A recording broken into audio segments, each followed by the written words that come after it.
Chapter 1. Evening in Konoha.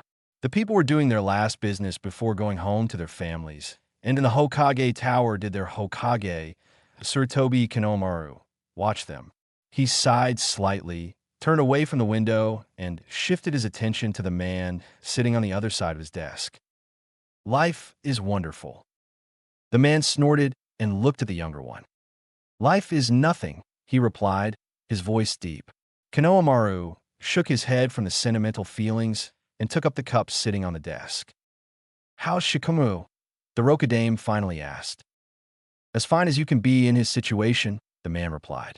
Talk to him yourself. I would if I could, but he isn't talking to anyone in this village but you, Naruto Nizan. Uzumaki Naruto shrugged gracefully and picked up the cup he had, filled with sake as opposite of Kinomaru's tea. The energetic blonde everyone had come to know was long gone at the age of 32. In fact, that person had perished when Naruto was 15 years old. The reason for that was the brutal death of Jiraiya that Naruto had witnessed. Now the blonde was a hardened shinobi with little respect for his enemies' lives. His bright blue eyes had faded into a frosty blue. They were cold most of the time, but Kinomaru knew there was warmth left in them. Naruto's now long blonde hair was put up in a ponytail and ended somewhere around his waist. His choice of clothing was something that stood out amongst shinobis, a complete white set. The trench coat had wide arms and ended around his ankles, a fishnet shirt, white tight pants and knee-high, white combat boots with steel at the bottom. The only clothing that was not white beside the fishnet shirt was his elbow-long black gloves, mostly hidden by the arms of the coat. What had stood out the most at Naruto before was his birthmarks, but they had faded with time, leaving smooth skin behind. As a child, he had been tanned, but now his skin had taken a ghostly pale color due to many missions and travels had been made by night over the years, and his eyes sometimes appeared as shining orbs in the darkness because of that. Shining orbs in the face of a corpse. Maybe not the most flattering comment, but at least it scared his enemies shitless. Instead of kunais and other weapons, Naruto wore 10 scrolls around his waist, all carefully prepared by himself. Naruto Nizan. Naruto looked up from his cup and into Kinomaru's eyes. How did it feel when Jiraiya-sama died? The younger man asked. As it felt for you when Sandaime-sama died. Respect for his elders may have been slow, but better late than never. I hardly remember that, Kinomaru said quietly. It's been so many years. Why are you getting all sentimental for? Naruto said. I don't have all day. Are you leaving again? I'm free to travel wherever I want to. I know that, the younger male said. It's just you've been gone for over a year, and you don't even want to stay overnight. Naruto looked at him and said, It's not your fault if that's what you think. He took a sip of his cup. Then whose fault is it? Kinomaru asked. Just the village in general, the blonde said with a shrug. Too many bad memories. Too many deaths, the Hokage added. That too, Naruto agreed with a small tilt of his head and then drained the sake. The Hokage knew his friend was leaving. When will you be back? Kinomaru asked. I don't know, Naruto replied as he rose up. Say hello to everyone from me. Why don't you say hello yourself for once? Kinomaru asked. You haven't seen anyone except Shikamaru and me in almost 6 years. I don't want to see them, whatever is left of them. At least say hi to Shikamaru yourself this time, the Rokadame pleaded. Knowing that someone still cares will keep him from doing something stupid. If it makes you feel better, fine, the blonde said. I'll go and play some shugi with him. Kinomaru rose up and walked up to the man. For a long time, the brunette had admired this man. First, it was a childish one. Then it turned into real, almost hero worship. He saw his idol grow up to be one of the best, only to say no when he had the chance to become Hokage. He was fine with being nothing, but Tsunade had not allowed that. With the nickname of one of the second-generation Sanins and the forced-on title of Kage, Naruto had been free to leave whenever he wanted. And he had left for years. By the time he came back for the first time, Kinomaru was about to be named Hokage in front of the whole village, one of the youngest Kages to be a leader over a village. When he had looked down at what was now his people, he had spotted a familiar blonde-headed man. Naruto had looked up at him and smiled for real. That was the last real smile Konohamaru had seen Naruto make in front of him, and that was 10 years ago. Line. Naruto Shikamaru was a lost cause according to most people. Having witnessed his best friend Choiji's brutal murder had made the famous Jounin shut down completely. He had resigned and locked himself up at his house, sitting in front of his shugi board most of the time. Everyone felt sorry for him, not that he himself cared what they thought. At the moment, he was doing what he almost always did when suddenly a white blur came and settled itself across the board. Naruto leaned his chin into his palm and said, "What are you doing inside on such a nice evening?" Naruto, Shikamaru said, slightly surprised. He had not expected the man, as Naruto tended to show up at random times. Mostly those random years was once or twice a year. One and only, the blonde replied and looked at him. His blue eyes were glittering. "Come on, let's go star watching." "No. No one will see us, and I have the feeling Gaara will join us." Shikamaru looked at him and said, "Why do you care? Why are you still asking that?" Naruto huffed. "If you continue with that, I will start hitting you at some point." Shikamaru's lips twitched into a small smile, and he rose up. The blonde followed and continued. "Want anything with you?" "No, I'm good," the brunette said. The shadows twisted around Shikamaru's feet as he walked. Gaara swept a piece of hair away from his eyes and continued to watch Konoha. The sun had gone down, giving way to darkness and bright stars. "Did you wait long?" A small smile crept up on his face as he heard his friend's voice. He turned around and shook his head. Naruto nodded and said, "Brought Shikamaru with me."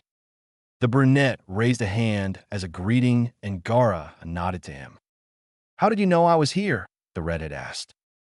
"I saw with my inner eye," the blonde said and sat down, face straight. The redhead raised an eyebrow at him. "Kidding. Felt your chakra."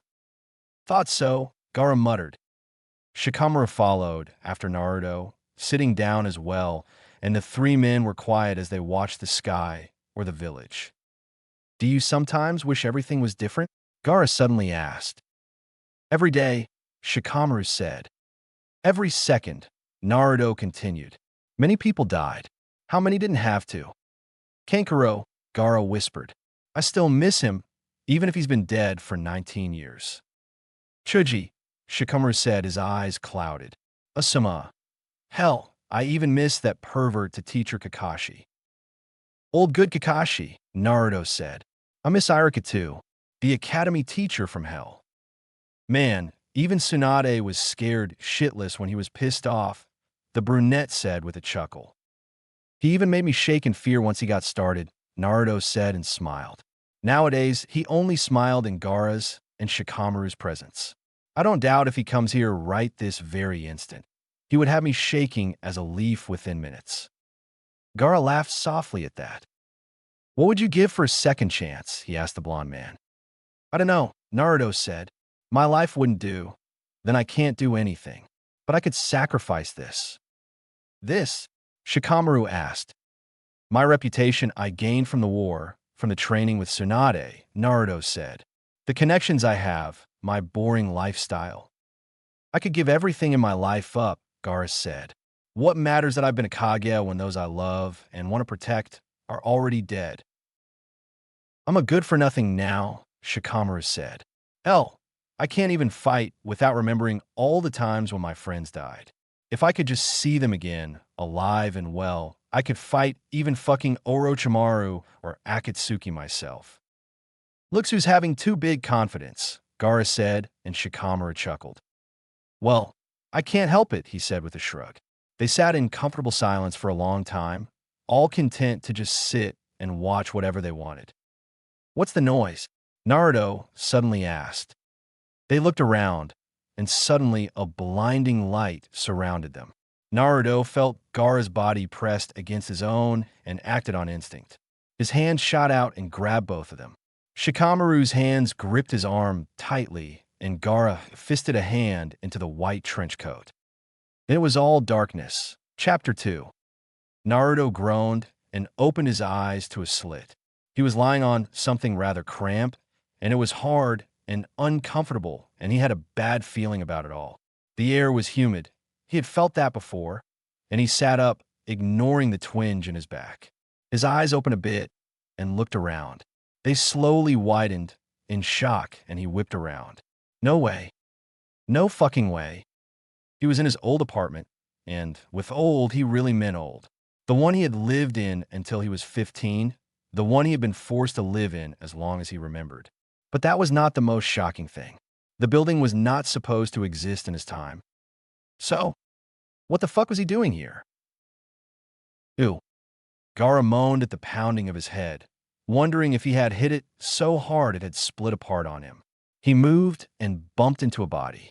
He opened his eyes and found Shikamaru in the same condition as himself.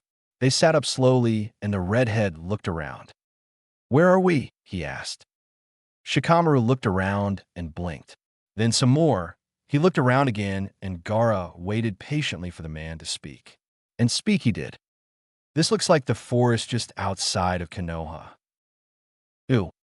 Naruto checked the date on the calendar that was on the wall. It was the day before his test to see if he would become a genin. Okay, what the hell? What kind of trouble had he managed to land himself in? Closing his eyes, he took a deep breath and then searched for Gaara's and Shikamaru's chakra signals. Finding them outside of Konoha, his eyes opened and he walked over to the window, knowing he had to do some serious thinking later. For once, where was his younger self? Had no one felt him arrive? He did not mean to brag or anything, but 3 unfamiliar chakra signals could not just arrive without suspicion rising. But for now, he just wanted to have some sense of reality, and that meant getting Shikamaru and Gaara. They would probably be as confused as him, and that was somehow comforting to know. Plus, he would not be able to focus, all right, unless he knew they were both, all right. He was under a hinge, was a jounin, before he had even gotten fully out of the window, and jumped up a nearby roof. He jumped down near the gate and started running. The chunins by the gate did not try to stop him, so he continued. Rushing in the woods nearby, he searched for the 2 familiar chakra signals. Someone's coming. Gaara hissed and stood up. Shikamaru got up as well, but the dizziness settled in for him, and he braced himself against a tree. Gaara looked around, ready for fighting, sand swirling around his feet. Gaara? Shikamaru? Naruto? They both asked before they recognized the blonde's chakra signal. The blonde released the hinge and came to a stop next to them. Shikamaru regained his balance and stepped away from the tree. "All right, what's going on?" Gaara asked. "You won't believe me," Naruto said. "What?" they replied. "We're 20 years in the past." "Ew. Why do I have to play the mother?" Shikamaru groaned. "Because I'm a kid, and can you see Gaara as a mother hen?" Naruto said. "Mommy, call me that, and I'll strangle you, Blondie," the brunette warned. "Yeah? Try it, woman." "Stop fighting," the redhead growled. "We're entering the store now." They did so after one last warning growl from the father. Naruto had a hinge, so he looked like a 10-year-old boy with short, brown hair and blue eyes. Gaara had a hinge, as well, with black hair and blue eyes, while Shikamaru had a hinge on him to make himself look like a woman who had long, curly brown hair and green eyes. They walked into the teenage section and let Naruto free. "What should I have?" he asked the 2. "It's your choices," the redhead replied. It was not really hard for them to decide how to proceed. They were not going to let nature, or fate, or whatever, take its course and cause it all to happen. What was confusing, though, was Naruto was pretty sure there were 2 Shikamaru's and 2 Gaara's, but not a second Naruto. He had seen the younger Shikamaru before, so there was no reason there would not be a second Gaara. One reason was Kyuubi. The fox hated competition, especially from himself, and might as well have gotten rid of the second Naruto. There was nothing to worry about when it came to Shikaka, though. The demon was too bloodthirsty to even care about competition, and he was not strong enough to remove a person when locked inside his vessel. And why Naruto suspected Kyuubi was because the fox had been strangely silent, only giving short answers during these chaotic-like hours, just telling the man not to worry about the loss of his younger self. The man was not so sure he should just forget about his younger self. Naruto remembered himself as a loudmouth brat, but he was not an evil loudmouth brat, just slightly misbehaving. Kyuubi had by then quite shortly told him to shut up, and the blonde man knew better than to argue with a grumpy demon, unless he wanted to go deaf. Kyuubi had a shrill voice when he was upset, and it got quite annoying to listen to it after a while. He had decided to let the subject rest for a bit. So now Naruto walked around and picked clothing for his new wardrobe, while Shikamaru and Gaara waited. Nothing too outrageous for his style. He did not want to get noticed any more than necessary. Finally, he was done, and Gaara took the clothes to pay them. For once in this time, Naruto did not get glares from a clerk. Instead, he smiled at the boy before summing up how much it would cost. And what do you know, it did not cost nearly as much as Naruto usually had to pay. Ah, the wonders of Henge. After that, they quickly moved to Naruto's apartment. They changed back and disappeared from the street before anyone came. Seated in the tiny apartment, Naruto wished he had some sake. He would not complain having a jar of Tsunade's special one. He had inherited a bit of her drinking habits as he got older. Shikamaru chewed on his nail and said, "So, what am I and Gaara going to do?" "We have enough money to buy Konoha," Naruto said with a snort. "Buy a house, but be under Henge." "Do I have to be a woman?" Shikamaru whined. "How about a father with his teenage son?" Gaara asked. "Sounds good," Naruto replied. "You could be the teen, Shika." "Understood," the brunette said, saluting. Gaara rolled his eyes. "How are you going to fix everything without blowing your cover?"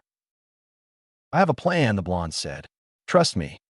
"Yeah, I was afraid of that," Shikamaru muttered, and Naruto could not help but glare at the brunette. "Like that'll scare me." Naruto ignored the snickering brunette, as well as his desire to smack said brunette over the head, and dragged instead forth a scroll and opened it. He rolled it up until he came to a certain symbol. He unsealed it and gave a communicator to Gaara. "It will go faster to speak with each other with that in case of an emergency. You will keep that with you at all times," he said. "Try not to be apart too much." "Will I be a genin or what?" Shikamaru asked. "Do you want to be?" "I don't really know," the brunette replied. "It would be pretty troublesome going through it all again."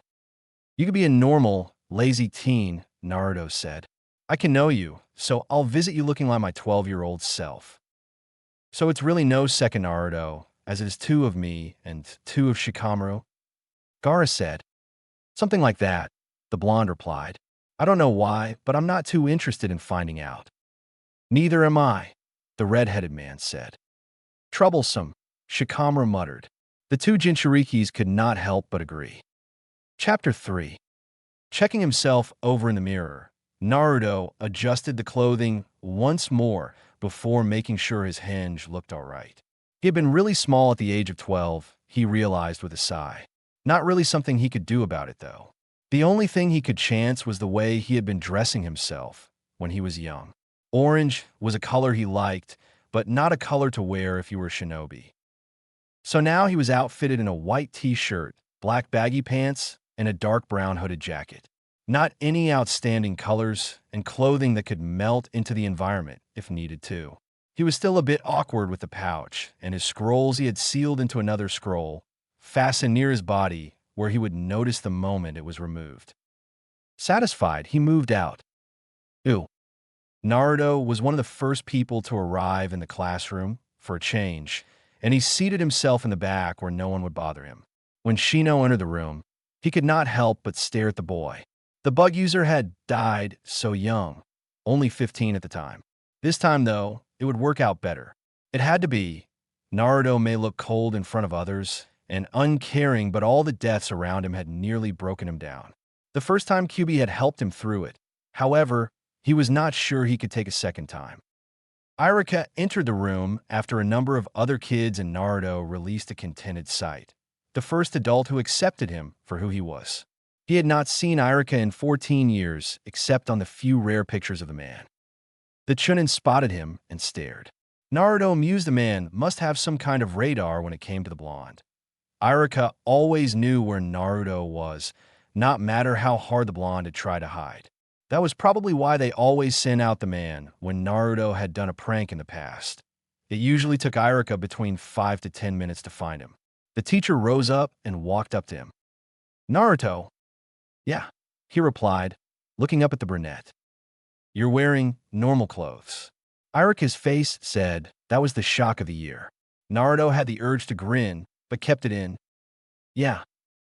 Did I miss something here? The Chunin asked, moving down so he could look Naruto in the eyes. He looked worried, wondering and relieved at the same time, which only Irika could pull off. Nope, Naruto replied. I just stopped liking the others. Naruto, you've been dressed in them for years, and yesterday you still love them. Overnight thing, Naruto said and waved his hand. Plus a shinobi doesn't dress like an idiot, Irika-sensei. Ah, how he had missed saying that name. Irika looked at him oddly, but the boy just smiled a bit. Dazed, the Chunin smiled back and wondered since when the smile looked so natural on Naruto's face. Naruto came out from a room with a shiny new Hittite with him. Some of the students stared at him because they never expected the idiot, the dead last, to pass. He just ignored them and sat down next to Hinata. She blushed and stuttered out. See, congratulations, Naruto-kun. Thanks, he replied. You made it as well. I guess, she said, pushing her fingers together nervously. Her Hittite was around her neck, as she did not know where else to put it. I bet your father will be really proud over you, he said, and Hinata looked at him. Naruto had always thought Hayashi was a crappy father, but learned later on he just did not know how to express his feelings. He had loved his eldest daughter deeply, but had put too much pressure and acted a bit too cold to her. However, the blonde-haired man knew Hinata was strong despite being constantly pushed around by her family. Her face altered in front of him, replaced by an older one. The face smiled. Even in the midst of a battle, did Hinata smile. Perhaps he will, Hinata said, breaking him out from his thoughts, and the elder Hinata's face vanished. Naruto nodded at her, and just then Irika began to speak. The man in disguise saw Mizuki's angry face and had a good hunch that the man was going through with stealing the seal tonight, even if he had no one to trick to steal it for him. He needed to get in contact with Gaara and Shikamaru for the plan. Sarutobi, the third Hokage, sat by his desk and sighed deeply. Paperwork was long and boring, especially for a man who had no interest in doing it. He had never been interested in the paperwork and wondered why most of his time as a Hokage was spent by a desk. Oh, right, they were not at war. When it was peace, it meant the Hokage was sitting and doing paperwork. Well, he preferred peace over war any day. But the paperwork was killing him, or at the very least threatening to drive him insane. Suddenly, 3 of the windows flew open, and in came 3 blurs. Sarutobi had no time to react before 3 men stood before him. The aged man blinked owlishly at the rather strange sight. One of his hands settled on a kunai. He might be able to take out one in case of an attack. The man standing in front of his desk was dressed in purely white, a sight rarely seen when it came to shinobis. White tight pants, knee-long white combat boots, a white tight t-shirt, and a white trench coat. His waist-long hair, though, was bright blonde, and his skin was so pale he looked a bit sick. His eyes were frosty blue, making the pupils stand out in his face. He was looking passively at the Hokage. The man to his left was all black. He had the same sort of clothes as the man in white, only his clothing was black. He had no scrolls, though. Instead, he had a pouch that Sarutobi could only speculate of the contents. His cold black hair reached to his shoulders, his skin light tan, and his eyes black and emotionless. But on the trench coat, he had a hood unlike the man in white. The third man was dressed in red. He had loose-sitting red pants with high red combat sandals, a red tight turtleneck shirt, and a looser, deeper red vest that ended around his ankles. He wore no pouches from what the Hokage could see. His red hair was short and spiky, and he had clear red eyes, though turquoise around the pupils. His skin was rather pale, and he had dark rings under the eyes, like he had not slept for a long time. Sarutobi did not know what to say at the sight of the 3 strange men. He regretted not letting his bodyguards stay in the office when the blonde man reached for a scroll. But he only put the scroll onto the desk and said with a deep, monotone voice, "Read it, Sarutobi-sama." Sarutobi took the scroll with hesitation and saw it was concealed with a blood seal. He looked up sharply at the blonde man, but said man made no movement. The black-haired man looked bored while the red-haired stared at the aged man impatiently. The Hokage unsealed it with a quick flash of his own blood, and it opened. As he read it, his eyes widened. Each word made him more astonished and confused. 15 minutes later, he finished the reading and looked thoughtfully at the three men. "I see," he said slowly. "It's much to take in, but shall we start with introductions?" The blond man looked at the Hokage and said, "I am Shiroi." "I'm Korwa," the black-haired man said. "And I'm Akai," the redhead said. Sarutobi stared at them. Well, at least the names were easy to remember. "Your real names?" he finally asked. "Should not be mentioned here," Shiroi replied. "But you know now of our position and our intentions. You can only decide." He looked at the three of them for a long time. Then he glanced at the scroll before saying, "If this last part is true, how about I will give you your first mission?" Ooh. Outside of Konoha, in a clearing in the forest, Mizuki and Irika were fighting. Blows were exchanged, and Mizuki was furious Irika had managed to follow him and see through his plan. "Why are you doing this?" Irika shouted. "Mizuki, shut up. I don't need Konoha. I just need the Forbidden Scroll, nothing else." Mizuki shouted back, "D." Weapon with weapon. The two fought furiously, neither keen to lose. Irika lost his own weapon at a careless moment, and Mizuki turned crazy eyes to the brunette. Irika looked up him with wide eyes, frozen where he stood. The traitor raised a kunai, but before he could stab Irika to death, something stopped the hand from moving. Irika fell to the ground as the adrenaline kick vanished, staring at the man who had suddenly appeared before the two, the man that had just saved his life. Black as the night, he stood rigid, blocking Mizuki's kunai with his own. Obsidian eyes stared at the traitor long and hard, until Mizuki tried to get away. Only he could not move. Shadows clung to his legs, and he began screaming.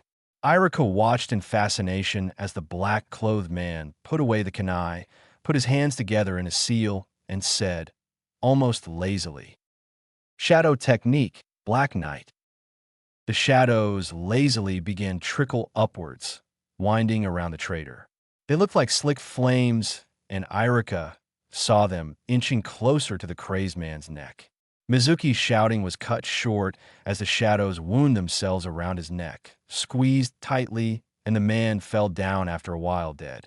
The black-haired man hoisted the forbidden scroll up and turned to look at the brunette. His emotionless eyes did not change. He put a finger to his lips, though, and said, "Not a word about me, Irika-san." A Konoha Hittite flashed by the man's neck.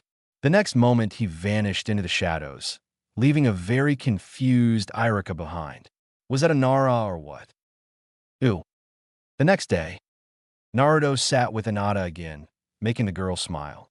Naruto himself was just plain bored despite that he had good company with him. He wondered, since he had changed some things already, if he would get another team. He thought it would probably not happen since he still had his bad results in the past. He had grown smarter during the years, but reading was still not a favorite thing of his unless he could read about whatever he wanted. Then it was perfectly fine. Irika hawked and looked around. Naruto saw no signs that the teacher had been near death just the night before and was a bit relieved about that. "Now," he said, "time for getting into teams and hearing who your teacher is. Team 1 is..." Naruto sat with his head in his hands, looking bored. Hinata hid her smile behind her hand, pretending to cough. The blonde man in disguise looked at her, a bit amused. He wondered if she had been like this in his past as well, and just hid it very well, or he had been too ignorant to even notice her, poor girl, or it was thanks to his actions the day before. For some reason, he had a feeling it was the former. Maybe she was not as different as the one he knew in the future.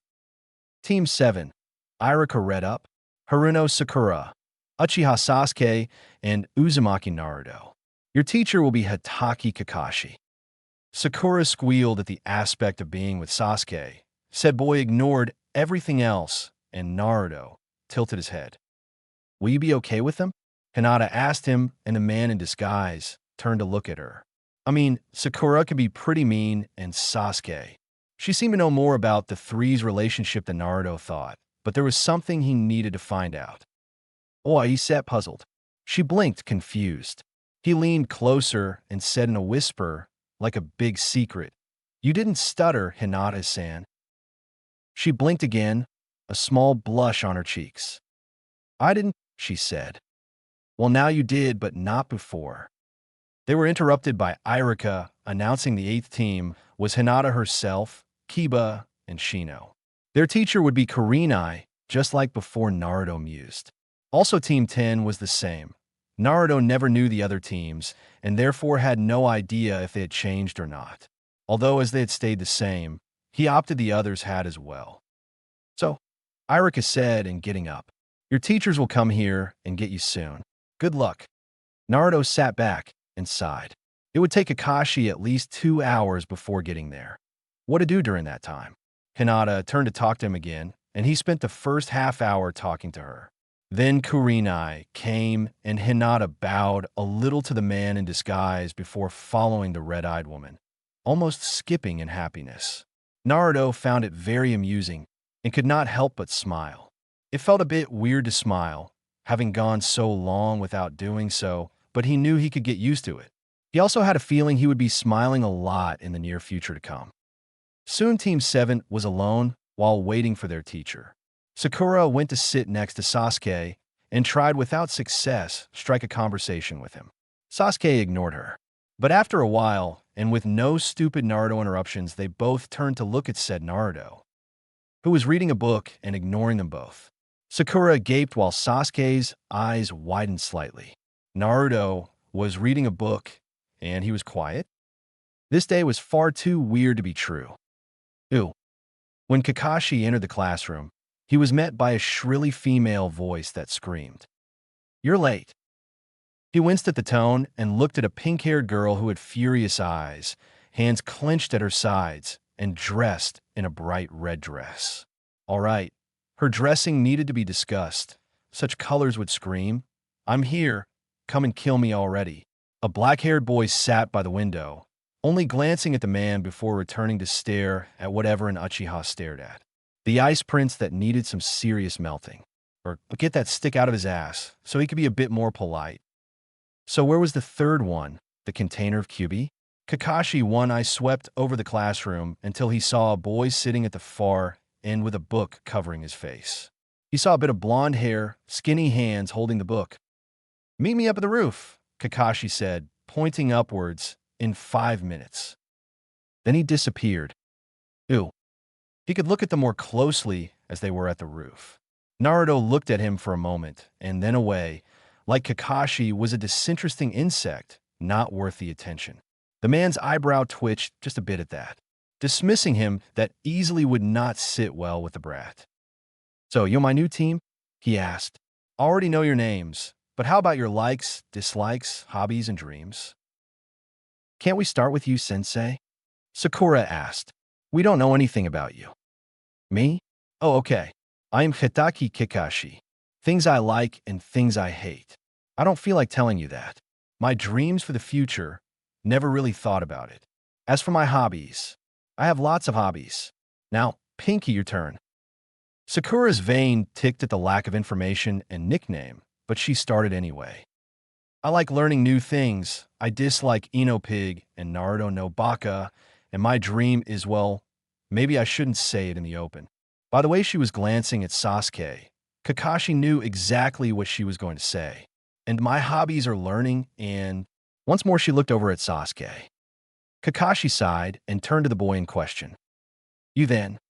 "I don't like anything. I hate a lot, and I have a goal in my life. To kill one person." He did not say any hobbies, not like it was really necessary to say. Dear old Sasuke, still the same? Naruto thought and nearly shook his head. "Drop the goal already, brat. It's not going to do neither of you any good."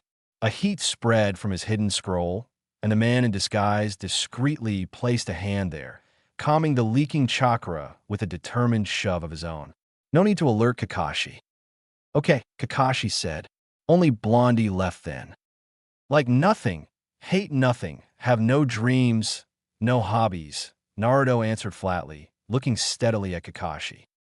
Nothing, Kakashi questioned. And if I did have something I liked or disliked, why should I say it to you? The man in disguise said, quirking an eyebrow. It would only give you a chance to get closer to me and maybe hurt someone I like. Kakashi wanted to chuckle. A bold mouth and a confident mind. This would be fun. All right, we will meet tomorrow at 7 for our first training session, the man announced cheerfully, making them snap out of their stupor. We'll be on training field 7, and after tomorrow, we will begin with missions. What kind of training session will it be? Sakura asked. Just to test your abilities, Kakashi said. Don't be late. Same to you, Sensei, Naruto said. We finished. Yes, the man said. Good, Naruto said, stepping to the edge of the roof. Have a nice day. He jumped to the next building, and in the next moment he disappeared in a swirl of wind. The three gaped after him. Ew. Was that necessary? Naruto looked over at Gaara, who jabbed his chin towards the three on the roof. Shikamaru yawned and changed page in his book. Yes, it was, Naruto said. They need a shock once in a while. They were once more in their Shiroi, Kurwa, and Akai guises, and on their way to the Hokage Tower. Naruto nudged Shikamaru in the side with his foot and said, Come on, we're going. The other man got up and put away the book. In the next moment, they vanished from sight. Chapter 4. Naruto took a look around the empty training field and then plopped down on the ground. He put his chin in his hand and began to think. He, Shikamaru, and Gaara will be sent on missions that would interfere with Team 7's training or missions or their own. Therefore, he had to make a perfect copy of himself that could act like him without raising suspicions. It was not hard to make a copy, but how to make it remain for as long as he wished it, and stand against hits and the like as being in Team 7 did not mean a dance on roses. Kage would not last 5 minutes. Naruto knew that. His hands itched to get out his scrolls, but as the others in his team could arrive at any minute, that would be rather stupid. Instead, he closed his eyes and started going through techniques he knew, already looking forward for some time alone so he could get his technique scroll out and check through. He heard something rustling, someone landing in a tree further away. Then Kakashi's chakra, but he made no move to indicate he knew the copy Nin was there. The man was early. Had he always been early? Maybe he wanted to see how his team worked out without him. He must have gotten a good laugh now and then at their stupid fights. Naruto opened his eyes when Sasuke came. The black-haired boy sat down and did not say anything. Naruto glanced at him with disinterest before closing his eyes once more and continued going through the techniques he had encountered during the years. Either he had seen a lot, or he was just slow with going through them because it felt like it never would end. Ew. Kakashi watched the two boys from his spot in a tree a small distance away and went over the information he had over Naruto once more. According to all the teachers in the academy, the blonde was loud, bad-mouthed, loved pranks, dressed in orange all the time, and was bad at everything except for his so-called sexy no jutsu. So how did he pass the last test flawlessly? How come the boy came to the academy for the tests? So unlike how he had been the day before. Normally, Naruto always tried to pick a fight with Sasuke, so why did he not react now? He was interrupted by Naruto rising up. Sasuke glanced up as the boy walked towards the small lake nearby. Where are you going? The Uchiha finally asked. I'm bored, Naruto replied in a prefect bored tone. Kakashi was faintly amused by it. I'm going to train. In the water? Never heard of water walking, Naruto said, looking at the black-haired boy. Kakashi gaped. Water walking? Few newbie Jonin's knew about that, and Naruto most certainly had not been one of them last time the copy Nin checked. As if to prove that Kakashi had wrong about everything about him, Naruto stepped out on the water without sinking, although he had to balance a bit in the beginning. The boy walked on the water until he came to the deep parts, fairly confident in himself. Sasuke stared at him. anger evident in his eyes. How did he dare show such power? How did he dare having learnt something that he, the Uchiha Sasuke, could not do? Naruto ignored the two of them and sat down cross-legged, keeping a smooth level of chakra rush through his body. For a moment, QB made him unstable and he shot out his arms without thinking, keeping himself balanced. The demon muttered an apology and withdrew his chakra, allowing Naruto to sit steadily. There he resumed his thinking position and closed his eyes. Kakashi stared at the blonde boy. He had never seen a more relaxed position in the aspects of training water walking with a genin. Normally, the children would struggle to be able to stand in the water at the beginning. How had Naruto learned such perfect chakra control? Ooh. Sakura came to the training field and saw first Sasuke. She greeted on him despite being far away, quite loudly you can imagine, but he appeared not to hear her. His eyes were fixed on something else. Confused, she looked so see what he was staring at, and promptly began to stare as well. Naruto no Baka was sitting on water. That was water walking training, and no genin could master it easily. She, of course, had only read about it, because she practically swallowed any books about shinobi training and such she came over. Good at studying, but she was not sure she would be able to do water training anytime soon. Kakashi finally made his appearance, making the pink-haired Kunoichi and the black-haired boy to turn to him. He smiled at them, looked at Naruto, and called out, "Blondie, come here." Naruto opened his eyes and looked at his teacher irritably at the nickname. Nonetheless, he rose up, a bit wobbly mind you, as he never really sat on water, and walked into shore.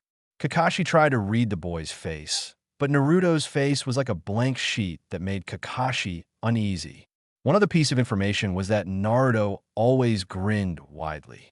So far, he had not seen a smile on the boy's face. "Well then," Kakashi said, clapping his hands together, and they looked at him. "Time to check your skills and see what you need to improve on." Naruto nearly blinked. This was not how it had been the first time around. Had something changed with Kakashi? Or maybe it was him who had made Kakashi change. Oh well, something had changed, and that was it. He did not dwell long over such things as this. "You're just lazy, brat." Naruto mentally smacked the fox over the head. "First of all, I want to check your taijutsu," Kakashi said. "Sakura and Sasuke will fight against each other first. Then I will check Naruto. You two can begin." The two glared at the blonde because he got to fight against their teacher, but Naruto had already turned and walked to closest tree. There he sat down and crossed his legs, looking annoyingly relaxed. Kakashi raised an eyebrow, but followed. He turned to look at the two children, now in basic taijutsu stance, and said, "Begin." The two began immediately, and Kakashi watched them with his chin leaned onto his palm. Although Sakura's moves were flawed, the man saw she had learned the movements perfectly. It was just she never went outside of them, never made an own that did not match with what she had been taught. Sasuke, however, invented kicks and punches as he fought. Kakashi knew Sakura needed to practice taijutsu and be told to make up her own moves. When she had done that, she would become good in taijutsu, and he still had to talk to her about those clothes. After a few minutes, the girl was struck down. She looked embarrassed to have been defeated, but Sasuke did not take much notice of it. "That's enough," the gray-haired shinobi said, and the two looked at him. "Sasuke, excellent taijutsu. Keep going on that. Sakura, while you do know the moves, you need to train them to make it more fluent. Also, not everything is like you have learned. Make up own moves, as those you were learned in the academy can't always protect you. Now, Naruto, I believe it's your turn." The man in disguise rose up and walked out to the field. "Don't fall on your nose, Naruto Baka," Sakura called out after him. "Sakura," Kakashi said sternly, "I didn't hear Naruto saying such things to you. So what gives you the right?" "It's just he sucks in everything," the girl said and giggled behind her hand. "He will fall flat on his face, sensei, just watch." Naruto turned his head towards her, and Kakashi was convinced he saw the murder intent in the child's eyes and was sure for a moment he had to restrain the boy from killing her. But in the next moment, the strange glint disappeared, and Naruto spoke calmly. Sakura, refrain yourself from speaking of things you don't know anything about. She looked at him strangely. Normally, he would have flat out denied it, and then gone on of much he loved her. Now, there was not even a Chan after her name, as he had always called her. Naruto turned to Kakashi and raised an eyebrow. The man nodded and said, "You can begin." Naruto blurred out from sight, and in the next moment Kakashi had to block a fist from hitting his face.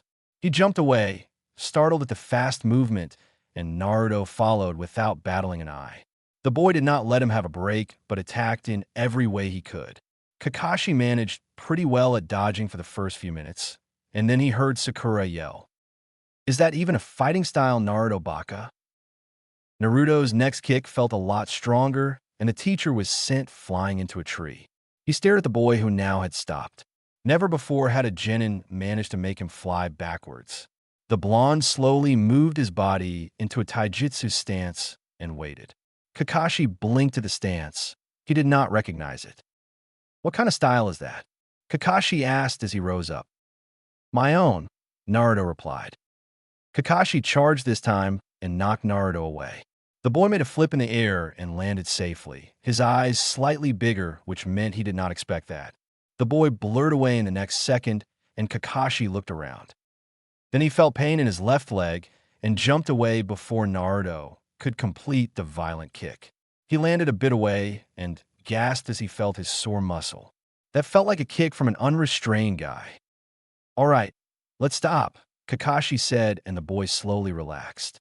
"Excellent taijutsu, Naruto, and please don't try that kick on me again. That hurt."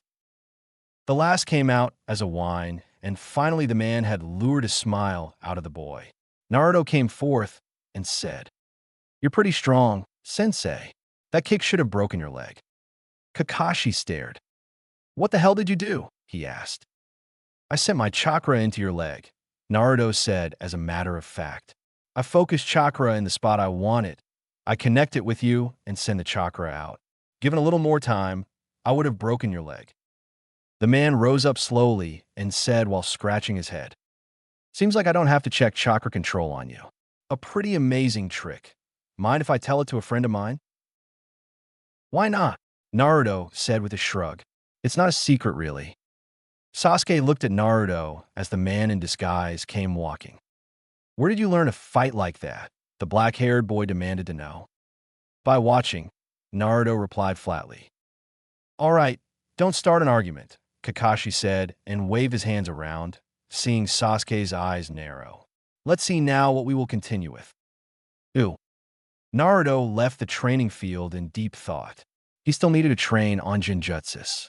No big surprise there, since he never understood it when he was younger and killed his enemies too quickly when he got older. He would not ask Sakura for help. Shikamaru and Gaara were not so good with Jinjutsu either, but Kurenai was a master in it. How was he supposed to approach her about it? As Naruto or as Shiroi? Decisions. However, I need to eat before that.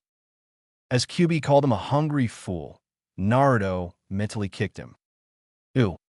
Kurenai looked on as her team fooled around a bit with a smile, Akamaru barking and Hinata laughing at something Kiba said while Shino quietly listened. She felt like they had to be good friends in order to work well, and therefore let them be with only each other after she had tested them. "Kurenai-san." She turned around at the voice and widened her eyes. A man dressed completely in white stood behind her with frosty blue eyes and a motionless face. But his tone was polite, and he continued, "I apologize for have startled you, Kurenai-san." "No, it's fine," she said and relaxed slightly as she saw the Konoha Hitate on his belt. "Forgive me, but I don't seem to recognize your face." "I'm not supposed to be that known," the man said and sat down. "But I come at the suggestion from Hokage-sama." "On what?" she asked, curious of what the Sandaime had suggested to this strange man. "You are quite known for your Jinjutsu skills," the man continued. "And I'm unfortunately not quite as skilled at Jinjutsu as I am required to be," he said and looked over at her team briefly. "So far I have survived without knowing much about this skill, but Sarutobi-sama wished me to learn. And that's where I come in? She asked, wide-eyed. He smiled a bit at her and said, Yes. Sarutobi-sama said, with your skills, you would be able to make even a person like me better at Jinjutsu. Or at least being able to cancel them out when I need to. I don't have anything against it, I never caught your name.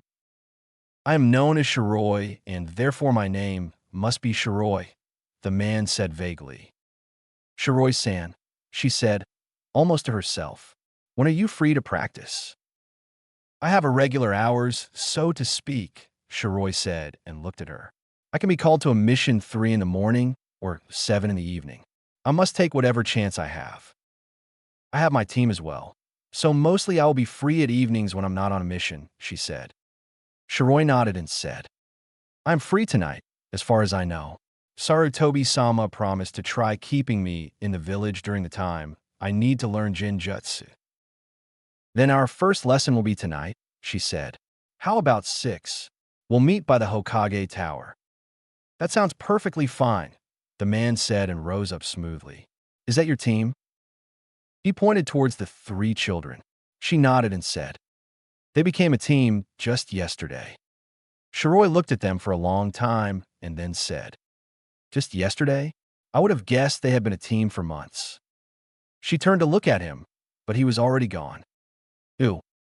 Boy, we're going to run in with Team 7. Shiroi looked at Akai, who only pointed. The blond man turned his head and looked as well.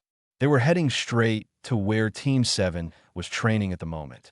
Shiroi had finally come across a technique that left him able to create a clone that would not disappear until he wanted it to. It had not been where he thought it would be, which annoyed him a little bit. But now it was done, so the Naruto with Team 7 was just a very good clone. So what, he finally said, they may need to know about us. I can pop up whenever they need me, and therefore they should know I work for the Hokage. Does Kakashi know? Kurwa asked. Nope, Shiroi replied. Sarutobi said we would be a secret to most of the village, especially to Danzu. Those 2 men like to play with each other, and right now Sarutobi is winning with us on his side. Quiet or they will hear you, Akai hissed. Kakashi was the first to notice, Sasuke the second. Sakura backed away while the clone of Naruto cocked his head, eyes suspicious. The copy Nin narrowed his eye at the sight of the 3 unfamiliar men and said, Who are you?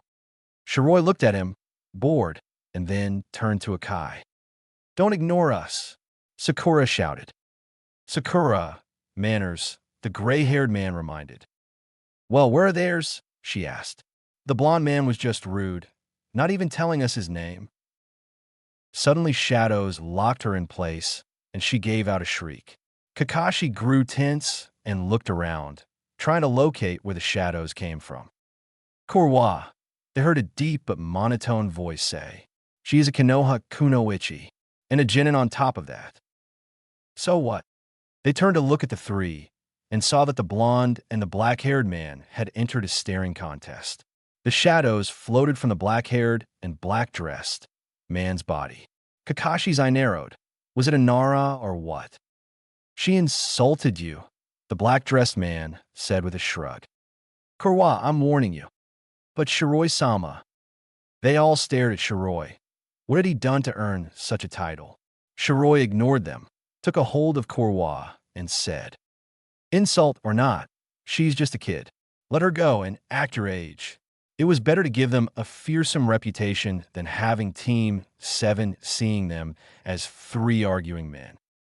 Kurwa really wanted to stick his tongue out, but held it in and let the shadows retreat from the girl.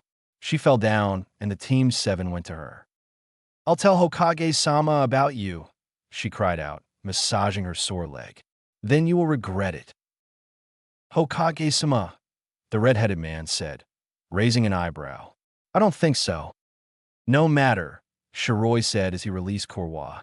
The man sent the blonde a half-hearted glare. Kurwa had never really liked Sakura, since she had been pretty rude as young. She isn't hurt anyway, so why worry? We have to hurry if we're to make it to grass before nightfall. Why does he have to send us out on such short notice? The black-haired man whined. Because he's the Hokage, Shiroi replied tonelessly. What Sarutobi-sama wants, we provided for him. Now let's go. The three vanished before Kakashi got a chance to do anything. He was left to stare at the place they had been standing on just moments before with his mouth open. The same thought went through his mind, as well as Sasuke's and Sakura's. Who were those three? Chapter 5. With a start, Naruto woke up and he blinked a few times, staring at the roof. Then he looked at the clock and blinked again. 3.5 hours. That was longer than he usually slept. The man yawned lightly and sat up, looking around the tiny apartment, and was glad he had gotten in a bed that he could actually sleep comfortable in. He got up and went to the bathroom to freshen up. Within minutes, he emerged again, in the hinge as his younger self, and pulled out the clothing he was going to wear. He gathered up his hair and realized it was not quite enough for a ponytail. He growled lightly and altered the hinge slightly, making the hair a bit longer. Then he put the hair up and reached for his hitate, tying it around his neck. For today and the next few days, he was going to be with Team 7 as Sarutobi had no immediate need for him, Gaara and Shikamaru. He leaped out from the window and jumped across rooftops until he reached Shikamaru's and Gaara's house. He entered and saw Gaara was already up, not having changed into his hinge yet. The man was reading a scroll, sitting by the low table in the living room, and looked up once Naruto entered. "Morning," the red-headed man said before returning to his scroll. "Where's Shikamaru?" "Asleep," Gaara said. "Figured I'd let him."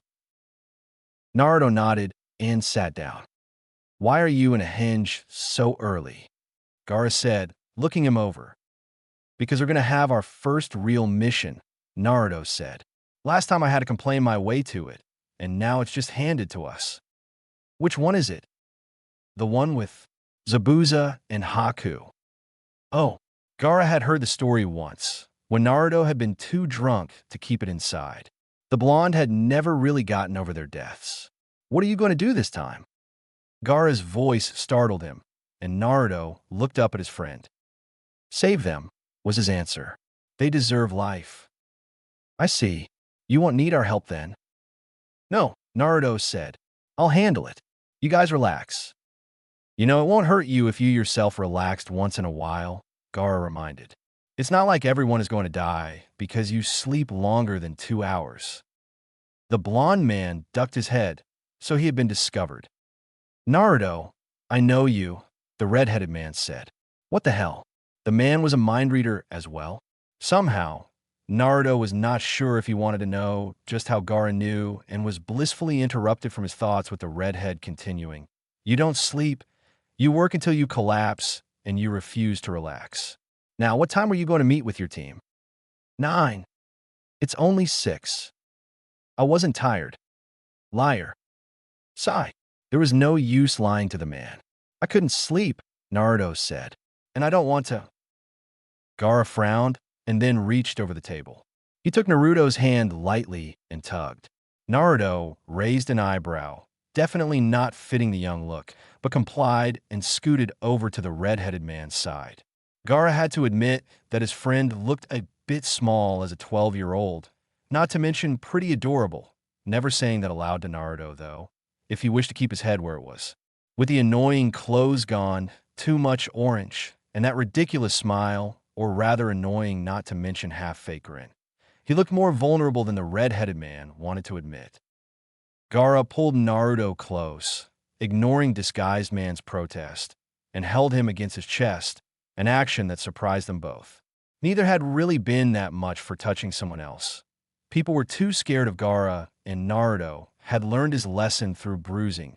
Don't touch people because it will only hurt in the end. The blonde man eventually stopped struggling, knowing that once Gaara had decided on something, you could not make him change with ease, and simply rested against the other man however reluctant he was to do that. Eventually Naruto's eyes closed, and before he knew it, he was asleep. Gaara grinned, mission accomplished. Ew. The blonde man in disguise woke up slowly to a hand stroking his hair, something only Irika had done on occasion when he had been real little. Naruto blinked and looked up at Gaara sleepily. The blonde was lying down, Gaara seated next to him. Morning again, Gaara said. What time is it? Naruto asked as he rubbed his eyes. 8:30, the man replied. Thought you wanted some breakfast before going. Would be nice, the blond man said. I'll go and get something ready then, the red-headed man said and got up. Gaara, Naruto asked before said man could leave the room. What?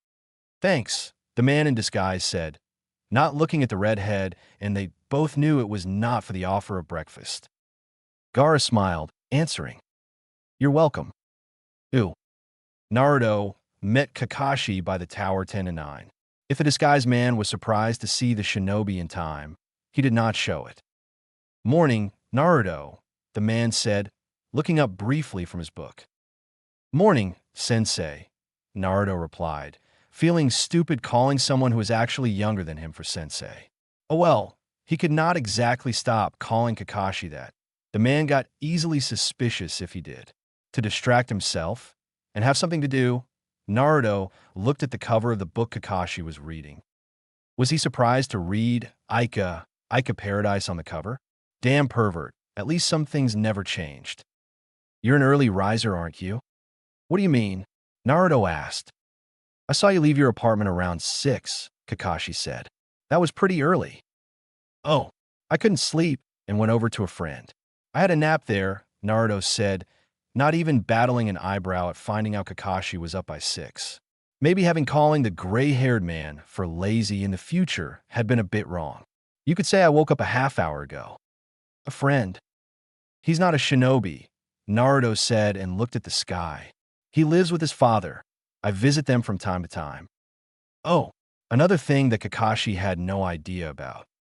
Naruto glanced at the man and saw the copynin look at him over the cover of the book, however discreet he tried to be. Is there something you want to ask, sensei? Naruto said, startling the man. Not really. Just didn't know you had a friend who wasn't a shinobi. He's too lazy to be one anyway, Naruto said with a slight smile. A part of it was true. It was a miracle that Shikamaru even had the energy to have become a shinobi. Too lazy, huh? Kakashi said, glad to be able to see a smile on his student's face, although small. Sounds like any Nara in this village. Naruto did not stiffen, but only replied. He sure fits in with them, although I think he likes sleeping far too much. Soon enough, Sakura and Sasuke came, and it made Naruto close up again and resume his normal blank expression. Kakashi did not like it, but could do little to make him change. Ooh. An hour later, they were moving out from the village with Tazuna.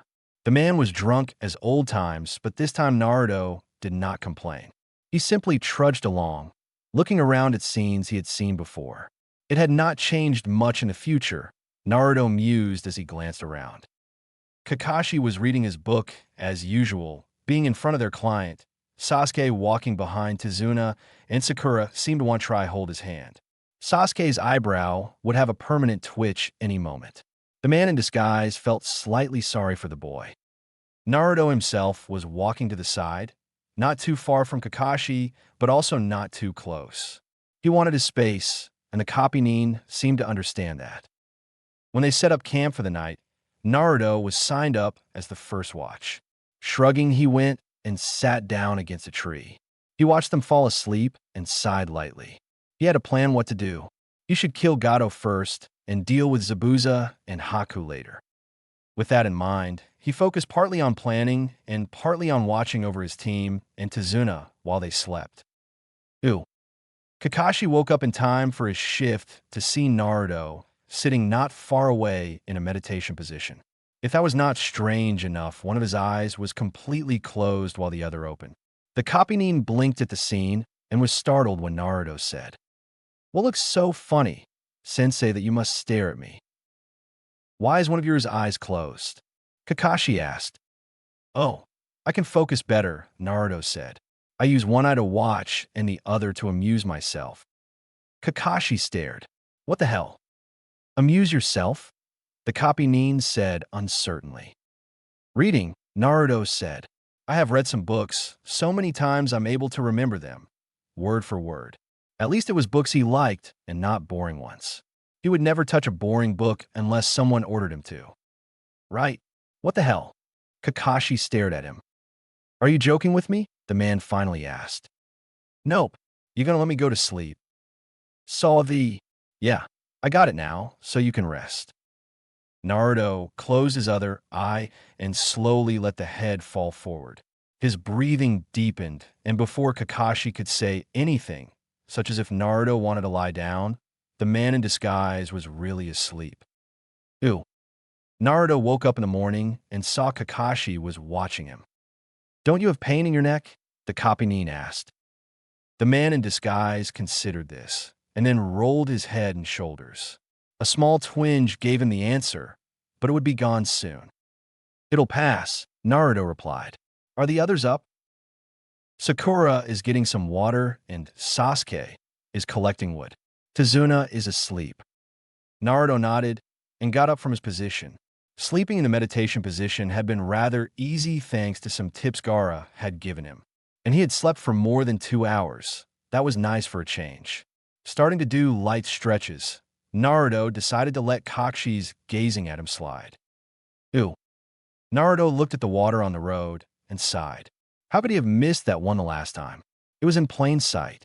Well, he was not very good at paying attention when he was young, and even to this day, he did have a lack of concentration from time to time. Of course, he was also doing other things the last time, like annoying the hell out of everyone else. Naruto could not really remember why he did that, but he was not going to do it again. He himself knew that really started to trigger feelings like kill, kill, kill. Instead, he stopped discreetly by the water, kneeling down and waving Kakashi on. The Kapinin hesitated for a moment, then walked on. Once alone, the blonde placed a piece of paper on the water and made a seal with his hand, activating what was written on the paper, courtesy of Shikamaru, who had done some various research on seals while not having a mission. Instantly, the water turned to ice. Naruto grinned. It would take the two brothers a while to break the seal, and by then, it was all going to be over. He jogged lightly to catch up with the small group before they could notice he was too far behind. Cannot have that now, could he? Ew. Are we there soon? Sakura asked. Not so far ahead, Tazuna said. You said that an hour ago. Naruto had a mutter under his breath, and Sasuke reluctantly agreed from where he walked next to the man in disguise. And before that, you said it again and fucking again. Sasuke's lips twitched, his control slipping.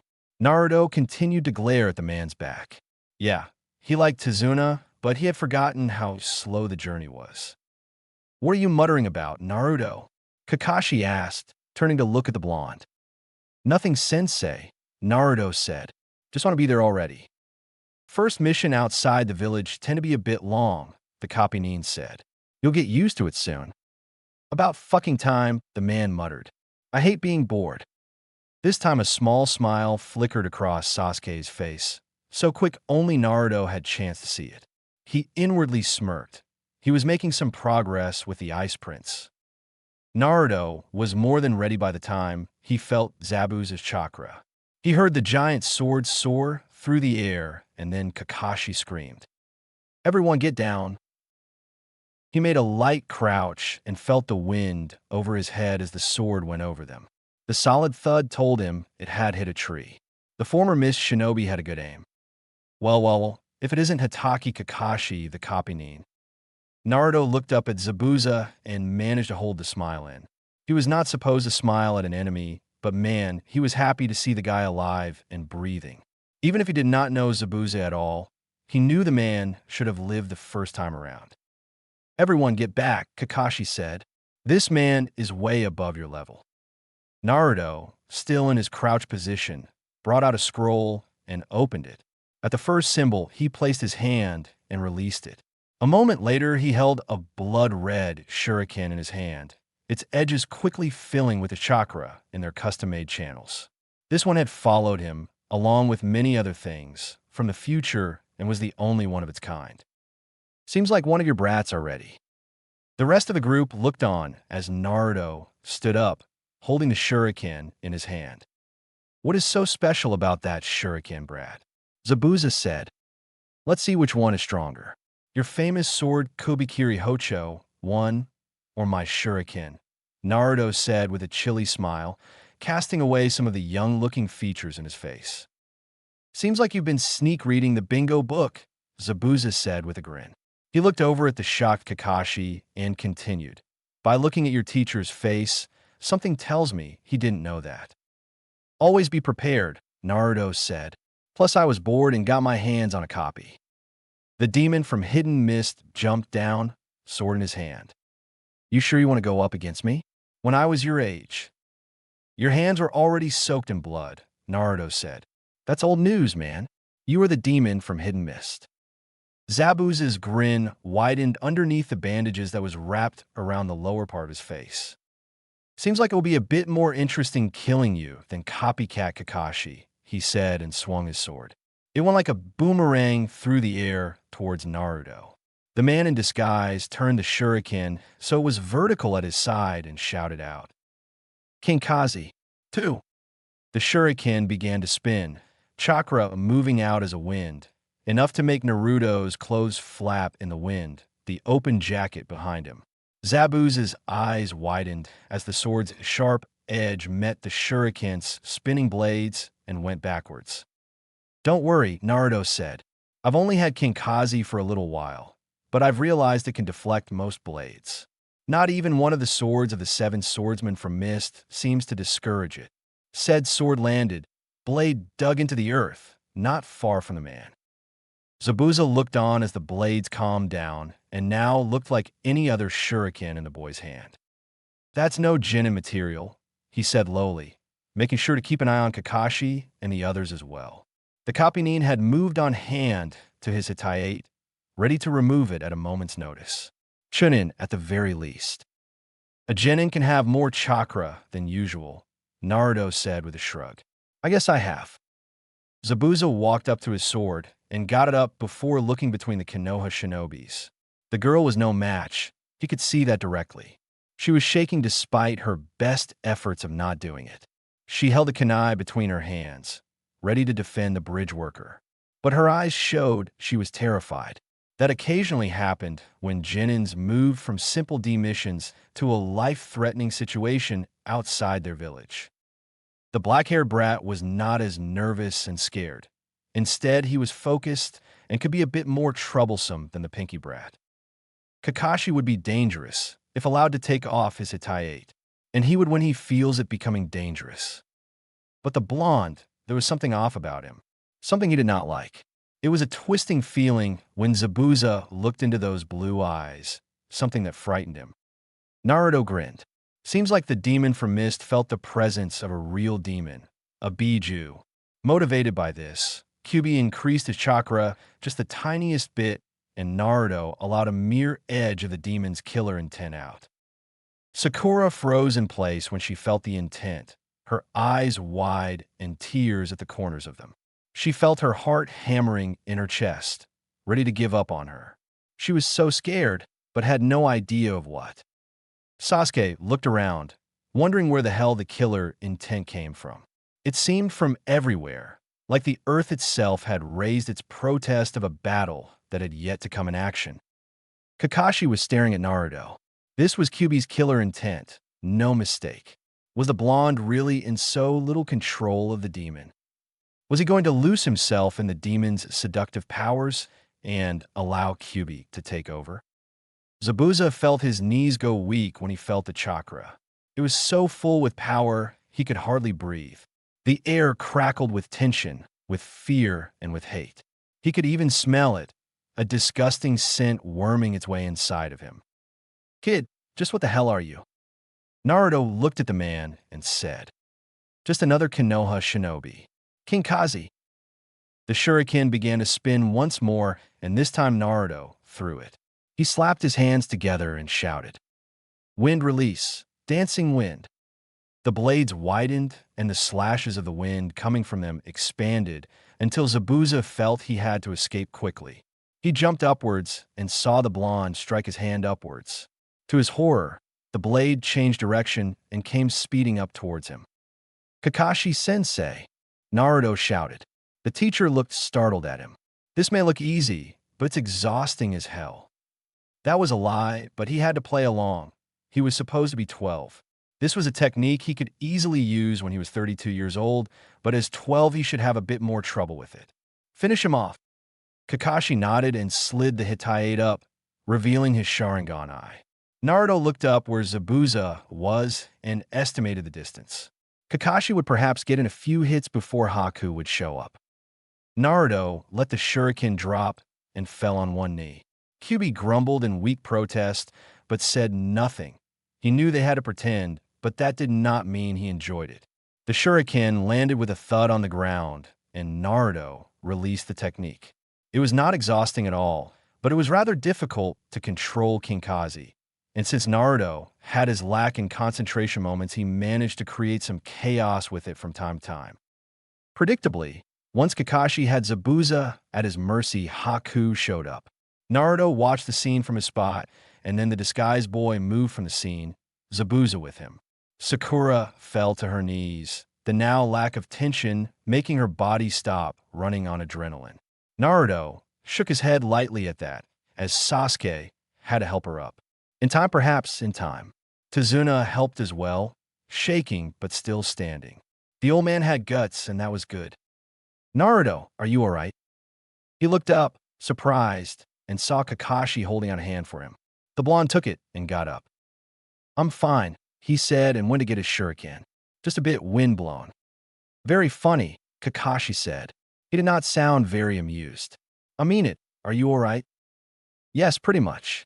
Just no running, Naruto lied. Unless you really want me to fall flat on my face. He referred to their first day, when Sakura had said he would. All right, no running. Naruto sealed the weapon again and rolled up the scroll, placing it back in his pouch. Now he got sight of Sakura and Sasuke. They were both staring shocked at him. They had, after all, never seen him use a weapon like that. When did you get that shuriken? Kinkazi, Kakashi asked. My friend. You remember him? Yeah. His dad had it, Naruto said. Since he didn't know how to use it, he gave it to me. Told me once I got a hang of Kinkazi, it would be a hell of a weapon. It is already. Do you have any more secrets I should know about? The man asked, tone light. Not for the moment, Naruto replied, a grin on his face. Kakashi's eye widened. It was the first time he had seen such a face on his student's face. Shall we maybe ask Tazuna-san why he has a missing mean after him? Kakashi nodded and turned to look at the bridge worker. Ew.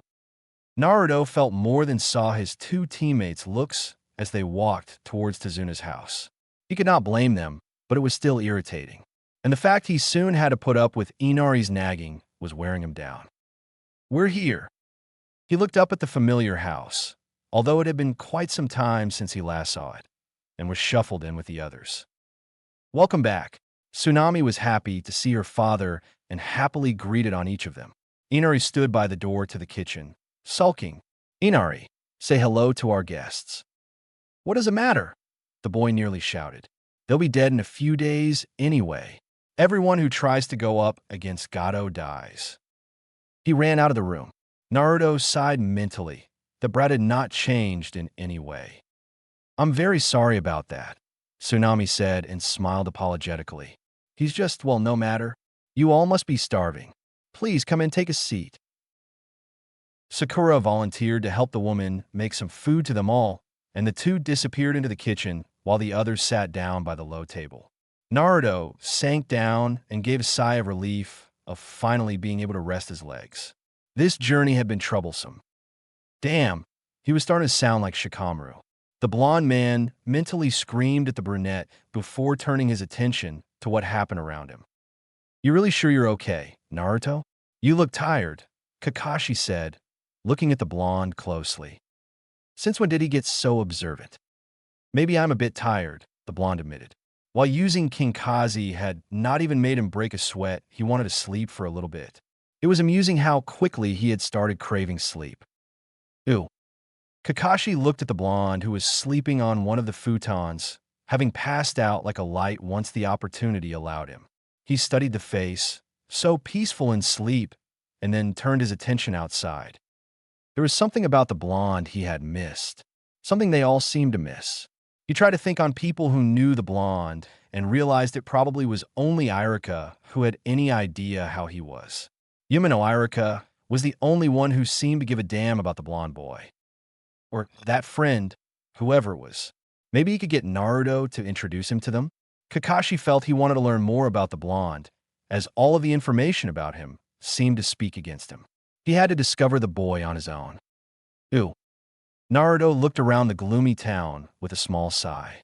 He had left the copy with Team 7, now looking like himself. He was on his way for his own little mission, killing Gato and finding Zabuza and Haku. First thing, though, was killing Gato, because if Gato was dead, the two did not have to kill Tazuna. Then it was to find those two and have a bit of a chat with them. He began walking down the street, wrapping the brown, traveling cloak tighter around himself. Otherwise, he was dressed in gray pants, brown boots, and a brown shirt, not looking like a shinobi at all. He had hidden his hair underneath the hood of the cloak and moved without slowing down to step into any store. He wanted this over, and quickly so. Ooh, maybe it would not go as quickly as he wanted. Naruto skillfully took his copy's place, and it vanished in thin air, memories of the day rushing back to him.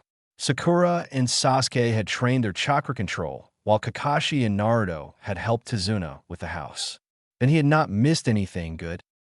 This allowed him to sit down outside while waiting for dinner. Tsunami had wanted to do it on her own, shooing both shinobis outside into the evening sun, and think up with a plan. Gato's place was well guarded, and not something you just could jump into and start hacking away enemies. Or, well, you could, but it did not necessarily mean he really should. Gato had a lot of greedy people on his side, people who cared little for anyone but themselves.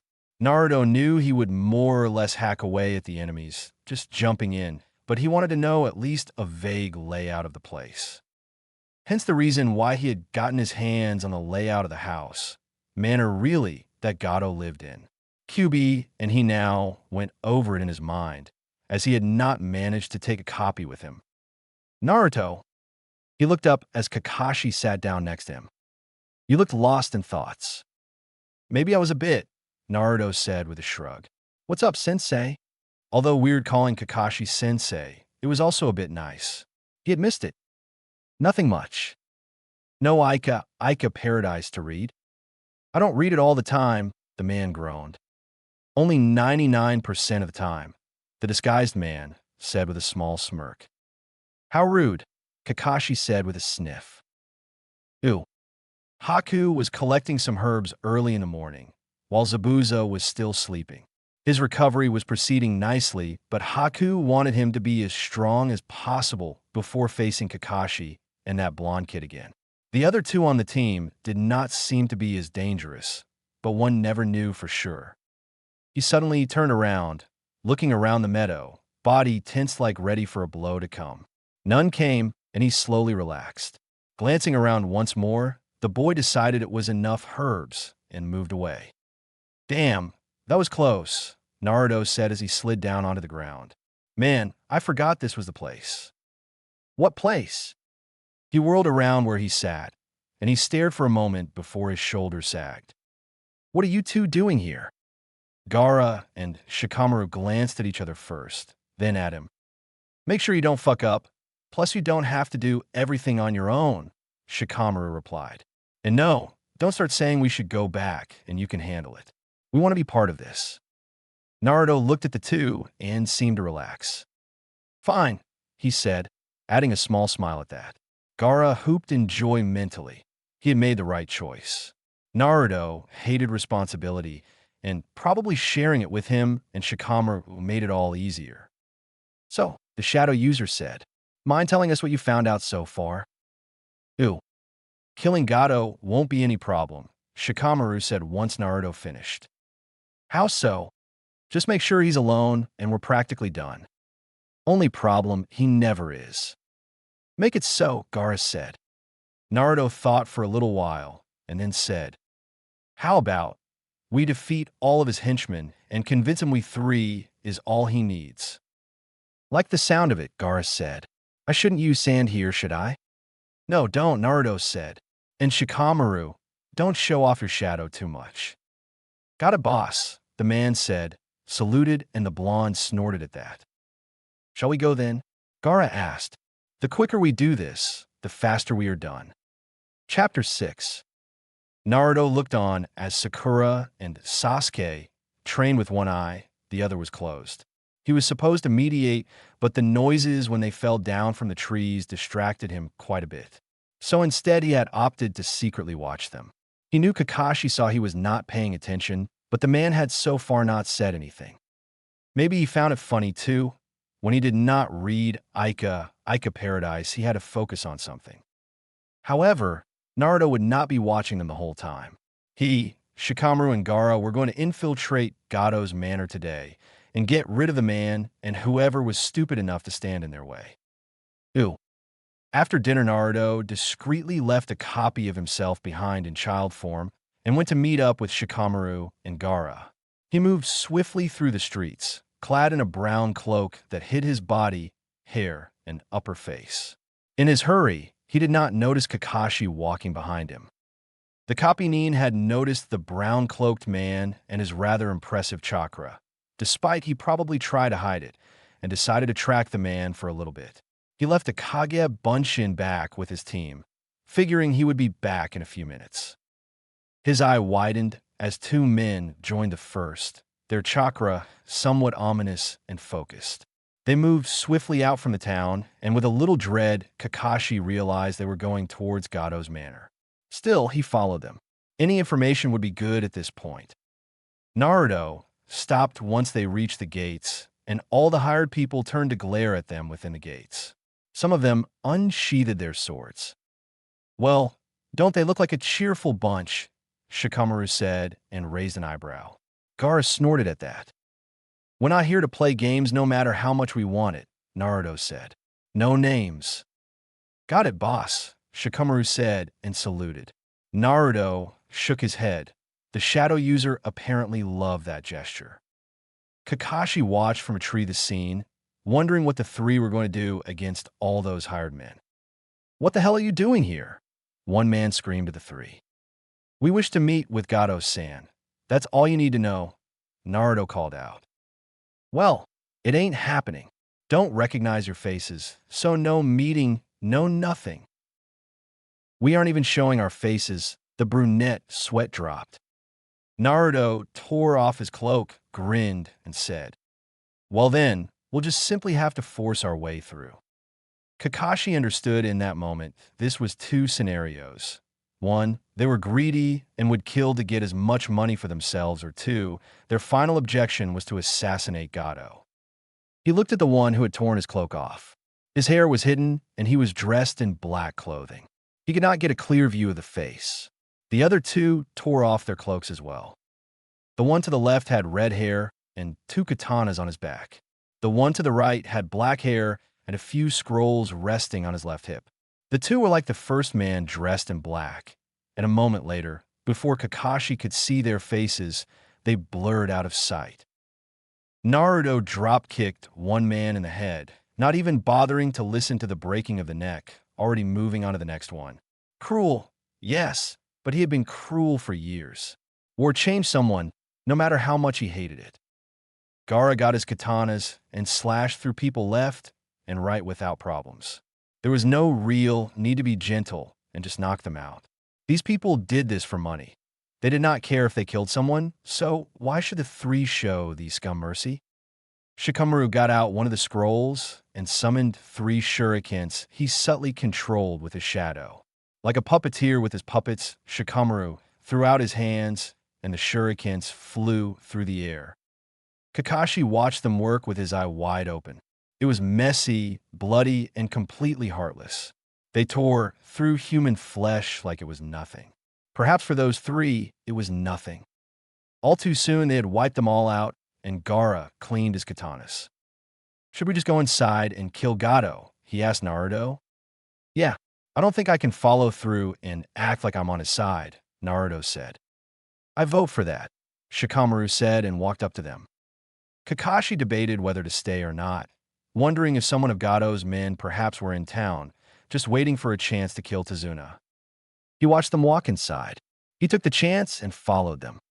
Ooh, Naruto, Gaara, and Shikamaru stopped once they reached Gado's room as they heard him and another person talk. Kakashi, hidden in the shadows, was not far from them. He still could not get a clear view of the first man's face. It was like his eyesight got blurry once he looked at him. The other two were vaguely familiar, but he could not place them, no matter how hard he tried. Plus, he only saw their upper faces. They had put on cloths on their lower faces while entering the manor. Silent as the grave, the three men and the hidden Kakashi listened onto the conversation on the other side of the door. "What are you going to do, Gato-sama?" "Do nothing. In a little while that blasted bridge worker will be gone, and I can have complete control," Gato said in glee. "I sent Zabuza in to attack him." "Shit," Shikamaru muttered. "Do we need to hear more?" "No. Kill him," Naruto said quietly. "I'll go ahead." "Do so. We'll catch up," Gaara said. They did not notice Kakashi, but that was because the moment he heard about Zabuza, he had taken off. So now he was running the fastest he could towards the bridge, cursing himself. He should not have followed. He should have stayed with his team. They were not going to be able to beat Zabuza.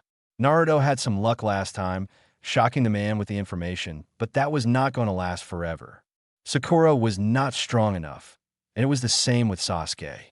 If the boy had the Sharingan, then maybe, but he had not. So now he hoped he would arrive in time to help them. Ooh. Naruto landed on the beginning of the bridge and was surrounded by mist. Zabuza was here, so was Kakashi. They were fighting. He quickly located his copy, then Sakura, Sasuke, and Tazuna. Sasuke's chakra was weak. Naruto ran off into the mist as he felt Haku close in on the three. His copy had received a serious cut in the leg and could not move very well. Time for a surprise. Haku stood not far from the three, Sakura holding Sasuke's body close. Naruto noted he had Sharingan activated and felt a bit relieved. The boy was still conscious. That meant he was not as badly injured as last time. But with the way his chest was heaving, he was exhausted. "Time for you to die," Haku said quietly. "Farewell." He threw his senbons, but Naruto was quicker. He landed in front of the three, crouched down with one leg behind him slightly to give support as he threw his arms out and released a powerful charge of chakra-filled wind. He blew away the senbons as well as the mist, also making Haku skid across the bridge. Kakashi and Zabuza looked up, and Kakashi's eyes widened, both his normal and his Sharingan one. The same man that had killed Gado's men. Naruto straightened up and looked on as Haku got up. "Who are you?" the boy shouted. "We've killed Gado," Naruto said to him. "There is no longer a reason for you to kill these people." "Haku hesitateth." "Why did you kill him?" Zabuza asked, confused but still ready to engage in a fight again. Naruto turned his head to look at the man and said, "I only made the world a favor." He blurred out of sight and kicked Zabuza away from Kakashi. "Zabuza-san." Gaara and Shikamaru appeared on each side of Zabuza, grabbed him, and vanished. Naruto grabbed Haku around the waist, looked at Kakashi, and let his face become clear for a moment. "You," Kakashi exclaimed in shock as he recognized the black-dressed man as the mysterious Shiroi from Konoha. "Until later then, Kakashi-san," Naruto said and vanished. "Ooh." Zabuza looked at the three men after they had told exactly what they had done and finally nodded. "Guess you saved me from a possible stupid death," he said. "We'll move on then, I suppose." Naruto did not try to make them come with them to Konoha.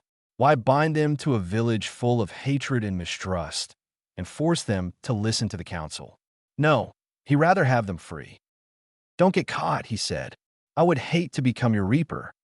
His smile frightened the demon from mist, and a moment later Zabuza and Haku were alone in the meadow. Ooh.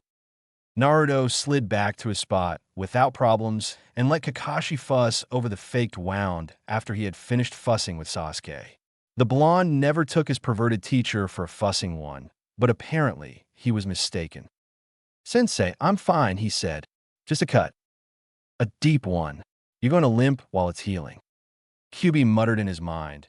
Faint whispers, and Kakashi felt the demon chakra focus on the wound.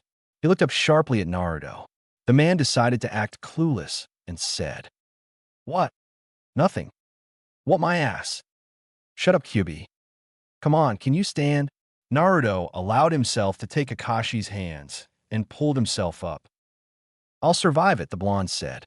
"How's Sasuke?" "He's asleep. Probably will do that for a while," Kakashi said. "I'm going to help finishing the bridge. You guys stay here and relax." Naruto looked at him, wondering what was different. Something was different about Kakashi, or had it been so long since he had seen him that Naruto had forgotten the copy Nin completely? Kakashi knew something was up with Naruto. Something was wrong. He was too calm, too collected. He must know about Kyubi. There had to be something. Could it be that Kyubi whispers sweet lies into the child's ears and Naruto is beginning to believe in them? Could it really have gone that bad? No, he would not think of Naruto as a monster. The child was not a threat. He was just lonely, having nothing but a demon's company and that mysterious friend. Seriously, Kakashi had to make Naruto introduce them. He was going insane otherwise. "Sensei, aren't you supposed to go to the bridge?" He jumped high and whirled around. Naruto looked at him. "I'm on my way," he said. "You shouldn't scare your elders like that. What a shinobi you are. Can't even notice a 12-year-old sneak up on you." Naruto muttered and limped outside. "Naruto, when we get back to the village, would you mind introducing your friend to me?"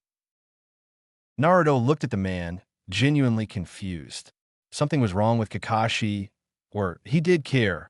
He blinked, realized the man had asked a question, and answered, "Sure, why not? Maybe their relationship would be different this time around. Last time, they had barely known each other. Kakashi had done everything in his power to teach Sasuke about Sharingan, leaving Naruto behind, not knowing how much he had hurt the blonde. Thus, his thoughts leave from the copy Nin to his mentor Jiraiya, and then his mind screeched to a half, and Naruto forced the memories away. Too late. Kakashi became concerned as Naruto grabbed his head lightly, muttering something under his breath. "Are you all right?" he asked. "I'm fine. Just a bit of headache," Naruto said as he chased the images of the dead white-haired man away. The blood, the vacant eyes, the rain that hid Naruto's tears. Kyubi shoved the images away, and soothing, burning red chakra flowed into the blonde. Kakashi's eye widened as he felt the demon chakra fill Naruto for a moment before retreating back to the blonde's belly. Naruto took down his hand, and Kakashi realized in that moment that Kyubi was taking away Naruto's pain, whatever it might be, even though he was a demon and should hate the child he was sealed in. "He's gaining on us." "Show it up, Kyubi. Man, you sure are easy to piss off today." Naruto looked up at the man and saw he could not lie about it. "He's not dangerous," Naruto said. "At least not to me." "He's not trying to take over?" Kakashi asked. "Nope. He likes to scare people, though." So that was only for scaring, the show a few days prior when Naruto freaked out Zabuza a bit. "Naruto, I want you to tell me the moment you think he's trying to take over," Kakashi said and looked at him. "I don't want anything bad happen to you just because of that thing." "I'm not a thing, you fucker." "Kyubi, I'm warning you. Scream again, and I'll fucking strangle you." Naruto smiled a bit and said, "You got it." "Ew." Naruto smiled as he saw the gates come in view. He might not like Konoha that much, but he was looking forward for new missions with Shikamaru and Gaara. The two had returned directly after vanishing from the meadow, and that meant they had not spoken for some days. He kind of missed them. Sakura was still trying to gain Sasuke's attention, and Kakashi was watching him as he had done for the last few days. So he was the only to notice that Naruto's steps got lighter, and he walked ahead of all of them. His blue eyes widened a bit when he saw Shikamaru in his disguise formed by the gates.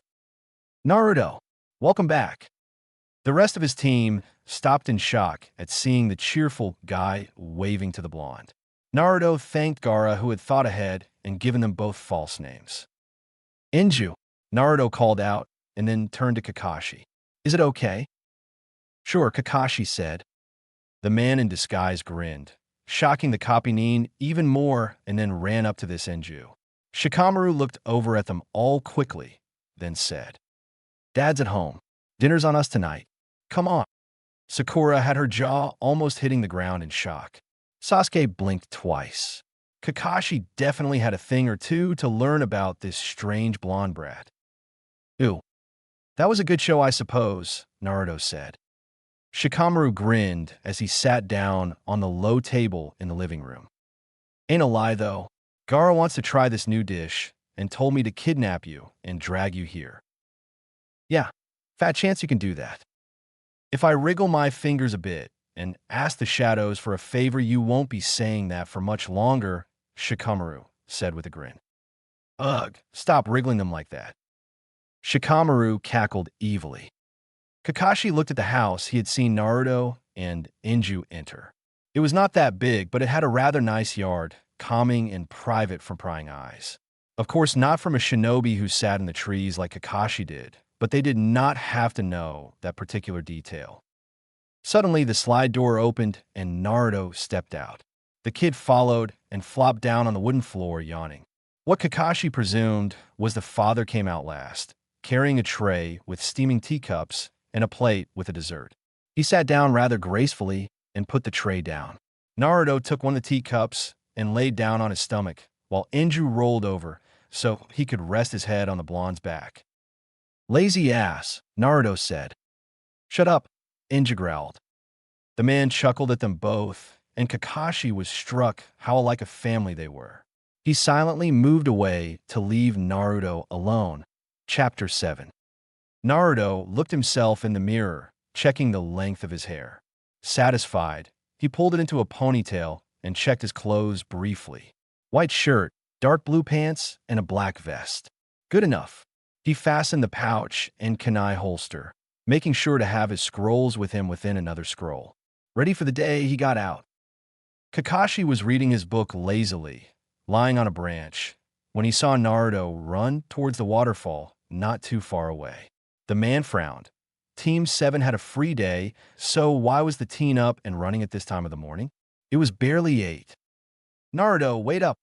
Come on, lazy ass. You do know how to run." Enju came in sight and screamed in rage before following Naruto. Kakashi put away the book and watched the two boys. The father came walking in a more moderate pace, carrying a shoulder bag. The shinobi watched them with interest. It felt a bit like a picnic. He had some time before he was supposed to be at the Hokage Tower, so he carefully followed. Gaara sat down as he watched Naruto push Shikamaru into the water. Shikamaru, not managing to stop it, and fell down with his arms waving around. It was rather entertaining to play the father. His name in this form was Jaiden, and he had retired from work despite his rather young age due to his wife's death in water. They had moved here when Naruto was 9, and the boy had met Enju in the age of 12 then, and had become friends fast. Perfect lie, plus no one seemed to complain. It was not many that lived around them, and those who did were old and usually forgot what day and year it was. Most of the time they forgot who he was too. "You fucker," Enju shouted as he got up. "I told you, I don't play nice." Naruto shouted back and ran to Jaiden, who had a smile. It was good to see Naruto be a bit like he had been back when Gaara first learned to know him. Playful yet serious, grinning like there was no tomorrow. Sometimes he missed that Naruto, but also knew he would never trade present Naruto for a more carefree version of him. "What's on your mind, old man?" Naruto asked. "Hey, I'm not that old," Jaiden protested.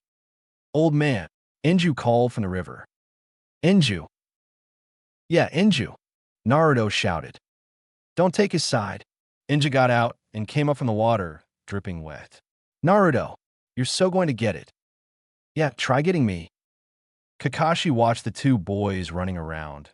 Seeing the blonde was taking it slow with Enju, who clearly was no shinobi nor knew any shinobis around him. His movements, while graceful for a normal boy, were so clumsy in a shinobi's eyes. It was a bit entertaining watching the two, but work was calling. Shikamaru and Naruto stopped once they knew Kakashi was gone. "Jerk," Shikamaru muttered. "Bitch," Naruto replied. "You too." No swearing, Gaara said. Shut up, both said simultaneously. Ew. Naruto's eyes narrowed when he felt Gaara's presence. The younger Gaara, the bloodlust clear in the air. He had left Sakura and Sasuke. Maybe they met him instead of him and Sakura like last time. Let him down. Sasuke's voice, serious. Not until he learns his lesson. Kankuro. Naruto had to stop and enjoy it for a moment. He had missed that voice. Remembering why he was there, Naruto shook his head and got down to business. He walked around the corner and saw Konohamaru in Kankuro's grip, Temari standing slightly behind with a hand on her hip. You do realize that's the Hokage's grandson you're holding? Naruto called out as he walked closer. The siblings turned to look at him, and he continued, You're from Suna, am I right? Who the hell are you? Kankuro asked.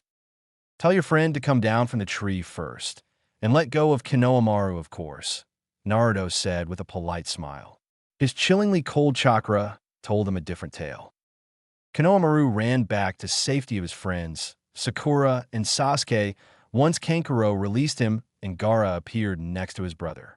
He looked at Naruto coldly, eyes narrowing slightly when the blonde did not move an inch from the glare. Instead, he seemed faintly amused, a shadow of a smile playing at his lips. It was unnerving. Your name, the redhead said to him.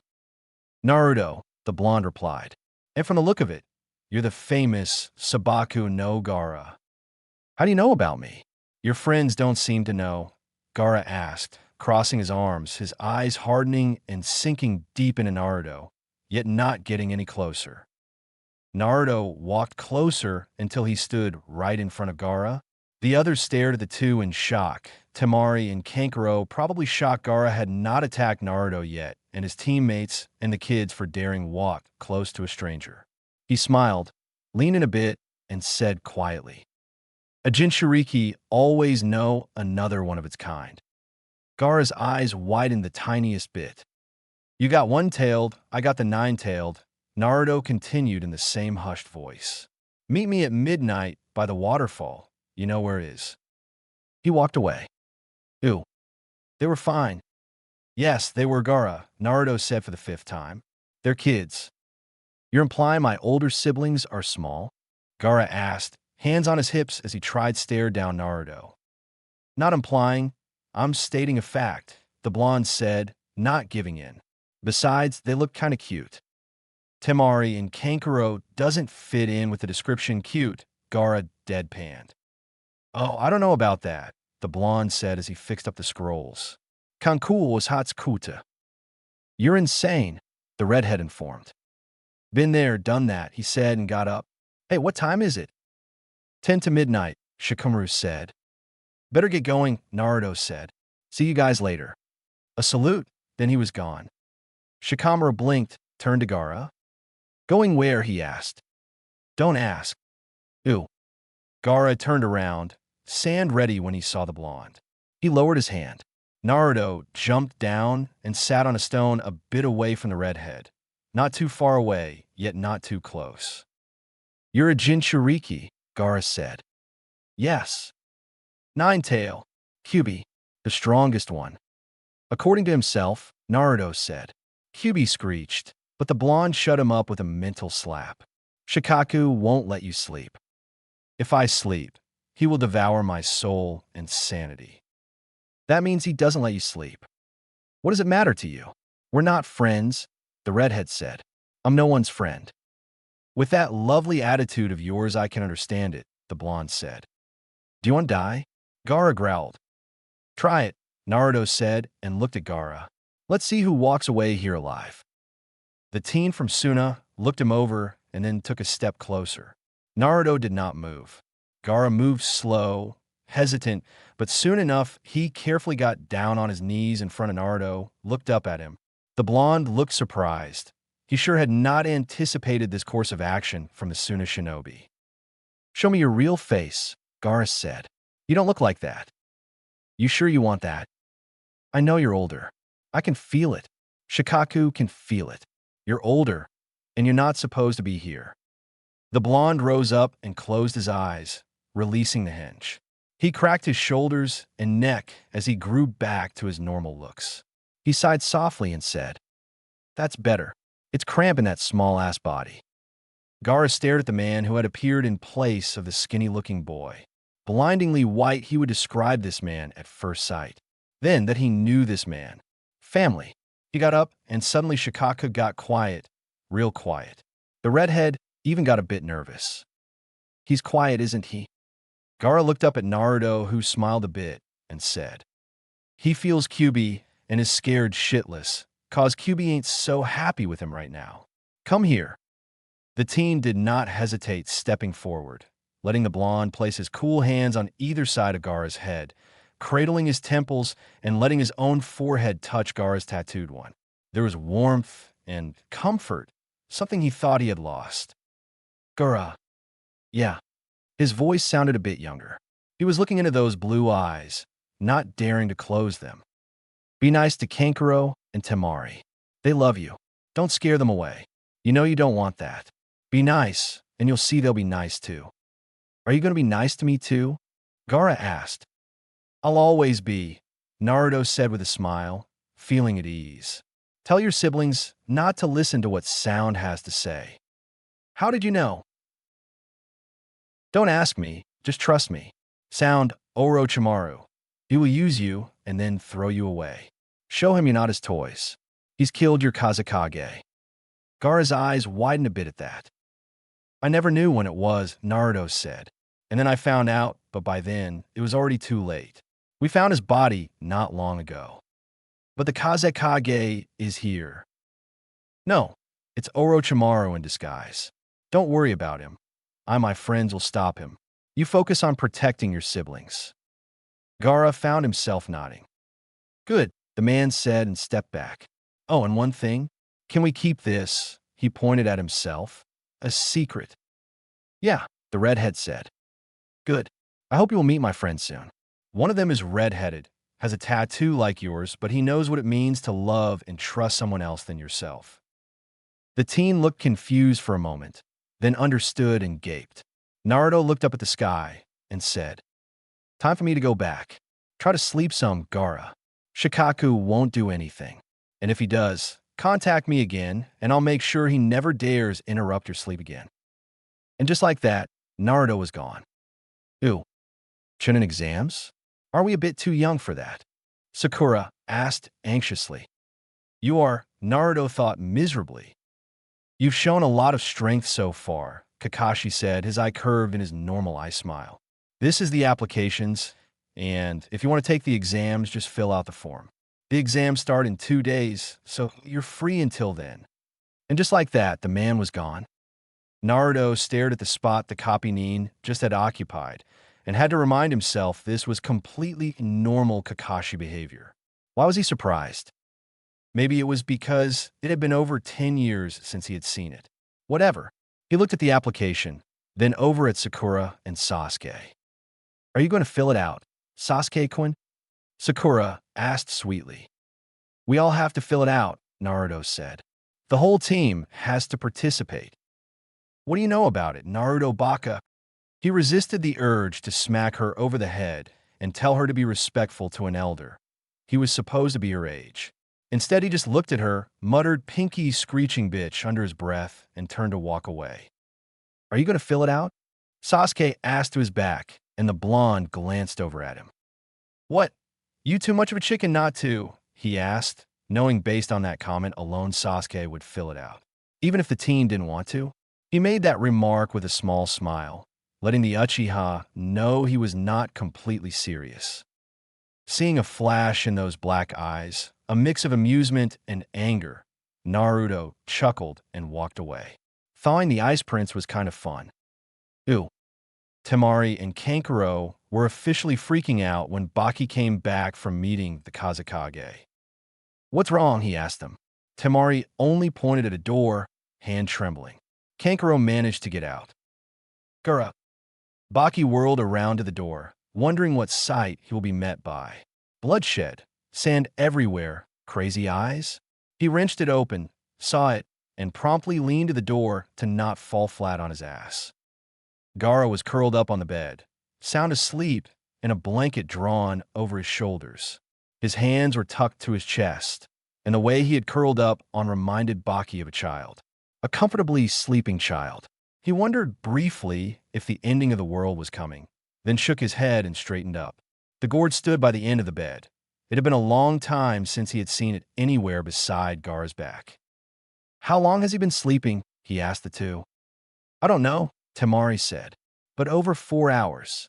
He hasn't stirred once while we've been watching. And he was nice to me when I went to get some water last night. Not fake nice, real nice." Kankuro nodded jerkily, still in shock. Baki turned around and watched the youngest team member for a bit. Then he gently closed the door and said, "Let him sleep. He hasn't gone crazy on us yet, so let him sleep." Ew. Naruto was itching and speeding. He couldn't sleep. He was practically vibrating on the spot, sitting cross-legged on his bed.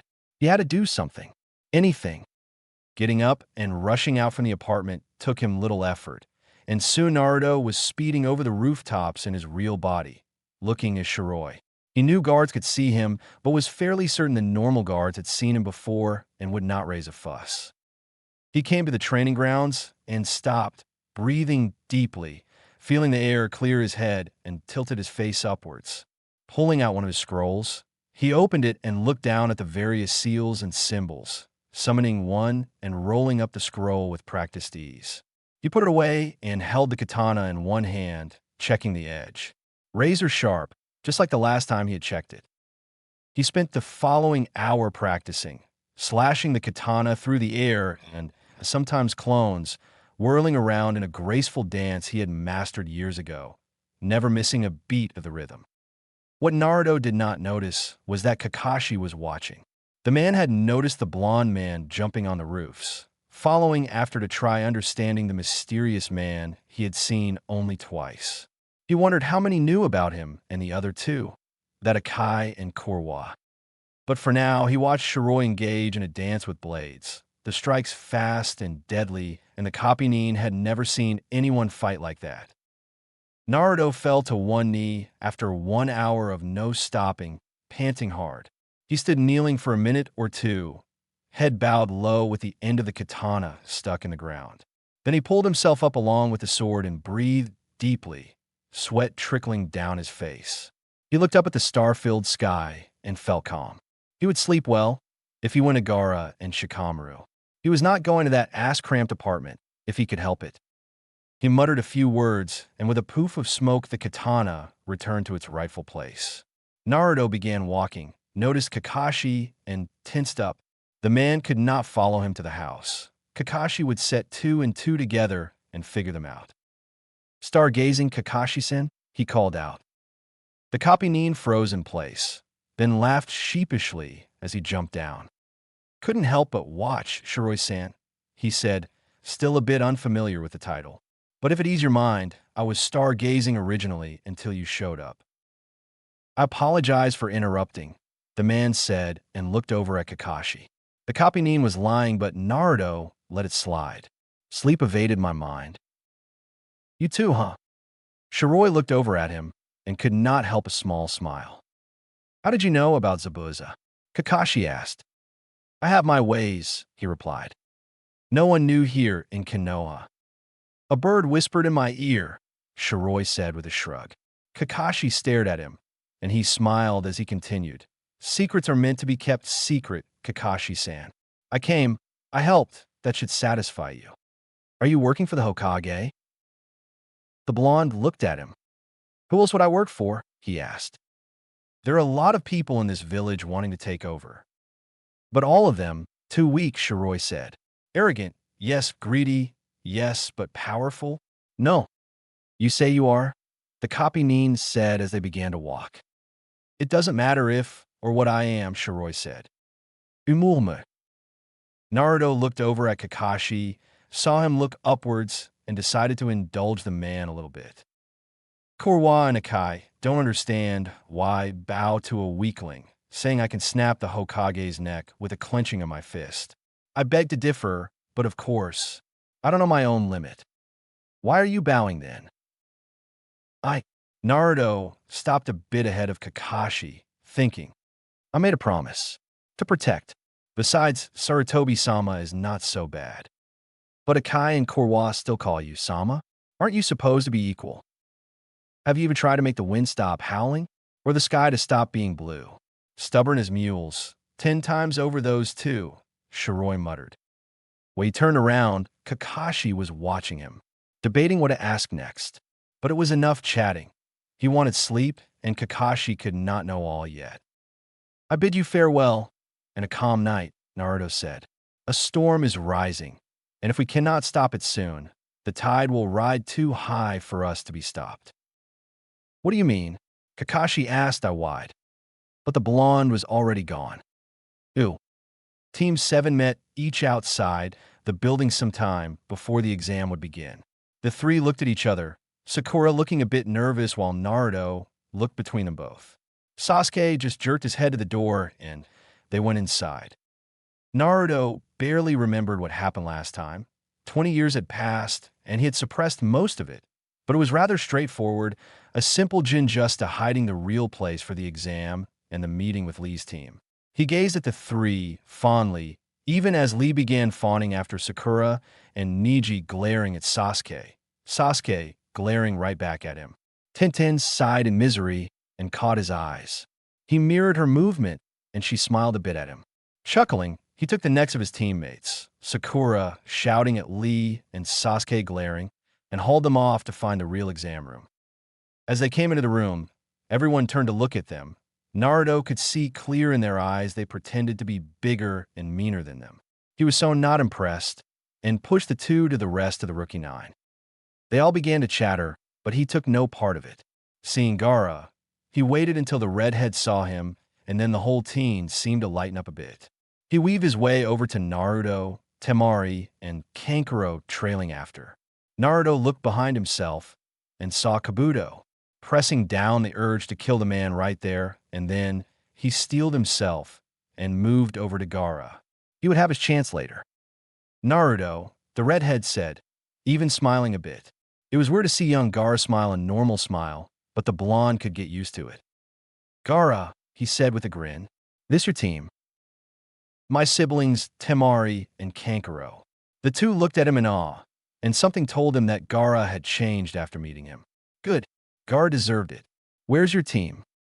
Naruto waved a hand vaguely at the direction of the chatter and cringed as he heard Ino and Sakura break out in a fight. They're kinda loud, Temari said with a wrinkle of her nose. They're just kids, Naruto said, as if he was defending an armful of 5-year-olds. You're a kid too, she said. Am I? He asked with a smile, and somehow she saw age in those blue eyes, belonging to a man, not a child. Before she could say anything, Ibiki walked into the room. Naruto closed his eyes as the test begun, tapping the pen against the desk gently, as if he was just thinking while he was running through mental commands to release a technique, hearing faint whispers from Shikamaru, and Gaara the older ones when they were doing the same.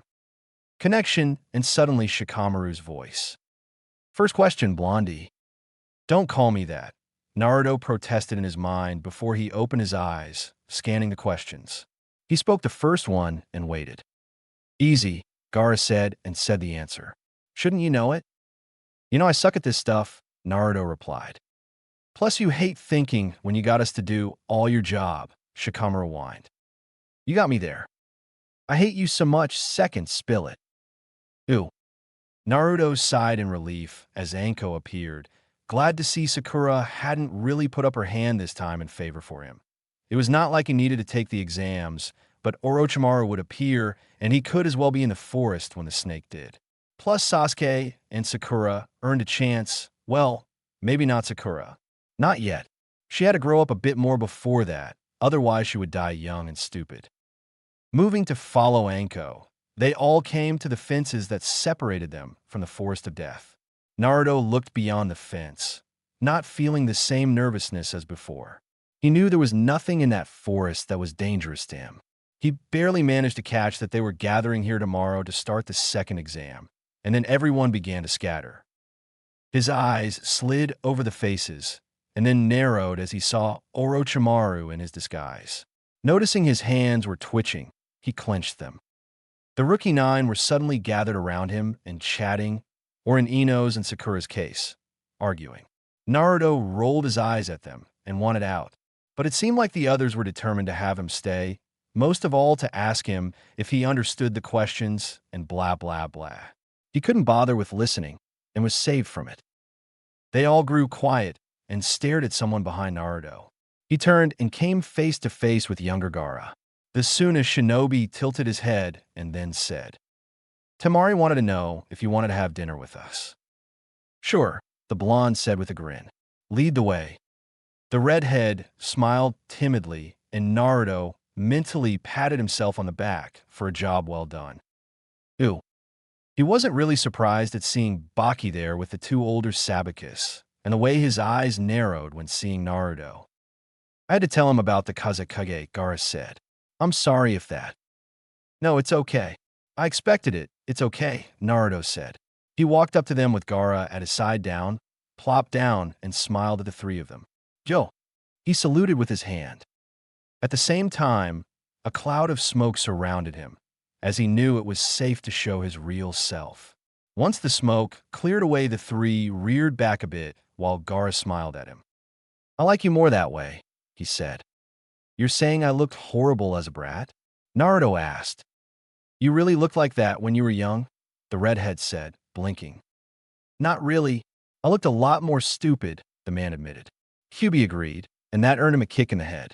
Growling, the demon rubbed his sore head and stuck out his tongue at Naruto. He was kindly ignored as Naruto turned back to the real world. Jay, you're so boring, brat. Warning you, Q-chan. Q-chan. Yep.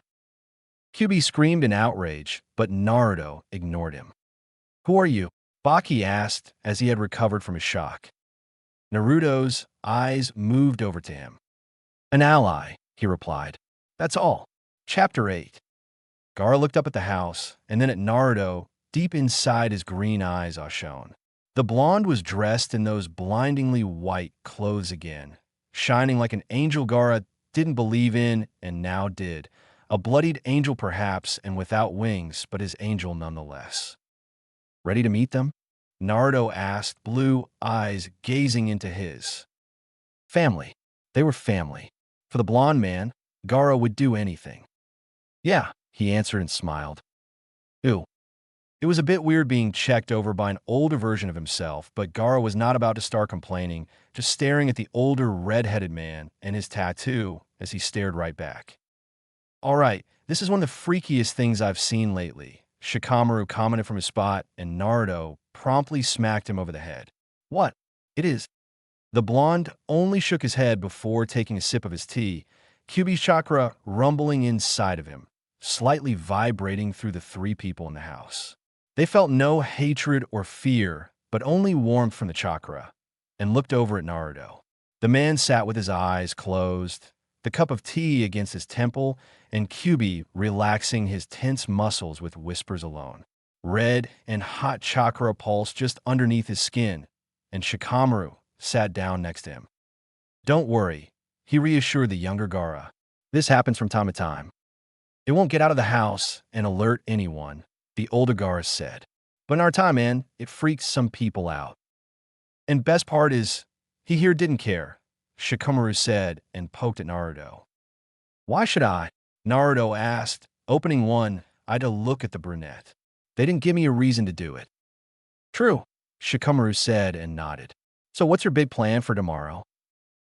Keep Orochimaru away from Sasuke. We can kill him, you know. Not in the forest with all those kids in it. Gotta wait. Since when did you care about kids? The older Gaara asked, sitting down and patting the spot next to him so his younger version could sit down as well. It would be annoying, Naruto said even as the younger Gaara sat down next to them, having to apologize for killing everyone's genins. The two remaining from a future considered this and then agreed. So, when are we killing him? For killing him we will, Shikamaru said. Third exams because I doubt he's going to stay if we stop him in the second exam, Naruto said, before he can kill Sandame. Gaara looked at the three time travelers' plan, hearing them go through techniques that made even him gape, and he wondered just how strong they were. Ew. New day dawned bright and early, and Naruto was waiting for his teammates to arrive. Once again in his younger form, he had squatted down and was now drawing circles in the sand with his finger. It was boring to wait and not have anything to do. QB rumbled in him, and he quieted the demon down. It would do no good if any of the Jounins would hear or feel QB. That would just spell lots of trouble to him, trouble he had no interest in dealing with. Naruto. He looked up as the shadow came over him, and looked into Sasuke's black eyes. Morning, he replied. Yeah, Sasuke replied and sat down next to him. Naruto raised an eyebrow, unusual behavior for the Ice Prince. How was it with Gaara yesterday? It was good, Naruto said. He's not as bad as you'd think. Sasuke only nodded and let the blonde continue drawing circles. Ew.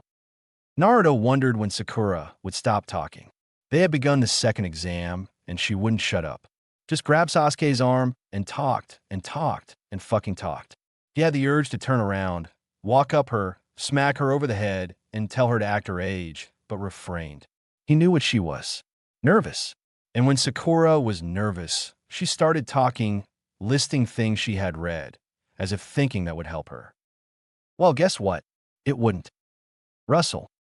Quiet, Naruto hissed, and to his surprise the girl shut up. Sasuke shook her arm off, and they walked up to the blonde. Where? Sasuke said, looking around. I heard it too, but couldn't pinpoint it. Left, Naruto said. Let's get up in the trees. Yeah. Sakura followed willingly, now not so brave she had been during the first exam. That had been her element. This not so much. Not yet. Naruto landed on a branch and listened. Whoever had caught Sakura's voice had not followed them. It could have been Orochimaru. No, as much as Naruto hated the man, he had to admit the guy was powerful in his own right. He would not allow any Genins to hear him. Whoever this was, it was another team or a scout to another team. Sasuke and Sakura landed on the branch next to him. They had gotten away from whoever it had been. Good. All they had to do now was to get a scroll opposite of there. They had gotten an Earth scroll, which meant they had to get a Heaven scroll to pass. What should we start with? Sakura asked, fidgeting. Get a bit further in, I guess, and then set up camp, Naruto replied. We're going to be here for 5 days, so we don't have to do it in a rush. What? You even listened to the instructions? Sakura said. The blonde felt his eyebrow twitch, but replied through clenched teeth. Yeah, I actually did. What? You surprised I actually got a brain? Let's get moving. Ew. The first night Naruto stayed up, looking over the forest and stretching out his chakra. He felt groups near there, albeit faintly, and wondered if he would go and accidentally get a Heaven scroll. No, his 2 team members had to work a bit for it. He had done this all already and knew he could get it. Sasuke and Sakura needed to train a lot more than him. Joe. He looked up and Shikamaru grinned at him. Naruto was seated in a tree, and by the roots of it Sasuke and Sakura rested. Yo, he replied, and the man jumped down on the branch, dressed in complete black. He sat down more comfortably, and Naruto continued. Gaara. Watching the kids, Shikamaru and pointed down. Good. We found Orochimaru. He's not far from here. I know. That's why I set up a barrier. Good call. We're going to track him. Make sure he stays away from you guys. That's great, Naruto said. If he really gives a lot of trouble, capture him and take him away. Roger that, Shikamaru said and grinned again. You watch over them? Someone has to do it, Naruto said. They'll be fine. You and Gaara better get going. All right, Shikamaru said and jumped down from the tree. Naruto saw Gaara follow him as they left, and he also jumped down to have a better look where the 2 were. If anyone approached them, he would know. Ew. When Sasuke and Sakura woke up in the morning, the first thing they saw was Naruto sitting on a log eating something. What's that? Sasuke asked as he sat up. Ration bars, Naruto said and took another bite. Doesn't taste much, but it keeps you satisfied. You guys want one? Sure, Sasuke said, not feeling to run around and get breakfast consisting of some berries or whatever. Sakura nodded as she got up. Naruto fished up 2 from his pack and threw them to his team, then went back to his own. They glanced at him one more time, and he knew they had not expected him to bring any with him. Having lived on them for years during missions, he knew better than to forget them. He swallowed the last piece along with some water and then rose up. There should be other teams nearby, he said to the 2 of them. We're going to run into a team who had the scroll we need eventually. Yeah, Sasuke said. Who's going to be in charge of ours? I can, Naruto said. The 2 looked at him. I'm not going to drop it, I swear. Who do they take him for? An idiot. Well, a few months ago he had been an idiot. Shaking it off mentally, he stared back at the 2. Sasuke unpacked the Earth Scroll and threw it over to Naruto. He pretended to pack it into his backpack, while in reality, he sealed it within a scroll that went into his pouch on the back of his hip. Rising up again and pulling the backpack on, he saw the 2 were getting ready. All right, Sasuke said. Let's go and get ourselves a scroll then. The teams had managed disguising themselves rather well, and their second day in the forest soon came to an end with the darkness and no scroll. During the night, when Naruto had kept watch, the team's signals had disappeared one after another, so they probably used something to hide themselves. Nonetheless, he knew the next day they would find a team, if he so had to chase down said team himself. He took charge of watching that night, too, despite Sakura's and Sasuke's protests. He promised them he would not fall asleep. He was too wired up to sleep anyway. The moment they fell asleep, he placed a barrier around them, keeping them safe and trusting Gaara and Shikamaru to look over them. Naruto himself? He had a few barriers to knock down. What training would Sakura and Sasuke get if they had no way of sensing the teams? Ew. The 2 rose up early and once more saw Naruto sitting and eating one of those ration bars. He did not look tired at all. You are weird, Sasuke concluded as he got up from the ground. Why's that? Naruto asked. You aren't any tired at all? Not really? Should I be? Sasuke looked at him a little longer, then shook his head and got his backpack on. Naruto grinned a bit and rose up as well. So, shall we go find ourselves a team to knock out? Ew. Defeating a team from grass had been surprisingly easy, and Naruto had not even needed to help except for knocking one of the guys out who were giving Sakura a hard time. And really, he had just dropped down from a branch he was sitting on, landing with his feet on the man's head. Not his fault if the man couldn't handle it. And no, there was no reason to bring up the fact he had made his feet feel like a piece of concrete. Sasuke rooted through the other team's bags and finally produced a scroll. He held it up for them to see. Heaven.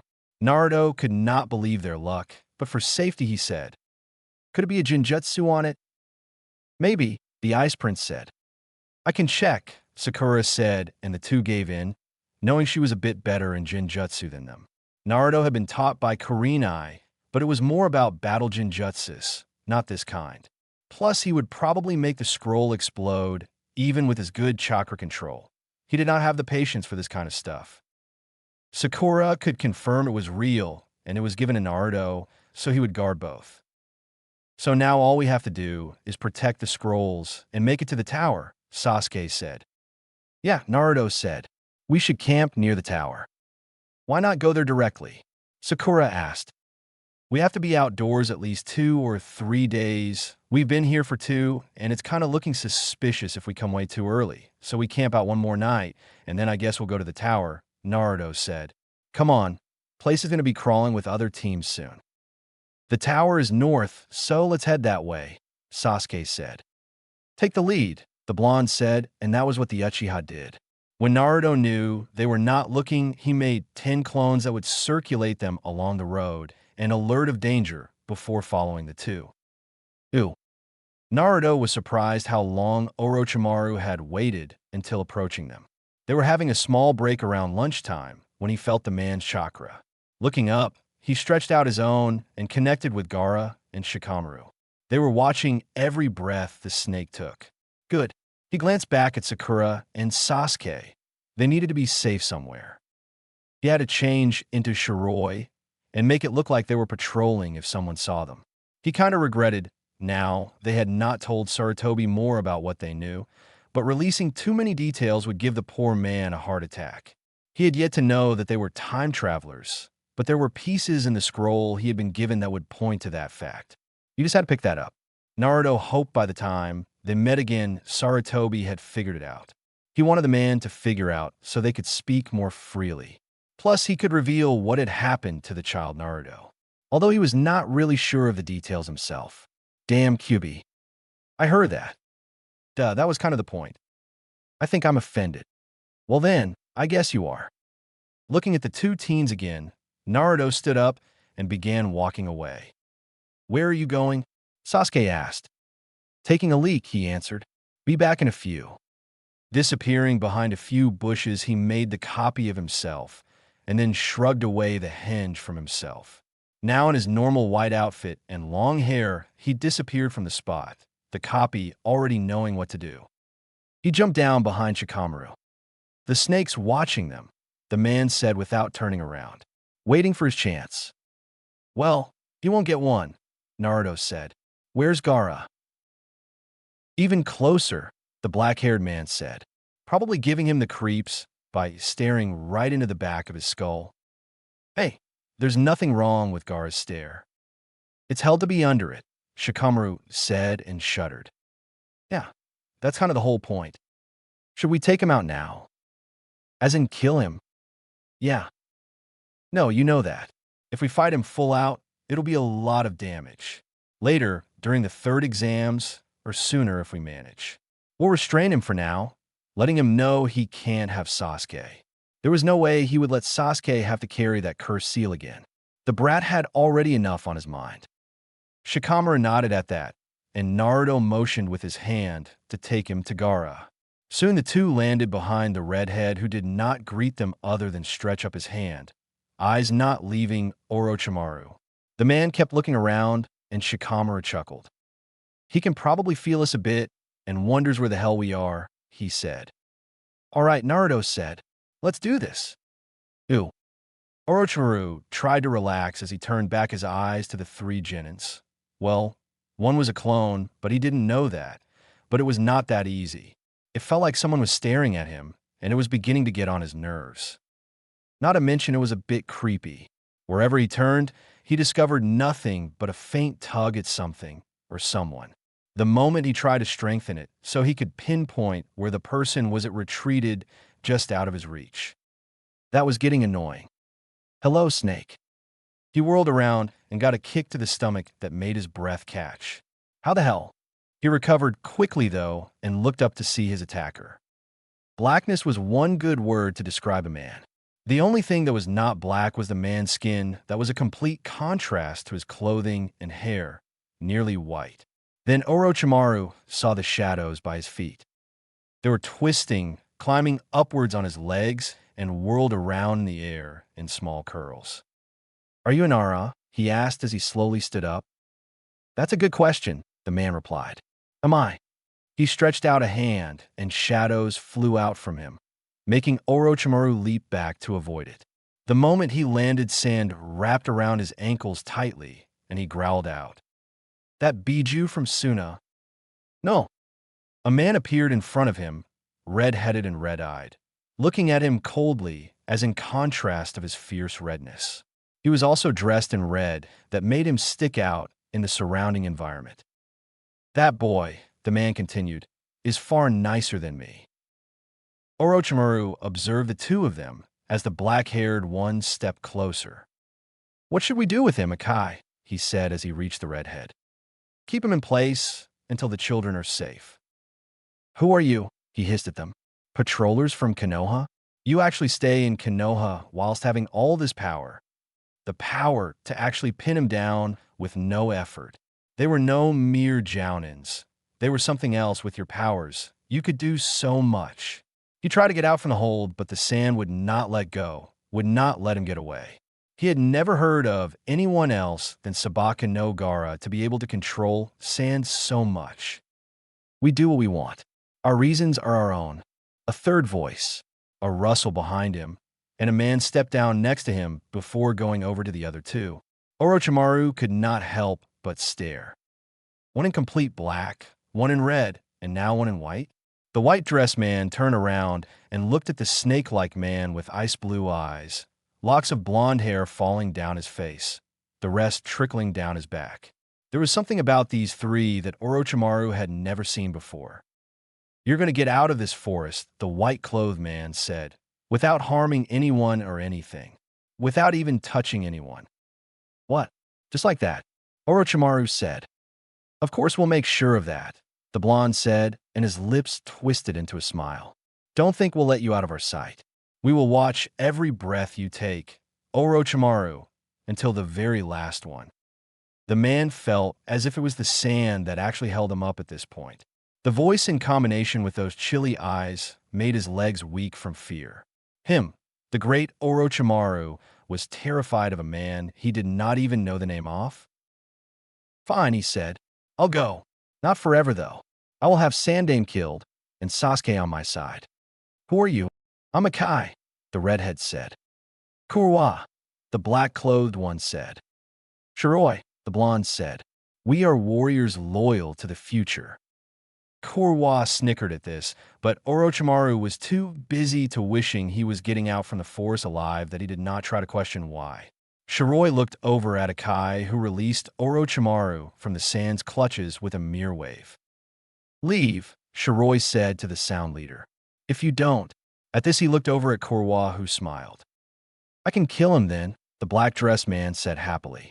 Shiroi rolled his eyes. "Oh, sorry, stupid question, I guess. So, Orochimaru, if you haven't done what we feel satisfying, you are to die by my hand." He looked positively giddy at the prospect, and Orochimaru was not about to indulge him. He was gone a moment later. "Follow him," Naruto told Shikamaru, who only saluted and vanished as well. Gaara and Naruto looked at each other. "I guess I should go back to my team." "I'll stay close," Gaara said, and Naruto nodded before vanishing. Ooh.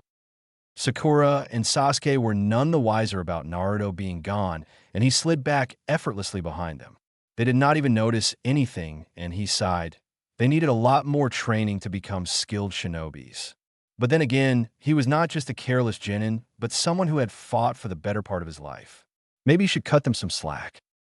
Suddenly, he felt Gaara the Younger's chakra spike up and stopped abruptly. This Sakura and Sasuke noticed, and they stopped. "Naruto, what's wrong?" Sakura asked. "Shikaku's being a pain in the ass," Kyuubi informed the man. "Great."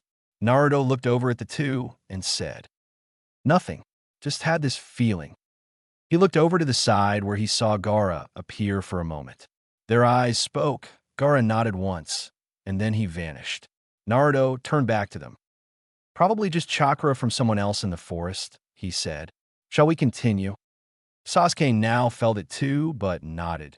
He had no interest in engage in any fights with the person who had this heavy chakra. Gaara, now in the guise as a Kai, jumped between branches, rapidly making his way over to his younger version, which apparently had let Shikaku take the leading role for a moment. Well, anything that involved killing and blood Shikaku would be a glad volunteer on that one. At least this time Shikaku. The older Gaara's Biju, he had learned his lesson. Arriving at the scene, Akai assessed the situation. He felt Team 8 from Konoha, Hinata, Kiba, and Shino, and then looked over at his younger self. The younger Gaara was going to kill those 3 genin from Rain unless Akai stopped him. But how? There were no rules against killing, but Akai did not want to see his younger self completely vanish like that. So he focused instead, sending out his chakra to connect with Gaara's. Through the red haze that was Shikaku came a fresh breeze, and Gaara opened his eyes wide.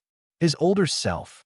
Without thinking, he released the man from the sand and looked around before realizing what he was doing. He was about to kill someone again, in cold blood. He closed his eyes tightly, sending a mental thanks to his other self for the wake-up call. "Temari, Kankuro," he said quietly. "Let's go." The two relaxed at seeing it was him again, and nodded. They vanished the moment after that, and the team from Rain who just escaped death could not help but collapse on the spot, weak from feeling that killer intent. Team 8 gave all a sigh of relief. Ooh. Naruto was not so comfortable letting either of his teammates keeping watch the third night, but he knew Gaara was nearby, and therefore let Sasuke take the watch. He lay awake for long periods of time, though, watching their surroundings. Oi, Naruto! He blinked and peered over his shoulder at Sasuke. You can relax, the black-haired teen said. Nothing's going to happen. I guess adrenaline's keeping me awake, Naruto said. And paranoia, he added in his head. Well, try to sleep. You haven't rested at all ever since we entered, and that was 2 days ago. That was true. Naruto shrugged and lay back down, closing his eyes and willing his body to relax along with his mind, if just for an hour or two. Ew. He was woken up by a gentle shaking of his shoulder and opened his eyes blearily to look up at Sasuke. It was morning, and the sun shone faintly through the thick roof of leaves and branches. Yo, Sasuke said with an almost smile. When I said you should try, I didn't mean that deep. Sorry, he said with a yawn and sat up. Sakura was nibbling on some berries she had found, looking around the surrounding forest. So the tower today?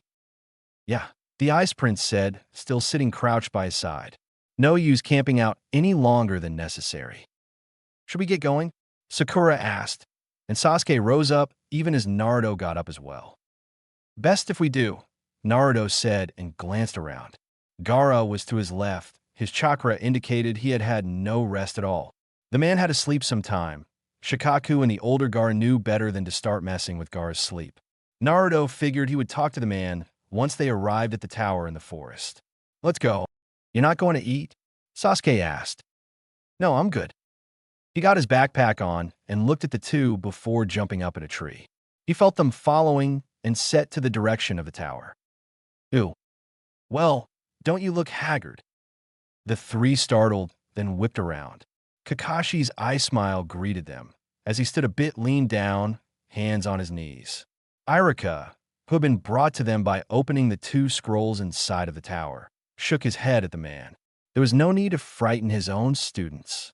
Although Kakashi, compared to Irika himself, was a hell of a lot kinder when it came to scaring. Just look at yourself, Naruto said. You haven't been reading Ica Paradise lately. You're trembling from the withdrawal, aren't you? Kakashi got up, but at the smug look on Naruto's face, he could not help but laugh a little. You got that one, Naruto. You guys are here awfully early. We had it easy, Sasuke said with a shrug. Yeah, and we didn't run into freaking Snake Man on our way here, Naruto added. You're lucky then. You get to relax for quite a bit until the ending has come. You're the 4th team to arrive. 4th, Sakura said, and both her teammates winced at the sound. Please, no more screeching. Then, who came here before us? Dunno the 2 latest, but I do know the first one. A team from Suna, Kakashi said. Sabaku, no Gaara's team. Gaara. Naruto perked up at this. Do we have to stick together while waiting for the others? No, the man said. Why? Then I'll go and see how it went for them. Later. With that, he ran off at the direction where he felt the Suna siblings' chakras. As he rounded the corner, the older Gaara became visible. Naruto slowed down and waited until Gaara caught up with him. You look like shit, he commented. You should go ahead and get some sleep. Maybe, Gaara said. I won't need more than an hour. Take your time. I won't go to sleep for a while. Just use our normal way when you're coming back. I'll see if I can get in contact with Shikamaru. Gaara nodded and vanished again, and Naruto started down the hallway. Ew. They had been given a room with 3 beds and to rest in until the rest of teams had arrived, and now the 3 had gathered there to just relax. Or technically 2. Naruto had other things to do. Walking down the halls as Shiroi, he was making his way to one of the meeting rooms, where Sarutobi had requested his presence along with Kurwa and Akai. He had already talked to Shikamaru, and the man was leaving a shadow. Naruto never really understood what it was, but it was something good, so he never investigated further than that. A whisper of wind behind him, and Akai walked behind him. In the next moment, shadows floated up, and soon Kurwa was next to them. You good to go? Shiroi asked. The black-haired man had after all been up for some time. Yep, Kurwa replied. Might need a nap a little later. I can take over watching over Orochimaru, Akai said. He's outside of Konoha now. I don't think he's coming back until later. Either way, Shiroi said, we're keeping surveillance on him. We'll divide it later. You got it, Kurwa said, and they came to the doors that would lead them into the meeting room. Shiroi knocked. Enter. The three entered and saw the Hokage was alone in the room. They bowed when Sarutobi turned around. Close the door, please, he said. I've read the letter again. The scroll lay open before him on the desk. And Shiroi asked, who are you, really? He asked as he looked at the three of them. This letter suggests things no one but a time traveler from the future might know. Unless you make all this up or see into the future. 3 possibilities, 2 are wrong, Shiroi said. One is plain absurd, the other more or less impossible. The third one unlikely to occur, but not unheard of. Do you always speak so difficult? The aged man groaned as he sat down. I picked the first option. Time travelers. Yes. Now tell me your full names. Shiroi made a sign to Kurwa, who nodded and clapped his hands once.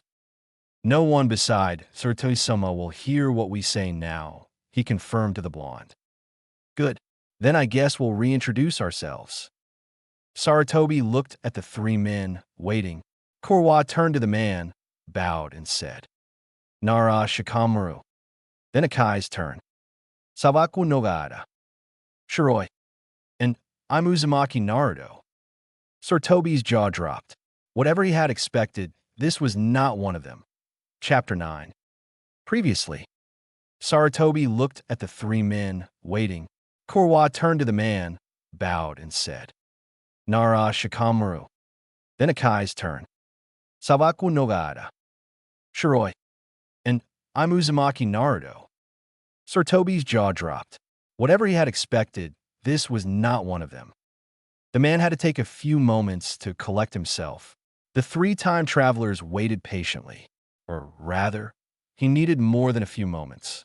He sat silent for a while, easing his heart back to his normal rhythm as he watched the 3 each in turn. Now, when he thought about it, they bore some resemblance to their younger selves. Finally, he took a deep breath and straightened up a bit. There was no use sitting there and just taking it in. If he really wanted to meld it, he'd better have them talking about how it happened, why, and what was going to happen next. So the Sandame spoke. You are from the future. Yes, Shiroi replied. And your younger selves haven't been affected by this. That's well. Naruto looked at Gaara and Shikamaru, who both shrugged. He was on his own there. He sighed and turned back to Sarutobi, who was eyeing him curiously. Gaara and Shikamaru from this time are unharmed, while Naruto from this time is, I guess, more or less ceased to exist. Sarutobi stared at him. I beg your pardon? He managed at last. Kyuubi doesn't like competition, Naruto said with a shrug. So, he got rid of the other Naruto. Got rid of him? He hasn't told me what he did to that Naruto. Okay, the blonde said and threw up his hands. I've been trying to ask him, but the fucking fox just won't slip the lid on this on. So I'm guessing he deleted the brat. You mean yourself, Shikamaru said. Well, I was a brat at this time, Naruto said. Kinda harsh, isn't it? Gaara said. Hey, I'm talking about myself. I'm allowed to be harsh. Sarutobi looked between the 3 and then hawked. They shut up. Naruto, he said, and the blonde turned to look at him. Whatever happened, happened. That's it. It'll take a little while to take it in, but let's move on for now. I'm guessing you've been impersonating your younger self? That is correct, Naruto said. Call his selfish desire to be seen anything else but a loudmouth brat who didn't know when to shut up. Again, kinda harsh, the redhead said. Naruto calmly smacked him over the head. Ow, what the hell was that for? Sarutobi chuckled at the sight of them, which made them all 3 snap back to attention. Now I have that cleared up, he said, although he knew he would be thinking about it for time to come. So I guess you know about Orochimaru? Yes, they replied simultaneously. And the fact that he suddenly took off? That actually was kind of us, Naruto said. What did you do? Promise to kill him if he didn't get out, Shikamaru said. We're going to kill him anyway, but we didn't want to do it in the forest.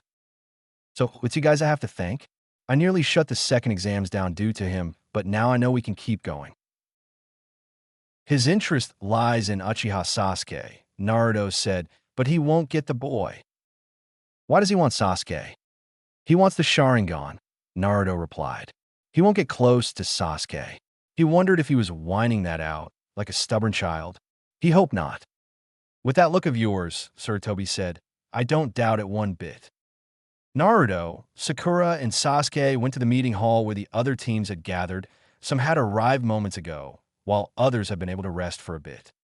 Now it was time to see what will happen after the time was up.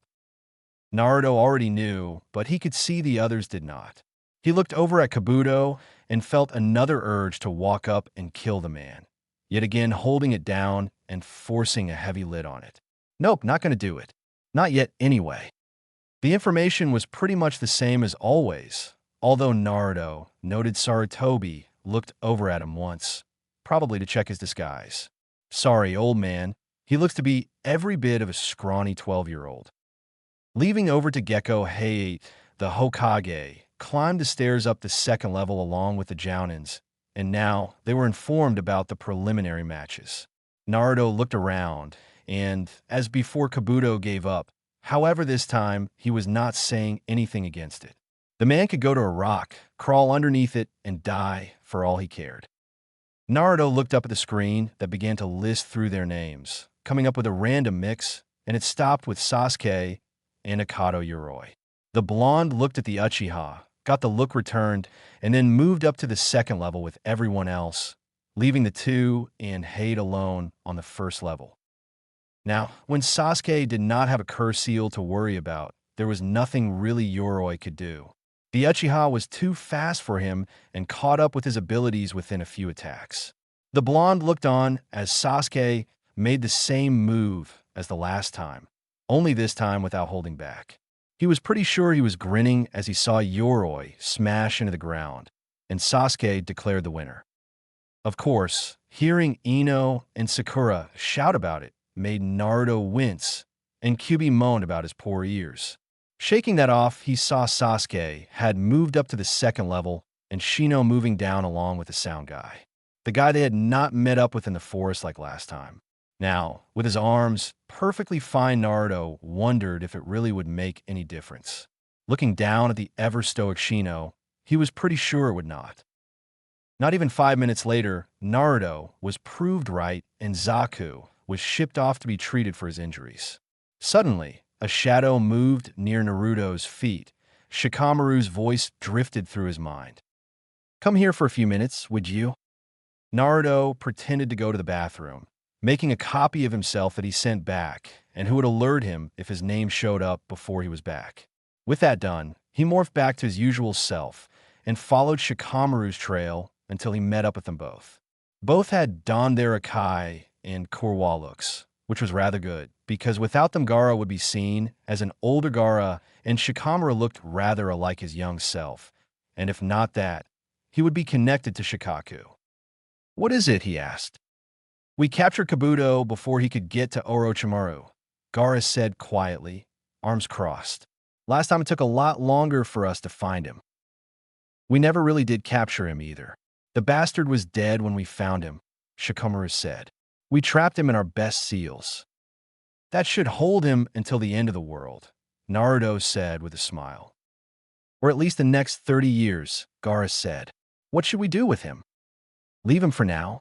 Where is it? In one of the hidden caves we found by the faces of the Hokages.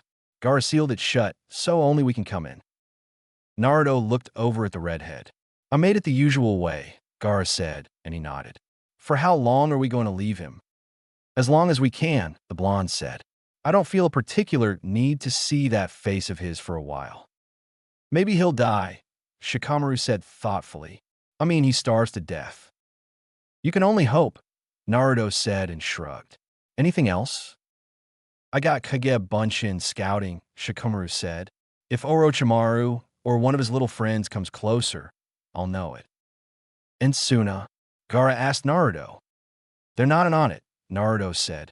Baki has informed everyone what has happened, but also ordered for them to pretend.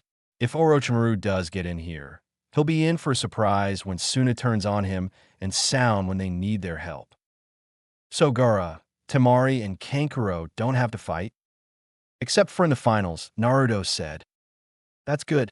I mean, they shouldn't be fighting the way we were forced last time, the redhead said. Shouldn't you be going back? Yeah, Naruto said. My name hasn't been called yet, but I don't really know who's fighting. I've kind of forgot the order. Well, it was a while ago, and you were a lot older, Shikamaru said. I sense a hint of sarcasm there, so I advise you, shut up. When he had returned and dismissed his copy, Temari and Tenen's fight was just finishing up with Temari being the winner. At least this time, she did not half-kill Tenten, and the weapon mistress could actually walk away from the scene, back up to her team. Once it was time for Shikamaru, Naruto smiled a bit. A shadow had formed around his feet, larger and darker than usual, and he knew his time Shikamaru was watching to see how the younger one fared against Kin, the sound girl. The shadow climbed up a bit on his feet, which was okay since he already had black sandals on him. He leaned onto the rail and stood to watch the fight. As expected, it happened the way Naruto remembered it, but this time he could appreciate the plan. Last time he had thought Shikamaru was just strange, having a high IQ though, and Shikamaru was only expected to do that good. The shadows detangled from him and vanished.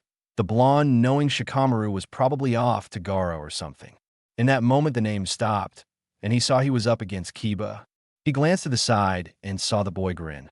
Probably thought it would be a piece of cake. He had not seen much of Naruto since they finished at the academy. Your turn, Naruto, Kakashi said, and he nearly rolled his eyes. Instead, he just nodded and moved towards the stairs. To his surprise, Sakura did not say anything degrading to him. Just called out a small good luck. Sasuke nodded once he looked back, and then he was down on the first level.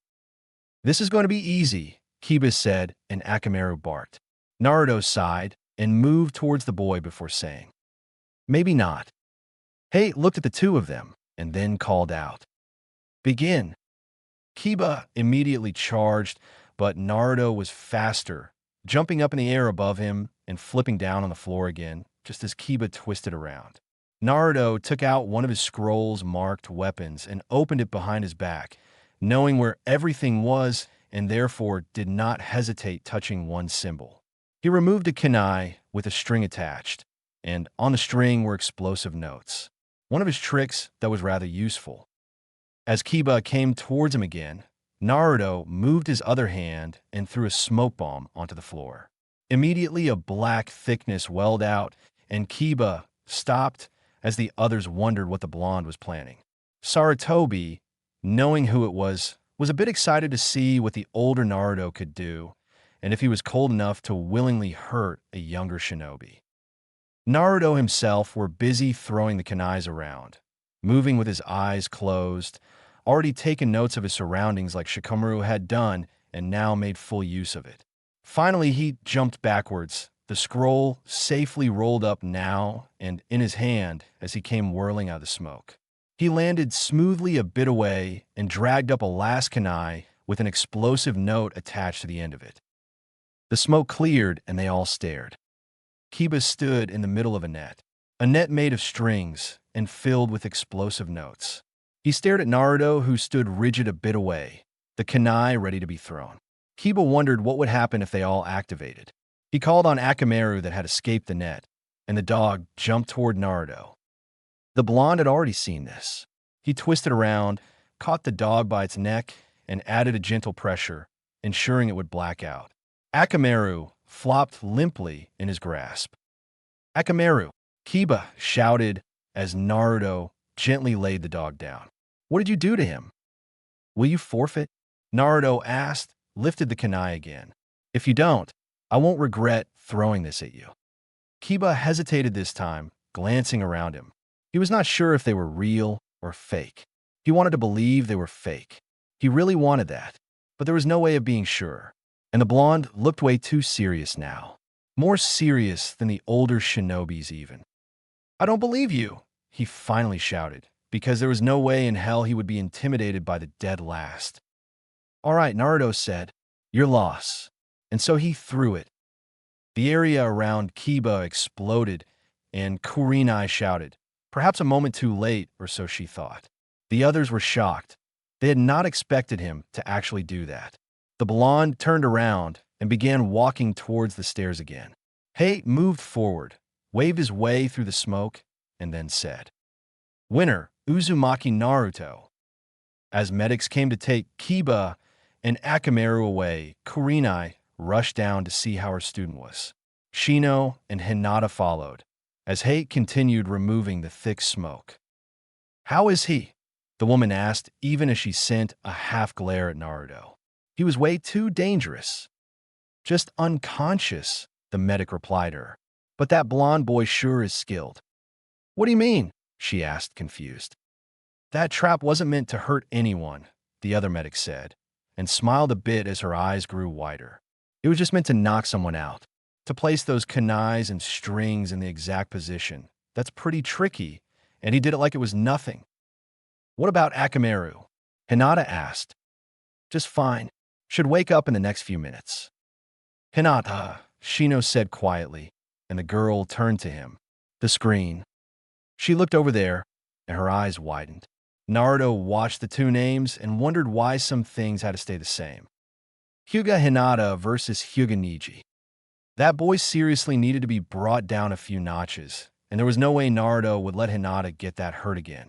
If he so had to attach himself to her mind and knock her out, he would do it. Hopefully she would listen to him, and he so subtly moved his mind out, trying to connect with hers without her responding like Shikamaru and Gaara did. Watching the two making their way towards Hate, Naruto closed his eyes and sought Hinata's mind. The girl was different from what he could remember, but she was not stronger than Niji. He ignored that they began to fight, just sitting with his forehead leaned against the rail that prevented him falling down, eyes still close and slowly, subtly, latching on to Hinata bit by bit, so she would not be overwhelmed. A sharp pain made his eyes open, and he realized he felt her pain. The pain came with every gasping breath, and he saw blood drip down her lips. He made a sign and spoke in his mind. "Hinata-san." Hinata stopped for a moment, Niji not moving either, but her eyes were wide as she stared down at her own feet. Hearing a man's voice in her head was not something she had ever felt before. "Who are you?" "A friend. Your lungs are damaged." "How'd he know?" She gasped again, replied, "So? I can't just give up." "That's the true spirit, Hinata-san. But I have no wish to see you die, and you will if you continue. Niji will kill you, and that will surely sign his own death. Fall back for now." "For now." "You are strong, Hinata-san. You are powerful. Just not this day." Hinata looked at her cousin and realized the man was right. There was no way she could defeat Niji now. He had trained himself hard to become more powerful, and at the moment he was superior to her. The girl managed to straighten her back, but she felt her limbs were shaking horrible. "Aren't you coming?" Niji mocked. "Then I will come to you." He readied himself. "Hinata-san." She caught Niji's eyes and let her Byakugan fade away. He stopped, eyes narrowing. Blood dripped from her lips, but she still bowed to him. "Niji-san." She spoke, a waver in her voice. Her world was fading into blackness. She was not going to hold much longer. She looked up at him. "You're much stronger than me today. I can't defeat you, so I forfeit. I give you the victory this time, but not the next one." She fell, unconscious, a slight smile on her lips. Niji stood frozen on the spot, eyes wide. "Winner, Hyuga Niji."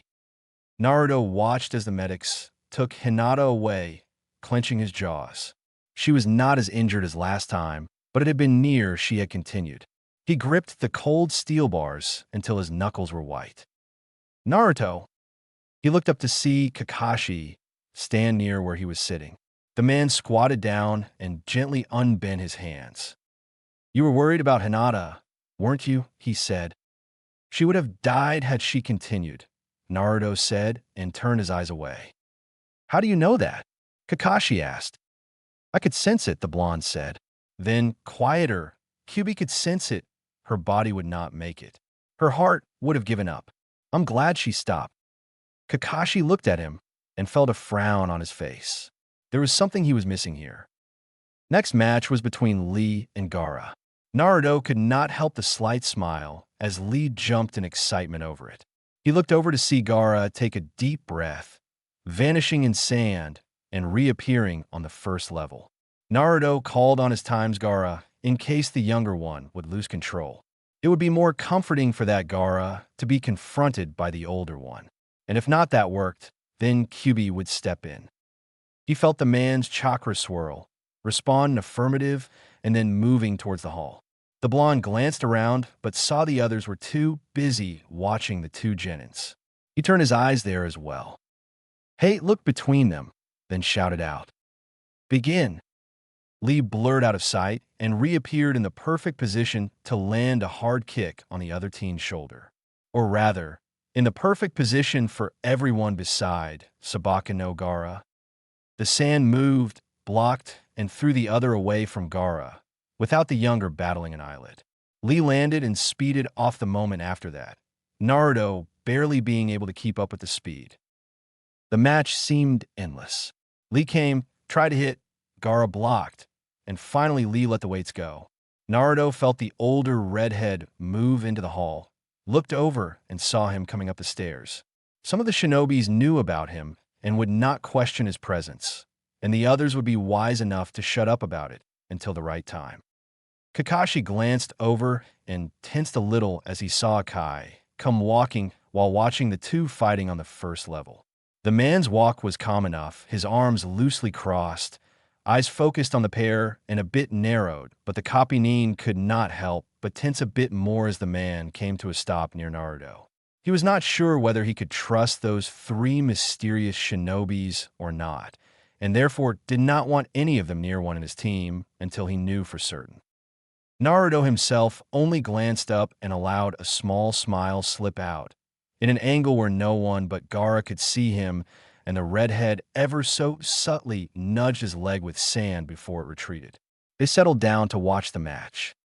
Kakashi was not comfortable at all with Akai sitting down to a crouch next to Naruto, but he kept his stoic mask in place, his body still with one eye directed towards them, while the Sharingan tried to keep up with Lee's movements. "We should not let Lee open any of the gates," Gaara murmured, too quietly for anyone else but the blonde to hear. Naruto knew even if Lee escaped the broken bones and other injuries Gaara had caused last time, the opening of the gates would be bad enough. He nodded lightly, and the redhead rose up again, walking a bit away from Naruto, focusing on the younger redhead this time. He willed Gaara to look up at him, pushing out his chakra ever so slightly, just enough with one look. Gaara felt the push and looked around, saw his older self who glanced over at Lee and then back. The teen understood. He did not feel like hurting Lee too badly either, but the Konoha Genin refused to give in. Fine. He would knock the boy unconscious. A concussion was not that bad, something that Lee could recover from. Breaking a leg would not stop this one, Gaara knew that. Lee stopped for a bit when he saw Gaara stood in an unfamiliar position, slightly crouched, right hand in front of him, fingers looking like claws while the other was nearby his left hip, the fingers also looking like claws. He had been shown a technique by the older Gaara that would allow him to make the finishing move. Lee saw the teen was intending to finish the fight and prepare to open the gates. There was no way he was going to lose.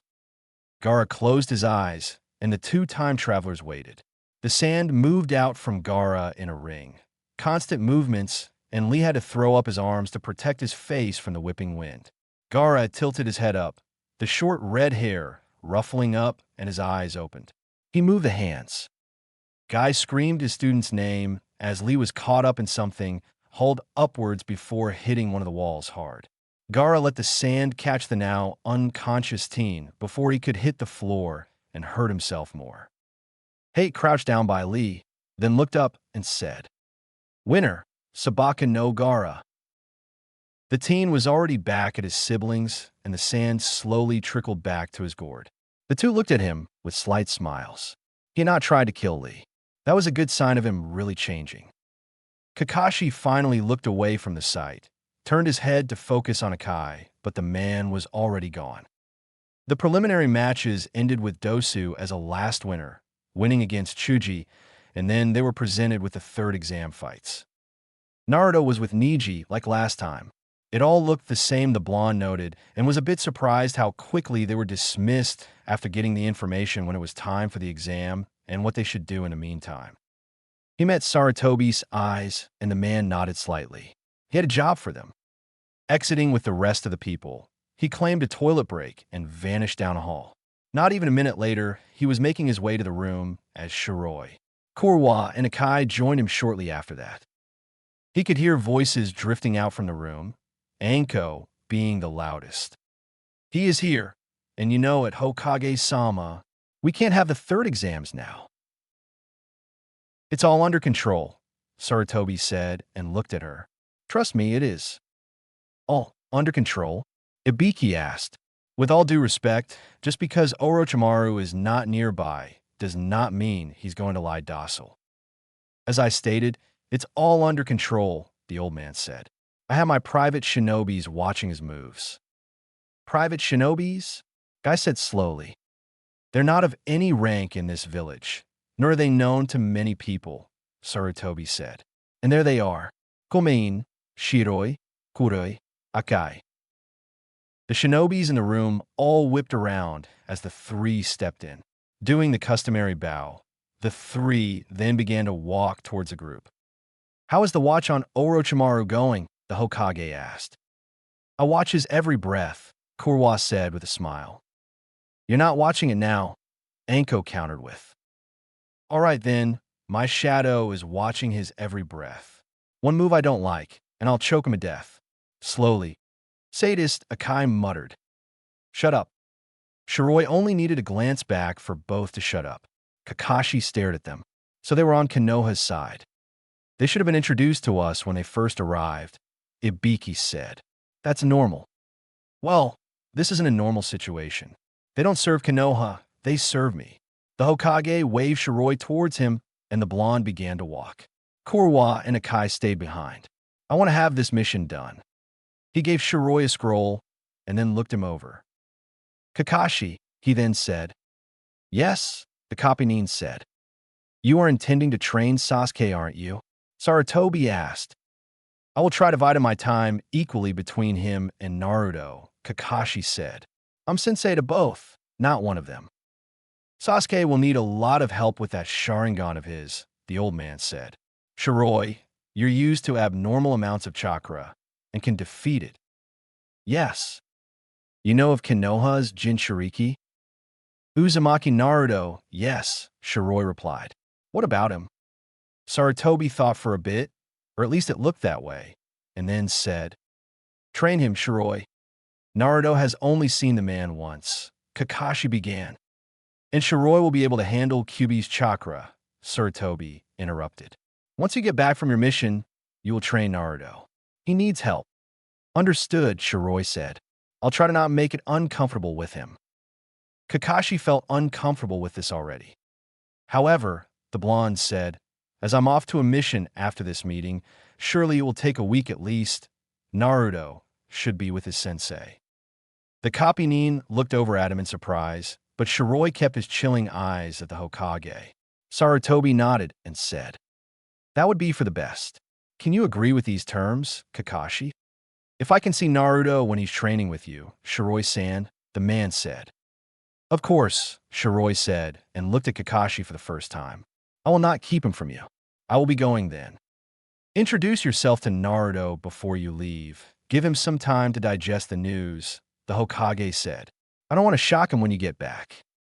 Naruto knew this was to make it easier on the three of the time travelers being introduced to the shinobis so they could walk around freely. The act with him training himself was also so he could have some free time while he made up training for his copy. It was rather nice of the Hokage to do this to them. I will go and find him then, Shiroi said and bowed a bit. Then we shall take off. You haven't asked what kind of mission it is, Sarutobi said with a smile. I don't question orders I've been given by a man I'm currently under in rank, Shiroi said. Would you? With that he turned around and walked out, Kurwa and Akai following, Kurwa having lit a cigarette while the two had been talking and now offered it for Akai to have a taste. They vanished through the doors, white, black, and red. Kakashi turned back to the Hokage. Shiroi is a good teacher, Sarutobi said to the Kapanin. And a good student. Isn't that right, Kurenai? They turned to look at the woman, who simply nodded. His training with Jinjutsu is done, the elderly man said as he rose up. Yes, Kurenai said. He only needed the basis. Plus, with his strength, not many Jinjutsus can be kept in place if he wants to tear them apart. Tell me about it, Sarutobi muttered as he took on his Hokage hat. That man could tear me apart if he so wished. Terrible strength he has. You trust him? Ibiki said. Yes, the man said and looked at them all in turn. He's a good ally. He, Kurwa, and Akai are all good men. Remember that. TBC, time for another chapter. Thanks for all the reviews and enjoy. And I've decided to use English translations for techniques from this chapter on to make it easier on both me and readers, so we know what the hell they're doing in a fight. I've always thought it sounded ridiculous to have the English names, but I know it's annoying not knowing what it means. So ridiculous it is. The only things I may write out in Japanese are names on weapons and such, like when a sword has a special name. Ooh. Chapter 10. Kakashi found his team along with Team 10 at a restaurant, all eating lunch. Ah, sensei. Sakura called out. The man walked over to them and took a seat, as well as Asuma, who had entered along with him. He looked over at Naruto and said, Have you talked to Shiroi-san? Yeah, he came up, Naruto replied and looked up at the man. He doesn't seem so bad. He said he would be gone on a mission for a week or so. Does that mean I get no training? No, you and Sasuke will be training with me, Kakashi said. And Sakura, even if you didn't make it to the third exam, you should come too and train. That's probably a good idea, the girl said and looked at her food. I'll just have to work hard to try next year. Like you can do it, forehead girl. The boys in the teams rolled their eyes as the girls got into a verbal fight. Oi, Naruto, how come we haven't seen that Shiroi before? Shikamaru asked. Or should I be asking you guys that? He looked at the adults. They hadn't been introduced to the village properly, Asuma said. They, the teen questioned. They were three, Naruto said. Shiroi, Kurwa, and Akai. Yes, Kakashi said. A three-man team. Yeah, and they got weird names, Asuma said. Wonder how long they've been working together. Kakashi had a feeling they had been for a long time. Ooh. Naruto left his copy in the apartment. Clear instructions of what would happen the time when he was not there, and then he moved to meet up with Gaara and Shikamaru. They would leave Fire Country to get to a city where they would gather a scroll back for the Hokage. The task itself was not that hard. It was more the journey there and back that would take time. Then there was the side note that might also take a bit of time. The two were waiting for him at the north gate, sleepy guards watching them. He jumped down in front of them and began to walk, knowing they would follow. Fast or slow? Gaara asked. Let's go fast for today, Naruto said. Do any of you guys know what kind of place this city is? Gambler one, Shikamaru said. Checked it up. Gambling, Naruto mused, his thoughts turning to a certain blonde, super strong woman with a love for gambling and sake. Of course. You interested in staying for a bit? Gaara asked. We can arrange that. Nah, gambling like that has never been my thing, but I'm sure we'll be entertained while there. Only you would say that about convincing a super strong woman with a temper, Shikamaru muttered. Naruto gave a feral grin, and the brunette, now in his Kurwa shape, groaned in misery. As on cue, they began to run and soon disappeared from Konoha. Ooh. Gaara looked over at Naruto and Shikamaru, grinning a bit. No matter how much Naruto nagged about Shikamaru being a lazy ass, he never let the brunette get behind no matter what happened. Probably one of the reasons why so many in their own time had come to respect the blonde so much. Naruto glanced over at the redhead, saw the grin, and snapped. What? Nothing. It just looked kind of cute. Shut up. Naruto did not stop. Instead, he speed up despite having Shikamaru on his back, jumped far higher than Gaara thought he was able to, but the redhead just laughed and ran faster to keep up. I can't believe you sprained your ankle. The blonde growled to Shikamaru, who smiled sheepishly from his spot on Naruto's back. What can I say? Trees are evil. You probably did it with purpose. I think I'm offended. You think? Gaara caught up to them, this time riding on sand, and Naruto growled, suddenly unloading Shikamaru onto the sand and then ripping out a scroll. Naruto, what are you doing? The redhead asked. Getting someone. Naruto, you don't mean. No, man, why her? Come on. Too late. Smoke, a roar, and Naruto jumped up on the great back filled with hot red fur. The fox boosted past the smoke, past them, legs moving past over tree roots and dirt in great leaps. She turned her head, saw Shikamaru and Gaara, and they swore the fucking fox was grinning. She likes to bite legs. Shikamaru wailed. Only on the ones who are annoying her, Naruto reassured. Right, girl. He rubbed the top of her head. The fox rumbled and ran faster. Knew Naruto loved it. Shikamaru shouted something after them, but neither bothered to listen to him raging and ranting behind Gaara. The redhead sighed and used sand to protect his ears. How long are we going to keep this up? Gaara asked a while later, catching up with Naruto. You tired? Naruto asked. It's hard to keep it stable for so long and at this speed, the redhead said. I want to keep moving some more. Let's switch. I run, you guys on Saber. When hearing that, Saber came to a stop at the same time as Gaara stopped his sand. Shikamaru limped over to the great fox, petted her bulk before getting up slowly, and to his credit, she did not try to playfully snap after either of his legs. Gaara nodded to Naruto, cracked his shoulders and neck before jumping up on the fox, stroking her fur. Follow my lead, girl, Naruto said, and then they were off again. Ooh. They camped outside near some rocks that would provide protection, and Naruto started a fire while Gaara checked over Shikamaru's ankle. Feels better? He asked the brunette. Yeah, Shikamaru replied and slowly moved it. Should be fine in a day or two. You're not running tomorrow, Naruto said. It won't heal up right then. Saber can carry you. Just as long as she doesn't try any funny business. If she had eyebrows, Saber would have raised one in suggestion, and Shikamaru shuddered, continuing, You know, Naruto, she's way too scary to just be a fox. She's a summoned fox, the blonde said and rested against her. Of course she's scary. That's one of the requirements to be a badass summoned fox. Didn't you know that? She's just scary, all right. Saber laid her head down and growled a bit, not taking it as an insult. Naruto burrowed down, missing this sometimes, feeling the heat and the steady heartbeat, the soft fur under his hands and cheek. He had to summon her more often. He had not summoned a toad ever since Jiraiya died. He had not done a lot until Kyuubi practically forced the fox summons on him and made Saber appear, the mother hen of the foxes. Ever since, she had been a pretty constant object in his life. Someone who would never hate him no matter what he did. Shikamaru and Gaara looked over when they had heard nothing from Naruto in a few minutes. The sight that greeted them was normal, although missed a bit. Naruto asleep resting against Saber's side, her thick tail over him and her head positioned near the limp body, eyes glittering. She raised it a little when she saw them watching her, cocked it to the side as if to ask what the fuck they were looking at, and then she laid it back on the ground and they returned to their own tasks of getting comfortable. Ew.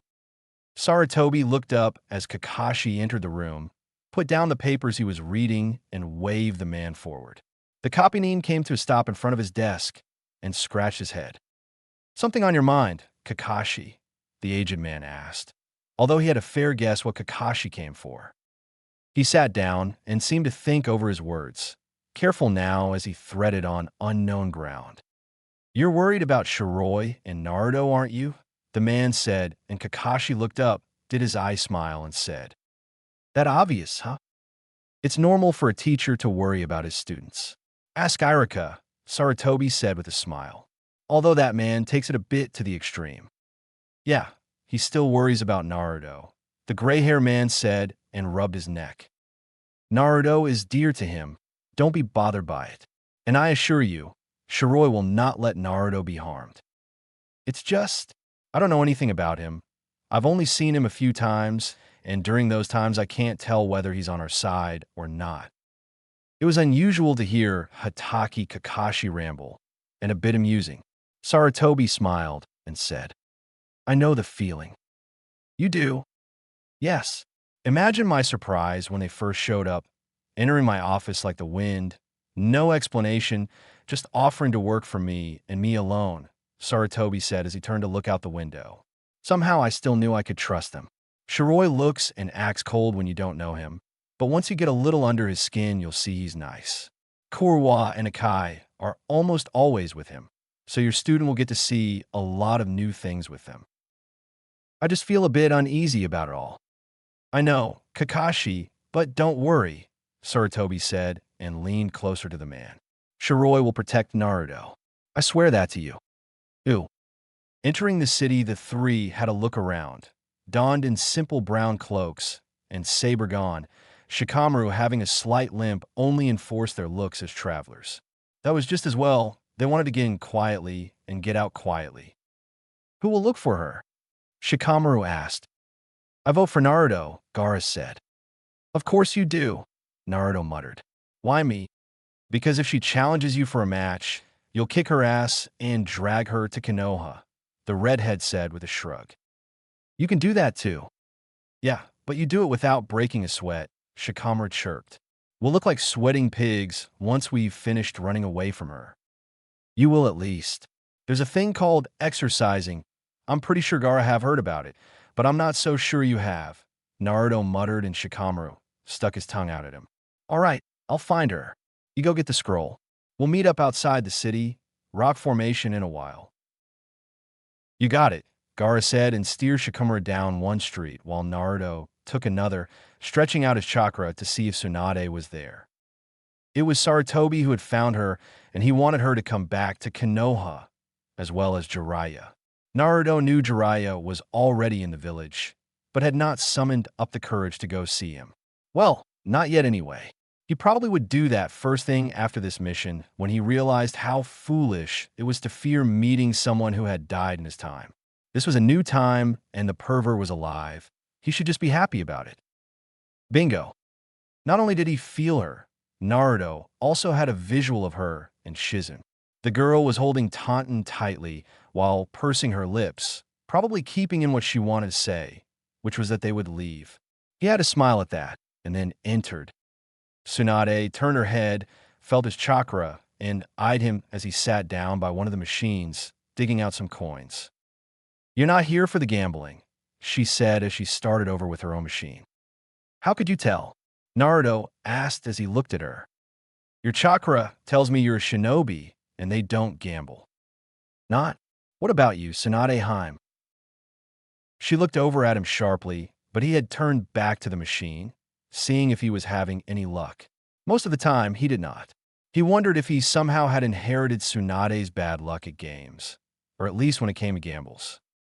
A few coins were his win, and he gathered them, stood up from the chair, and looked over at her. Who ordered you here? She asked, also standing up after losing one last time. Shizen stood behind her, wary. Someone I owe money? Sarutobi-sama did, Naruto replied. Judging by her look, Tsunade had not expected that. She kept looking at him as if it was a joke, and he nearly gave a sigh. Then he said, And no, it's not a joke. He wishes to see you again. I'm not going to Konoha. Then I'll just have to drag your cowardly ass there, he said and left, knowing she would be angry enough to follow him. She was not really a coward, but it was easier to bait her by calling her that.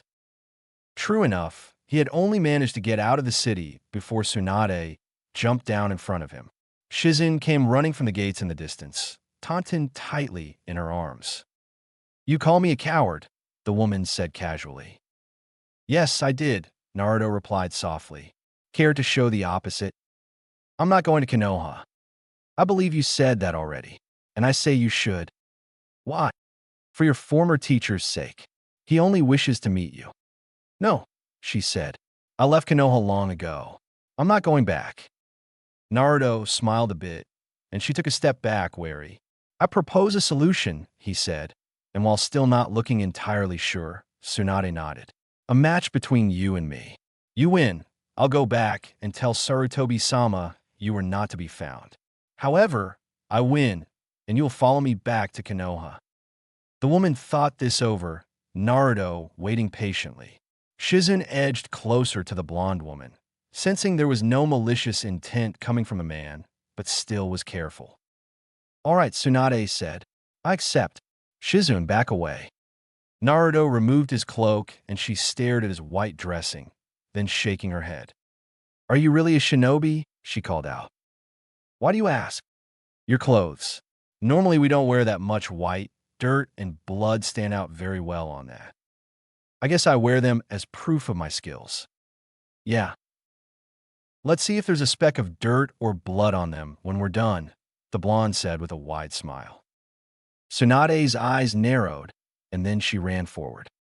Naruto avoided her first hit with a fast move to the left, jumped up in the air, and twisted around, coming to a landing some 30 feet away from her. The woman looked up. The ground had cracked heavily underneath her knuckles. "You're fast," she commented. "And you strong," he countered with, and debated whether to use one of his scrolls or fight without them. Tsunade did not give him much more to think about it before she attacked again, though, and he removed his hand from them. He would go without them for this fight. Tsunade attacked again, and Naruto caught her fist with his hand. Her eyes widened, but he did not give her a chance to recover. Instead, he tightened his grip, swung around, and threw her away.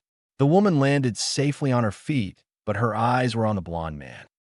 Already were her shoes dusty, but so far there was nothing on his clothes that she could see. Could he really be that skilled to get away with his clothes still clean? Even his shoes were white. "She's going to give you a fight if you stand there like an idiot." Naruto rolled his eyes at Kyuubi's statement and straightened up. He cracked his knuckles, slapped his hands together, and Tsunade threw her hands up against the shockwave. She took them down again and knew his element was wind. They both stood still, searching for a weakness, and then Tsunade moved. Naruto stayed still. "I never got your name," she said, moving sideways, eyes trained on him. "You may call me Shiroi," he answered. "Shiroi. I should have guessed it." She snorted after that and took off towards him. He jumped the split second before she hit, and the ground opened up, broke apart, and he landed a bit away. She turned, did not give him a breather as she came towards him again. He jumped once more, but this time slapped his hands again, and the shockwave made the dust fly in the air. He landed, went through seals, but did not utter any words. Tsunade watched, waited to see what the technique was. "You can't see it," Naruto said and smiled a bit at her. "After all, can you spot air itself with your eyes?" The wind closed in on her, and she jumped away. Naruto released the technique. It was mostly used to choke people to death, or in its weakened stage, trap them. Tsunade had felt it move in on her, though, and escaped. He realized he probably let her do that because he wanted to fight with her. It had been such a long time since he sparred with the woman. But in this time, she still had her fear for blood. He had to make that fear vanish somehow, for her sake. Should he let himself get hurt? Or should he hurt her, make her stand up despite seeing blood? He had already boasted a bit about his skills, so he would be failing his own words if he got himself hurt. Naruto sighed, made another set of seals, and swirled around. Tsunade's breath was cut short when the wind knocked in her midsection and she flew backwards, landing hard on her back. Something dripped from her mouth, and she looked down. Blood. She froze up. She had bit through her tongue at the impact, and the blood dripped steadily from her mouth to the ground. She spit and coughed, her eyes unable to leave the sight. Naruto looked at her and said, "You're scared of blood, aren't you? Sarutobi-sama told me you might be." She did not look up, but her fist tightened. He had a feeling what she expected him to say. Coward, and another 1,000 things that came down to one meaning, that she was weak. "I have a friend who, just a while ago, couldn't pick up a kunai without starting to tremble," he said, and her head shot up. "And he isn't weak. Not anymore. He overcame it. You're as strong as him, Tsunade-heim. I know that. Prove it to me." She looked at him, trying to figure him out. One minute he was taunting her, the other he wanted her to get up and fight. She slowly rose up, wiped her mouth, and saw her hand was not trembling anymore. "You're hard to figure out," she stated, spitting out another mouthful of blood. "So I've heard," he replied. "You don't think me as a coward. I knew you would hate that." "How did you know it?" He shrugged. "Just a feeling," he said, then moved into a taijutsu position. "Now, Tsunade Heim, are you ready?" She threw away her robe and cracked her knuckles, grinning. "About time the warm-up was done," she replied, and then began to run, faster than before. He knocked away her fist with a strike of his arm, moved one leg back, and thrust it up in a kick that she narrowly avoided. She took a hold of his arm, and he felt the sensation of her chakra cutting into the arm. Then she jumped back. The pain was bearable, and he looked down at the arm. "Nice work," he said. "You tried to sever the muscles." Her face remained close. "However, I have to disappoint you. It was a long time ago something like that worked on me," he said and flexed his hand, soothing the burning muscles, pushing away her chakra, deciding on something.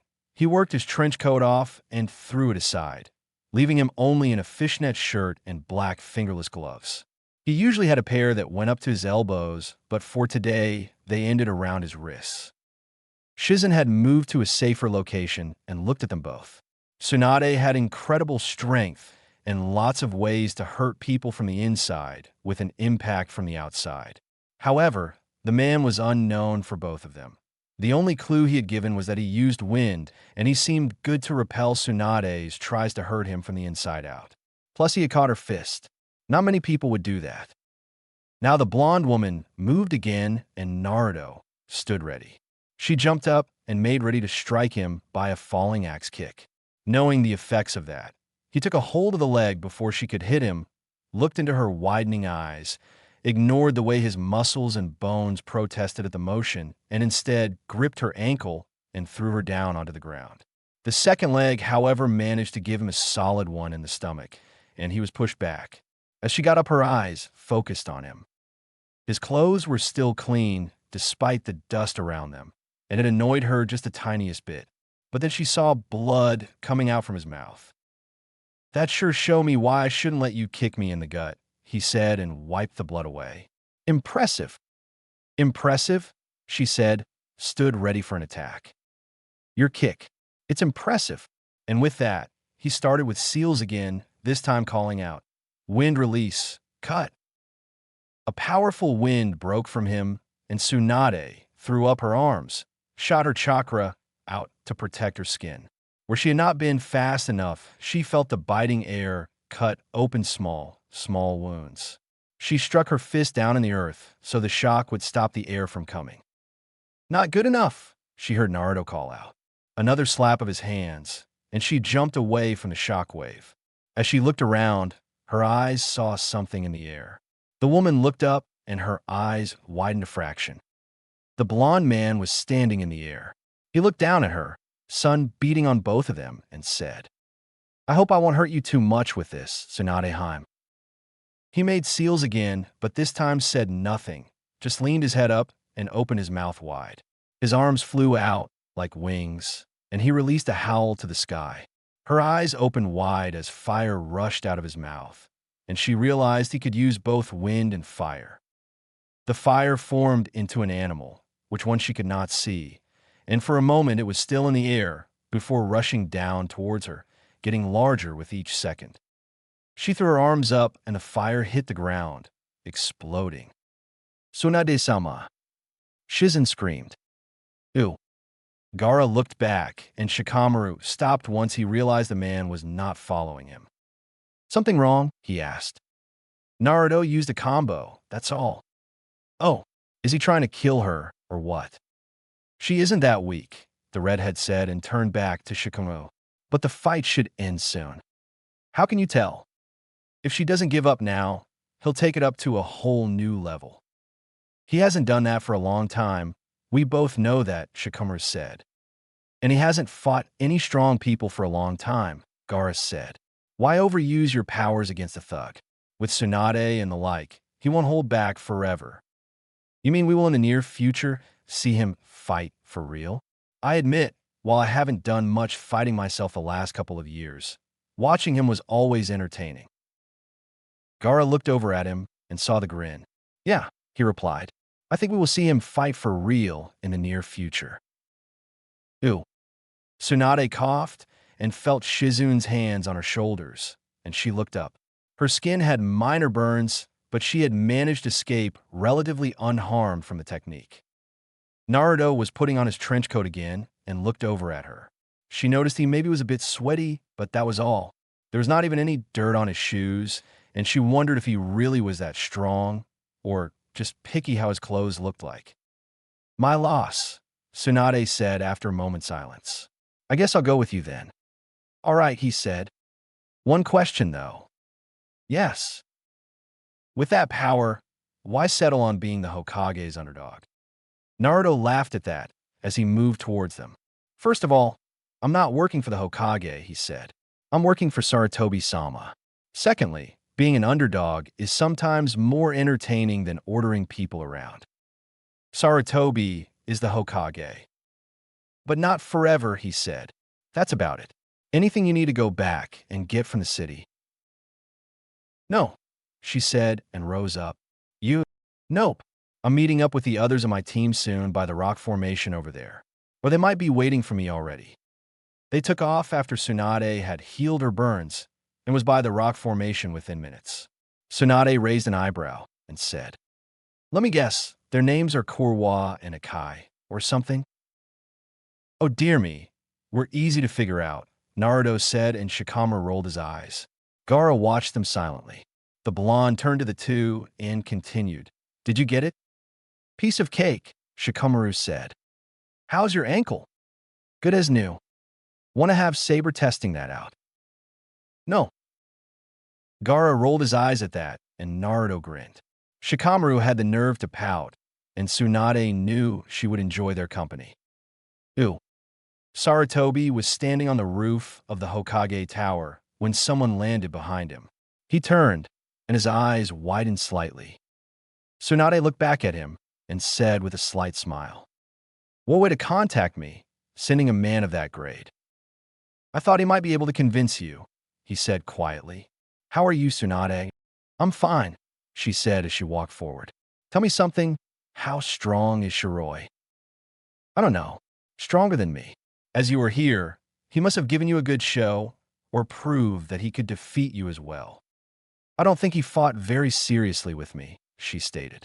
So I was a bit nervous how he would be if he fought all out. I took the easy way out. I admitted defeat and tag along. I must say, you choose your people well. I didn't choose them. They chose me, Sarutobi said and looked back at the stone faces of the Hokages. I'm guessing they went their own way after you entered the village. Shiroi said something about a boy. Ah, yes, Naruto. A boy he's going to train for the Chunin exams. They're going on? Yes. Or well, this is the beginning of the month between the second and third exam, he said. Naruto, the kid with Kyuubi inside. Yes. Shiroi can handle large chakra amounts thrown at him. I think if Kyuubi lashes out, he'll put a lid on that. Tsunade walked up to him and looked up at the stone faces. Why did you want me to come back? She asked. Not only you. I'm looking for Jiraiya as well. I just wanted to see you too after so long. She snorted. You're an old geezer, sensei. He chuckled. I know. Ew. Naruto looked up from his kunai to see Hinata enter the training area where he was with his copy, and for once the copy was in the guise of Shiroi. The girl looked over at him and then at the copy. Then she took courage and walked closer. Hello, Naruto-kun, she said softly as she came in a hearing distance. Hinata-san, he replied with. Is that Shiroi-san? I heard about him. The copy waved a hand to her in greeting and returned to his scroll. Yeah, that's him, Naruto replied. He's doing some research. Why are you here, Hinata? Did they already release you from the hospital? As long as I don't do anything exhausting, I'm fine, she said timidly. I made lunch. She held out a basket and Naruto looked at it, then her face. She was blushing. Really, he said. There's enough for all three of us, she stated. He raised an eyebrow, but was not about to say no to a meal from Hyuga Hinata. Shiroi, can we take lunch break now? The copy looked up, thought about it, then nodded. Naruto put away the kunai, and the two teens went over to the man, seating themselves down, and Hinata began unpacking from the basket. She had been so thoughtful, she even had tea with her. Naruto smiled a bit down at his food. It seemed like she was progressing just fine to be the strong woman he had come to know in the future. Chapter 11. Kakashi had set Sasuke to work along with Sakura, and now took a quick trip to see how Naruto was doing. He had been trying to push the worry out of his mind, but he just had to see his blonde-haired student for a little bit, just to make sure he was all right with the blonde man. As he jumped down in the training area Shiroi had told Kakashi they would be, the copy-nin surveyed the scene. Naruto was training aim for the day, apparently. Shiroi sat on a stone not far from Naruto, eyes trained on how the teen stood, and while Kakashi was watching, the man rose up and corrected the boy's stance. Never leave your side open, he told the boy. Always alert on the idea of being attacked while attacking yourself. Naruto nodded, and Shiroi looked up to see Kakashi. Kakashi-san, he said, and the gray-haired man nodded. Keep going, Naruto. The boy continued throwing, and the real Naruto walked up to Kakashi. It was a bit amusing pretending to train himself. Bit confusing as well. Seems like it's going well, Kakashi had to admit. He's stubborn to learn, Shiroi replied. That's a plus. Any problems so far? No, can't see what Sarutobi-sama was worried about. He seems to have control over the situation. Kakashi stayed for a bit, watching as Naruto practiced the aim and Shiroi dividing his attention between a scroll and watching the blonde teen. A step behind them, and suddenly Akai was standing by Shiroi's side, arms crossed and eyes gazing at Naruto. Sarutobi-sama wishes to see us later, he stated as the copy-nin watched them. Shiroi simply nodded. Akai turned his head to watch the blonde man and continued. Are you all right, Shiroi-sama? I'm fine, Shirei replied. Naruto, your side. The teen corrected his stance immediately, more aware of his position as he continued throwing, and when Kakashi looked back to Shiroi, the red-headed man was gone. Ew. Naruto's face did not betray anything as he saw Jiraiya for the first time in this time, but he was rather happy to see the old pervert again. Of course, the man only saw Naruto as one of Sarutobi's henchmen, more or less, but the blonde was not really bothered by that. Just as long as the man was alive, he was perfectly content. He knew Gaara and Shikamaru were watching him. Like that, he also had deaths he never really got over with, and Jiraiya was one of them. He could remember the good times with his teacher, but often that brought on the bad ones. He was not sure why it happened with just Jiraiya. Other deaths he had moved on from. Maybe it was because the only person he had ever looked up on as some kind of parent. A very perverted, strange parent, but a parent nonetheless. He had not been particularly picky as a kid. The three watched from a distance as the Hokage interacted with his two old students. Tsunade greeting Jiraiya for the first time since she left the village. The same with the white-haired man. Finally, said man took a look at them and said, Who are they, Sarutobi? Shinobis. My shinobis, the old man answered. The white one beat the crap out of me, Tsunade said, a small smile on her face. Well, he was told he could use any method he wanted, the Hokage admitted. I knew reasoning would be just useless with you, Tsunade. You were right about that one. His reasoning was good, I thought. You win, I go. I win, he goes. Thought it would be easy. He doesn't really make things easy, does he? Sarutobi said. I doubt he even really tried fighting with me, she said. He didn't want to hurt you, the man said, because he kind of promised me to bring you back in one piece or not bring you back at all. I think they're talking about you, Gaara said. No cheat, Naruto replied. You know, Jiraiya is going to notice you're staring at him, Shikamaru pointed out. I'm not staring at him, the blonde said and looked away. Yeah, right? The brunette muttered. Sarutobi looks content, Gaara commented. He did look content. He was meeting up with long-lost pupils after all. Naruto wondered if he thought about Orochimaru. The snake had been his favorite, perhaps unconsciously so, but still his favorite. It was probably pretty hard killing your favorite student, even though he was an ass. How's Orochimaru doing? Naruto asked Shikamaru. Lying low, the shadow user replied. He's not stupid. I wish he was, the blonde said. Would give us less trouble. We still got Akatsuki to take care of, Gaara said. I wish they were stupid, Naruto muttered, and the two were inclined to agree with him. Ooh. Jiraiya walked up to the blonde when he had spotted Shiroi alone in a clearing.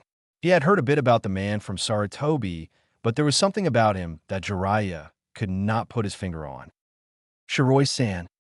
Naruto turned around to hearing Jiraiya's voice, swearing in his mind that he had been so lost in thoughts he had not heard the man approach. Kyuubi snickered. Naruto shut him up. Yes, Jiraiya-sama. Just Jiraiya, the white-hair man said. Then, Shiroi. So, Jiraiya said and sat down opposite of Shiroi. He was currently sitting with his legs crossed in the clearing, just relaxing, pretending to have Naruto do some running. How did Sarutobi get you guys on his side? We volunteered. Not a lot would do that. Why not? Well, Konoha is said to be strong enough. Plus, swearing yourself to him alone, and not the village. I don't want to be chained, Shiroi replied. Would you? Not really, but you did chain yourself by offering him your services?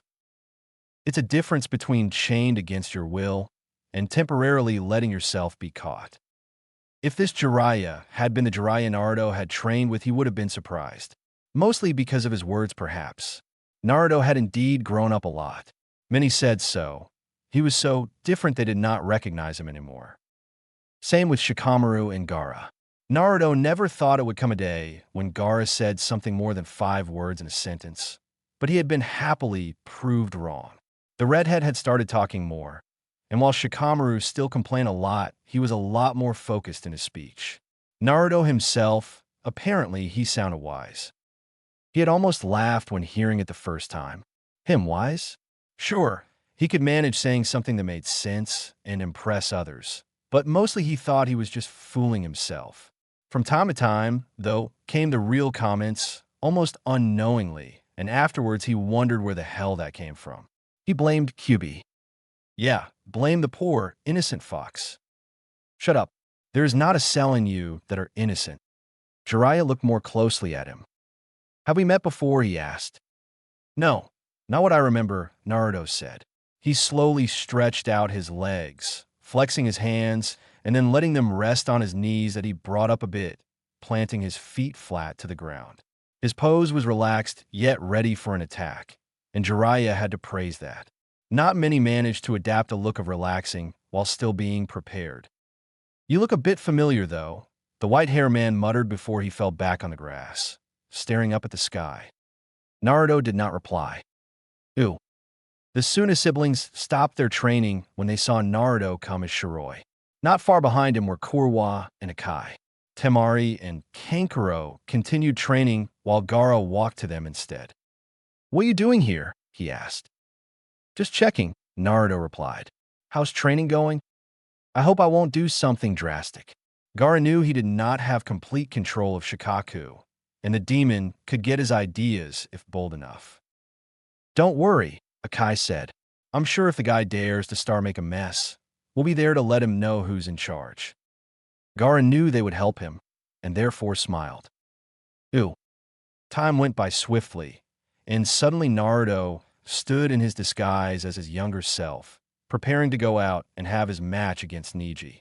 He was going to change the Hyuga's views of the world, if he so had to bang it into the boy's skull. Bang just hard enough to let it go in, but loose enough to not kill him. That would be a bit difficult, Naruto sighed. Why did he even think about it? So he rose up and flexed his hands a few times, looking over at the others. The Suna siblings stood a bit away from the others while some of the ones from Konoha stood together. Neji stood by the doorway, though, waiting for their names to be called out.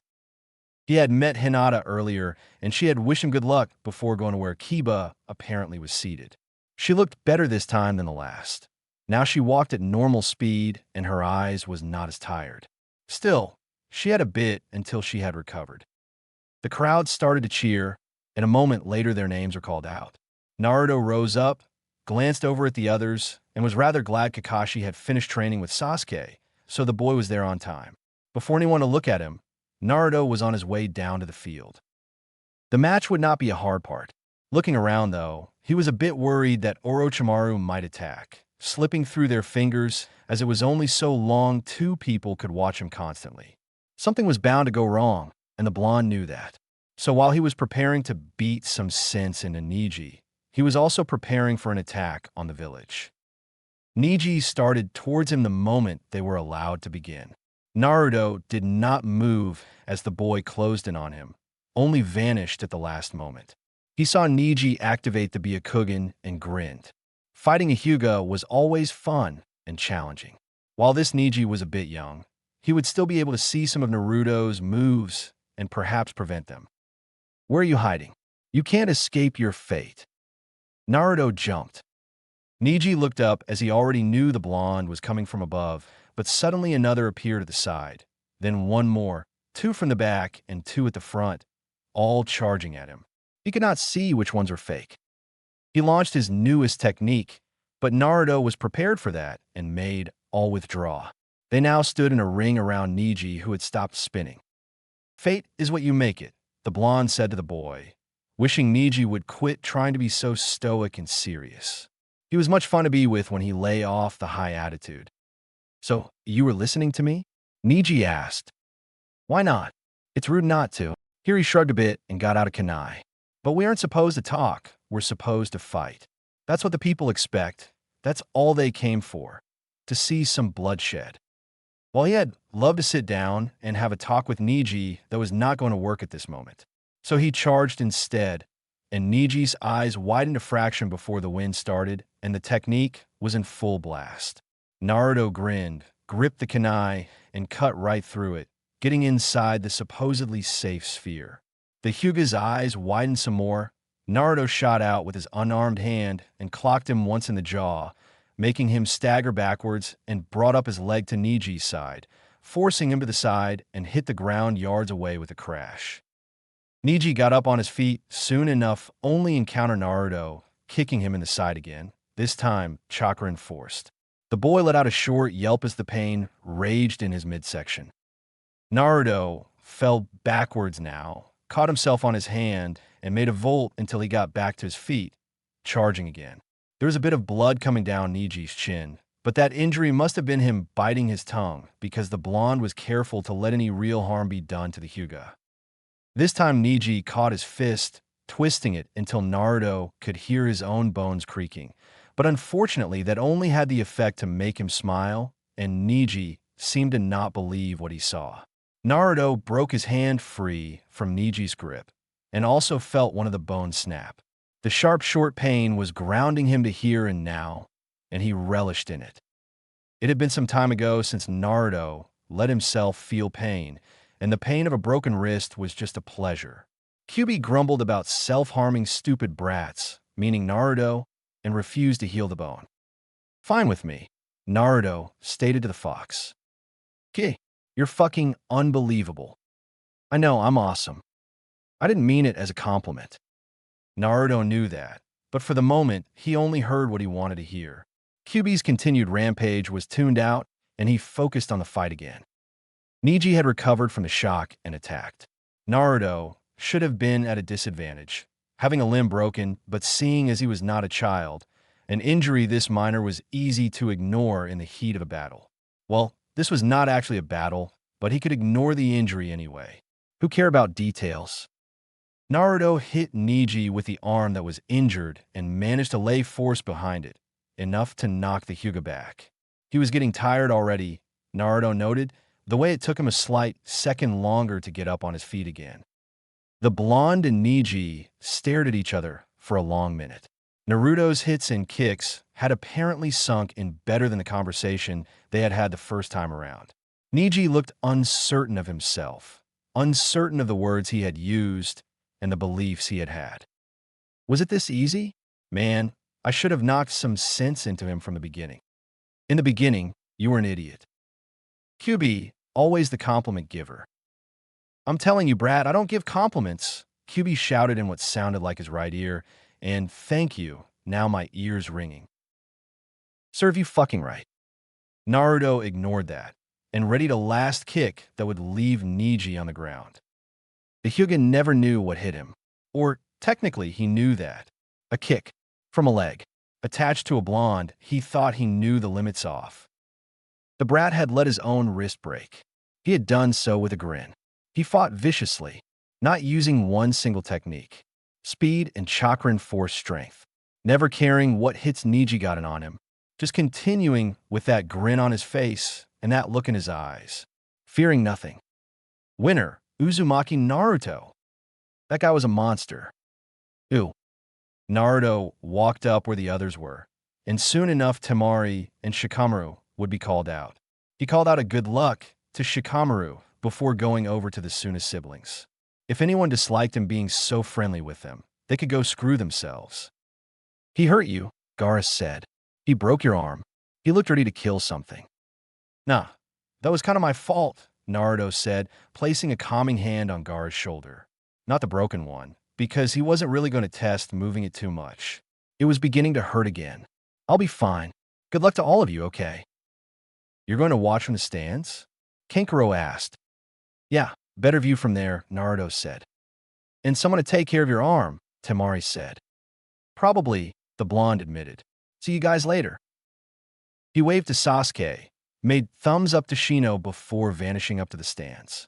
He did not get far, though, before both Kakashi and Iruka cornered him, both from a different direction. The two teachers stared at each other as they nearly collided getting to Naruto. Then Iruka turned back to the blonde and said, Your arm. I saw it was injured. Let me see.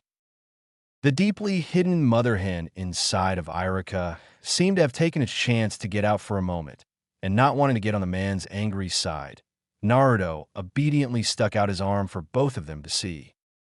It was a bit entertaining to see Kakashi act like Iruka, but apparently he had taken a liking to Naruto more than the blonde could imagine. This needs to be healed, Kakashi murmured. Kyuubi still sulking? Idiot. We already know that. Are you still sulking? Why do you want to know? Now you're being the idiot. A growl from the fox in question, a moment's silence after that, then fine, I'll heal it. I got it covered, Naruto said to them both. You have? Iruka asked. Yeah, I got a friend who's really good at the healing stuff. Both men knew who he was talking about in a moment or so. Iruka stiffened, but Kakashi did not. There was no malicious chakra coming from the boy, nor any ill intent from within. Naruto saw the discomfort in the brunette, moved closer and beckoned him down to his level. Iruka moved down, and Naruto whispered in his ear. I know he scares you. That's his job. But if it's to any comfort, the attack he did to this village was not of his making. Iruka's eyes widened. If it was due to the information, or Naruto's way of speaking, or both, Naruto was not entirely sure of. He didn't want to kill anyone that night, Naruto continued, so both could hear. He was serious. He's a bastard most of the time, but a bastard in the right way. As if proving him right, they felt the fox's chakra, looked down and felt, no more saw it focus on Naruto's broken bone. The boy hissed slightly as it mended, red chakra soothing the sting away soon enough, and before they knew it, the blonde flexed his hand and grinned. Good as new, he exclaimed and showed them his arm. Iruka fell on the wrist, no break, and he looked at Kakashi. Naruto's right, the Kapinin said with a shrug. The fox is a bastard, but kinda nice anyway. No, I refuse. I'm the most evil creature living on this earth. Shut up, Fluffy. Who the hell are you calling Fluffy, you little good-for-nothing brat? La la la la la, not listening. Kyuubi screamed, and Naruto tuned him out. Well, if you both say so, Iruka said and straightened up. It's just... I know, the blonde said, interrupting before Iruka could finish that. He took away something from me too, and it took me a while to forgive him for that. What did he take? Kakashi asked while his mind was working overtime. Naruto heard Shikamaru's and Temari's names be called out, and prepared to move to the stands where he could watch. Before that, though, he turned and answered on his teacher's question. He took my father from me. In that moment, Kakashi knew Naruto knew who his father was. Before he could ask the blonde anything else, said boy was already gone. Ew. The cheers could be heard all over the village, but by the gates it was calmer. Guards were not worried, instead talked quietly with each other about the games. By one gate, it was all silence though. The guards lay on the ground, out cold. A snake slithered through the gates, followed by larger ones, and then people. Orochimaru walked in amongst them, a grin firmly on place. Whatever presence had followed him ever since the second exams had weakened so much he dared making a move. The village was soon to be destroyed. A shadow wobbled by the edges, unnoticed, and then vanished. Ew. Naruto noticed the chakra as Temari was declared winner due to Shikamaru withdrawing, lazy bastard, and Akai was suddenly beside him. Shikamaru lost focus on Orochimaru. He apologizes. No worries, Naruto said. He's coming. I know. Where is Shikamaru? He's by the Hokage. The blonde nodded and looked around. He had to change back and moved away from the crowds. He came into a corridor, Gaara right behind him, and no one was nearby. In a few moments, a copy of young Naruto ran back out, and Shiroi looked over at the redhead. We should make sure the crowds are safe. The attack will differ this time. I don't know much about the battle. I was too busy trying to kill you, Gaara said with a shrug. Naruto rolled his eyes. Ew. There was no warning as a huge snake crashed right into the field before Shino and Kankuro had even made it out on it. The crowd's cheers turned into screams, mass panic as everyone tried to get away at the same time, and the shinobis stood momentarily struck in shock. Then they saw a red-headed and red-dressed man jump down, most recognizing him as a Kai, and the man ran towards the snake, taking off in a jump so he got above the snake. He landed on its head and began to run towards its tail. The snake started to move, gave a hissing screech as something held it to the ground. Another scream, and Kakashi looked to see the Hokage's and Byumen get thrown away, while Orochimaru dragged the old man away. Iruka saw that the same moment as Kakashi did, and both began to run. Set up a shield. Orochimaru called out, and 4 of his people appeared. Sound 4. Before anyone could come close enough, the shield was on, and the Hokage trapped. As more snakes and sound shinobis moved forward, Konoha and Suna tried to get away the civilians, and while doing that, some of the younger ones were not as protected. Hinata. The shout made Hayashi move around, eyes searching, then widening. His eldest daughter, blood coming from her mouth, was lying on the ground, unable to get away as a man prepared to seemingly slice her in two with a heavy blade. It was Kiba who was shouting, trying to get to her through the crowds, but unable to. He pushed at the people, but was not as strong as his mother to make them part and give him a way out. He still kept trying. The Hyuga leader saw the scream had attracted Shino's attention too, and the boy was making his way towards them, but he was too slow. Even if he sent out his bugs, they would not reach Hinata in time. A blur, white trench coat floating in the wind. A leg struck out and kicked the man with the sword away from the Hyuga girl. She was picked up gently, and Hayashi saw Shiroi's face for a moment before he escaped from the attacking shinobis with Hinata in his arms. Ew. Her chest hurt. That much she knew. She had heard Kiba yell for her, but unable to respond. It had just hurt so much, and she was just going to close her eyes for a minute. I will be up in a minute, just a minute. Then something had lifted her, cradled her, and she had felt the wind on her face, choked a little on the blood bubbling in her mouth. Her head had been tilted forward, a long-fingered hand on the back of her head and a strong arm under her knees. Hinata felt like she was flying. Maybe she was. The pain was going away, and she wondered if that was good or bad. Probably not as good as she wished it to be. So she opened her eyes. She smelt damp earth and fire. Then blood, mixed with a sweet scent she only knew one person had. But the person holding her was not Naruto-kun. It was Shiroi. Maybe Naruto's scent had rubbed off on the man's coat. No, that was impossible. It was too strong. Maybe if Naruto had rolled around in the coat, which she hardly thought Shiroi would allow. Besides, the scent came from his skin. Her eyes drifted upwards. His eyes were as blue as Naruto's, and his hair was bright at some times. Her eyes widened. Maybe, just maybe, Naruto was Shiroi? It would make sense, at least to her, who saw Naruto-kun's moves and Shiroi's graceful walk, heard his voice amongst the man's wise words, and smelt the scent of blood mixed with something purely Naruto. It had not scared her at all to know that Naruto smelt like blood and something else, that something else had made up for the blood smell. Her thoughts began to dim, though she tried desperately to hang on to them. If Shiroi was Naruto, why was he pretending to be old? Or maybe Naruto was old and pretending to be young. Her eyes drifted shut, her head pressed against Shiroi's neck, her feverish forehead on his cool skin. "Hang in there, Hinata-san," she heard him whisper, and her last thought was that it really sounded like Naruto. "Ew." Tsunade yelled and kicked at the shield, thrust pure chakra at it, but besides a few cracks it would not budge. Jiraiya stood silent, looking at Orochimaru and Sarutobi, who now had engaged in fighting. Others were busy fighting the sound. Suddenly one of the snakes lifted from the ground, like someone had taken a mighty hold of its tail and was thrown away. And then, sand was everywhere, rising from the ground. They saw the young Jinchuriki from Suna lift his hands before steering the sand over enemies, letting it crash on top of them before crushing them to death. Naruto himself had some troubles of his own.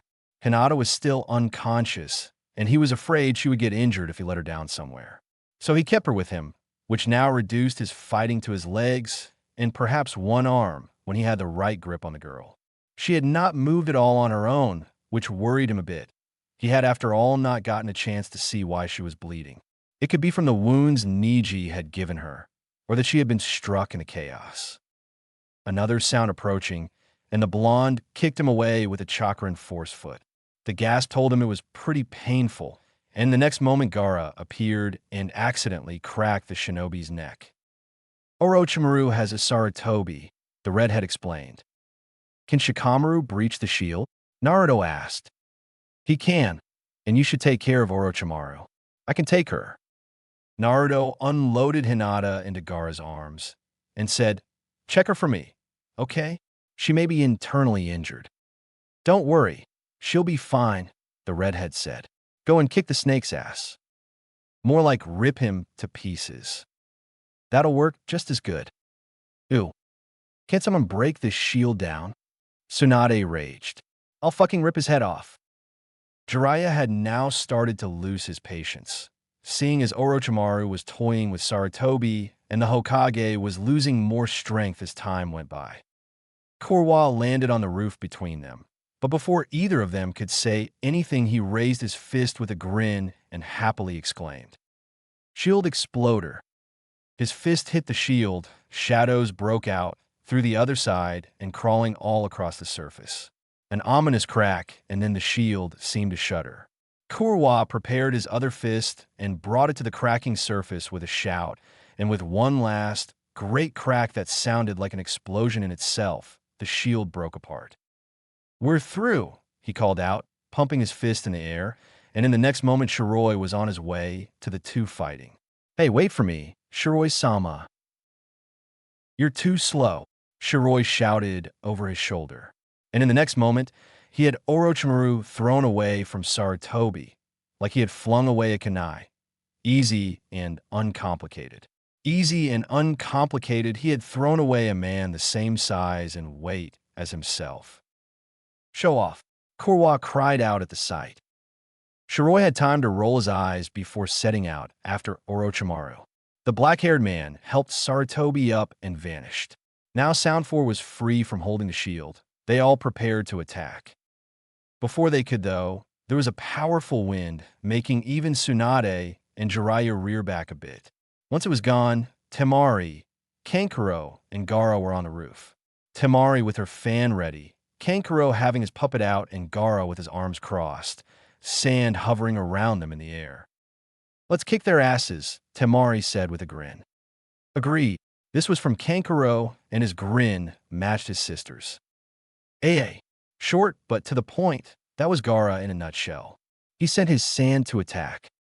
Tsunade and Jiraiya looked at each other, grinned, and went after the closest enemy. Ew. Orochimaru had not managed more than a land on the ground. Where the hell was he anyway, because he sure as hell wasn't on any roofs before Naruto was all over him. The man had no chance to recover. His gasps of pain were ignored as it seemed the blonde was determined to hit every inch of him. A technique was used, and Shiroi jumped away before the snakes could get bit of him. Instead, he bit his thumb, went through seals, and slammed his hand to the ground. No need to call out the name. Dust rose as Orochimaru staggered to his feet. As the smoke and dust cleared, 9 foxes stood in front of Shiroi, all baring their teeth at the sound leader, claws digging into the soft earth, and they looked more than ready to rip him apart. Orochimaru had not heard of a fox contract existing. Though he wished to know everything, he knew there were things he had yet to learn. He looked at the man who had summoned them, the man from the forest. Shiroi, do you think you're going to kill me? He asked. No, Naruto replied. I know I am. Let's try that then. With that, Orochimaru sent forth his snakes that all were human-sized. They could probably swallow Naruto whole, and it would not be noticed. Yuck, gross. He stomped in the ground once. The foxes began to run on that signal, and Naruto followed them with a grin identical to the demon inside of him. Damn, gotta admit, I am proud over you sometimes, Brad. Oh no, the Might QB has fallen. He gives compliment after compliment to a human. The horror. Shut up and focus on the fighting. Orochimaru got jerked back at the force of Naruto's chakra-enforced wind, threw his arms up to protect himself, and therefore had no time to evade the kick the blonde gave his midsection. Right on target. Will you focus, damn it? Orochimaru got up on his feet, caught Naruto's fist, twisted the blonde's arm, and broke the bone right in the middle. If he thought that would slow the man down, he was sorely disappointed. Naruto gave a yank. The broken arm slid free, and he twisted around still midair and caught Orochimaru's side with his leg. He had already made the leg 20 times harder with chakra, and the sound leader went down once more, feeling as if he was fighting Tsunade. A very angered Tsunade. Yet this one was different. Orochimaru felt blood drip from his lips as he slowly rose up, intently watching Shiroi. The man was examining his arm, seemingly not caring about the hissing and growling the animals were making around them. Then he twisted the arm back so the bones were in line with each other again. He winced a bit, flexed his hand, and Orochimaru realized the fucking arm was healed. Would you mind not doing that? Shiroi called out. It's awfully annoying. Screaming in outrage, Orochimaru charged. Ew. The last sound shinobis had been defeated or knocked unconscious, and everyone began to assess the injuries done to the people and the damage on the village.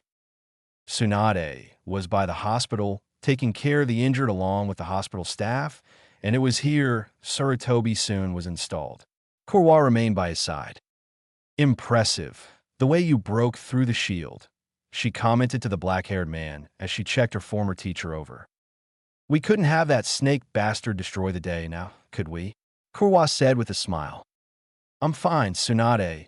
Go and check the others, Sarutobi insisted. I'm just tired a man of my age shouldn't fight. Tsunade-sama.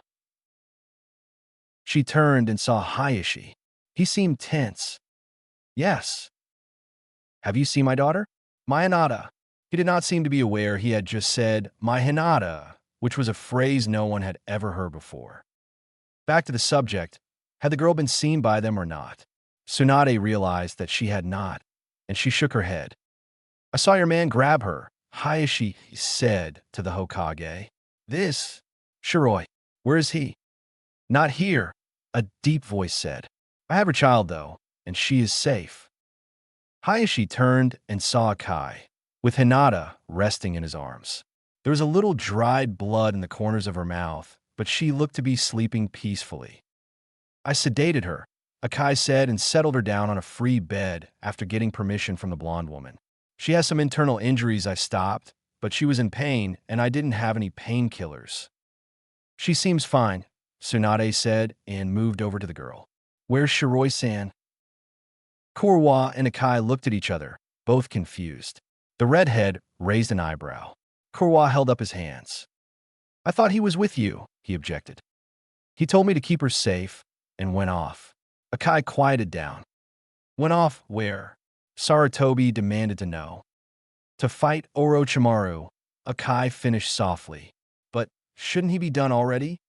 Orochimaru is strong, no matter how evil he is, the blonde woman said as she stroked away some of Hinata's hair. Perhaps, the redhead said. Then again, he defeated me pretty easily. Oh, he didn't see that as a fair game, Kurwa said. With Orochimaru, he doesn't have to hold back, which is why we're wondering what's taking him so long. At that moment, the door to the hospital opened. They were the only ones nearby, along with Jiraiya, and they more or less gaped at the scene. Not Akai and Kurwa, though, but that was because they were used to it. Shikamaru whistled and said, I am so not washing your clothes, Shiroi-sama. Naruto was covered in blood, and he held Orochimaru's head in one hand. He lifted the other arm, and they saw bone splinters. Despite herself, Tsunade shuddered at the sight of bone, torn flesh, and dried blood. Fucker shattered my arm, he commented. So I got kind of angry and accidentally tore him to pieces. Brought his head, though, so you'd know he's dead. He did not offer to hold it up, though, and the people appreciated that. Do you need help healing that? Tsunade asked, pointing at his arm. Maybe. Stings a bit, the blonde said. He looked around, discovered a trash bin, and without saying anything threw the head down there. After a moment's consideration, he spit in the trash bin. Asshole. Akai helped him out of his trench coat, being careful when dragging the shattered limb out from the sleeve, and to his credit, Shiroi was not all that bloody underneath. How did you manage to do all this? Gaara demanded, holding up the trench coat. I didn't move away from the spray. That's just disgusting, Shiroi-sama, Shikamaru moaned. All Naruto offered was a shrug. Chapter 12.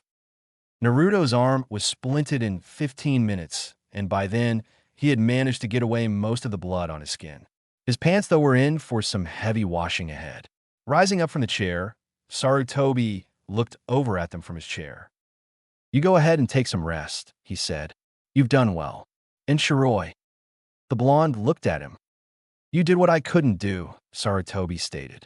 I knew I could never kill Orochimaru, even if the village's survival depended on it. For that, I thank you.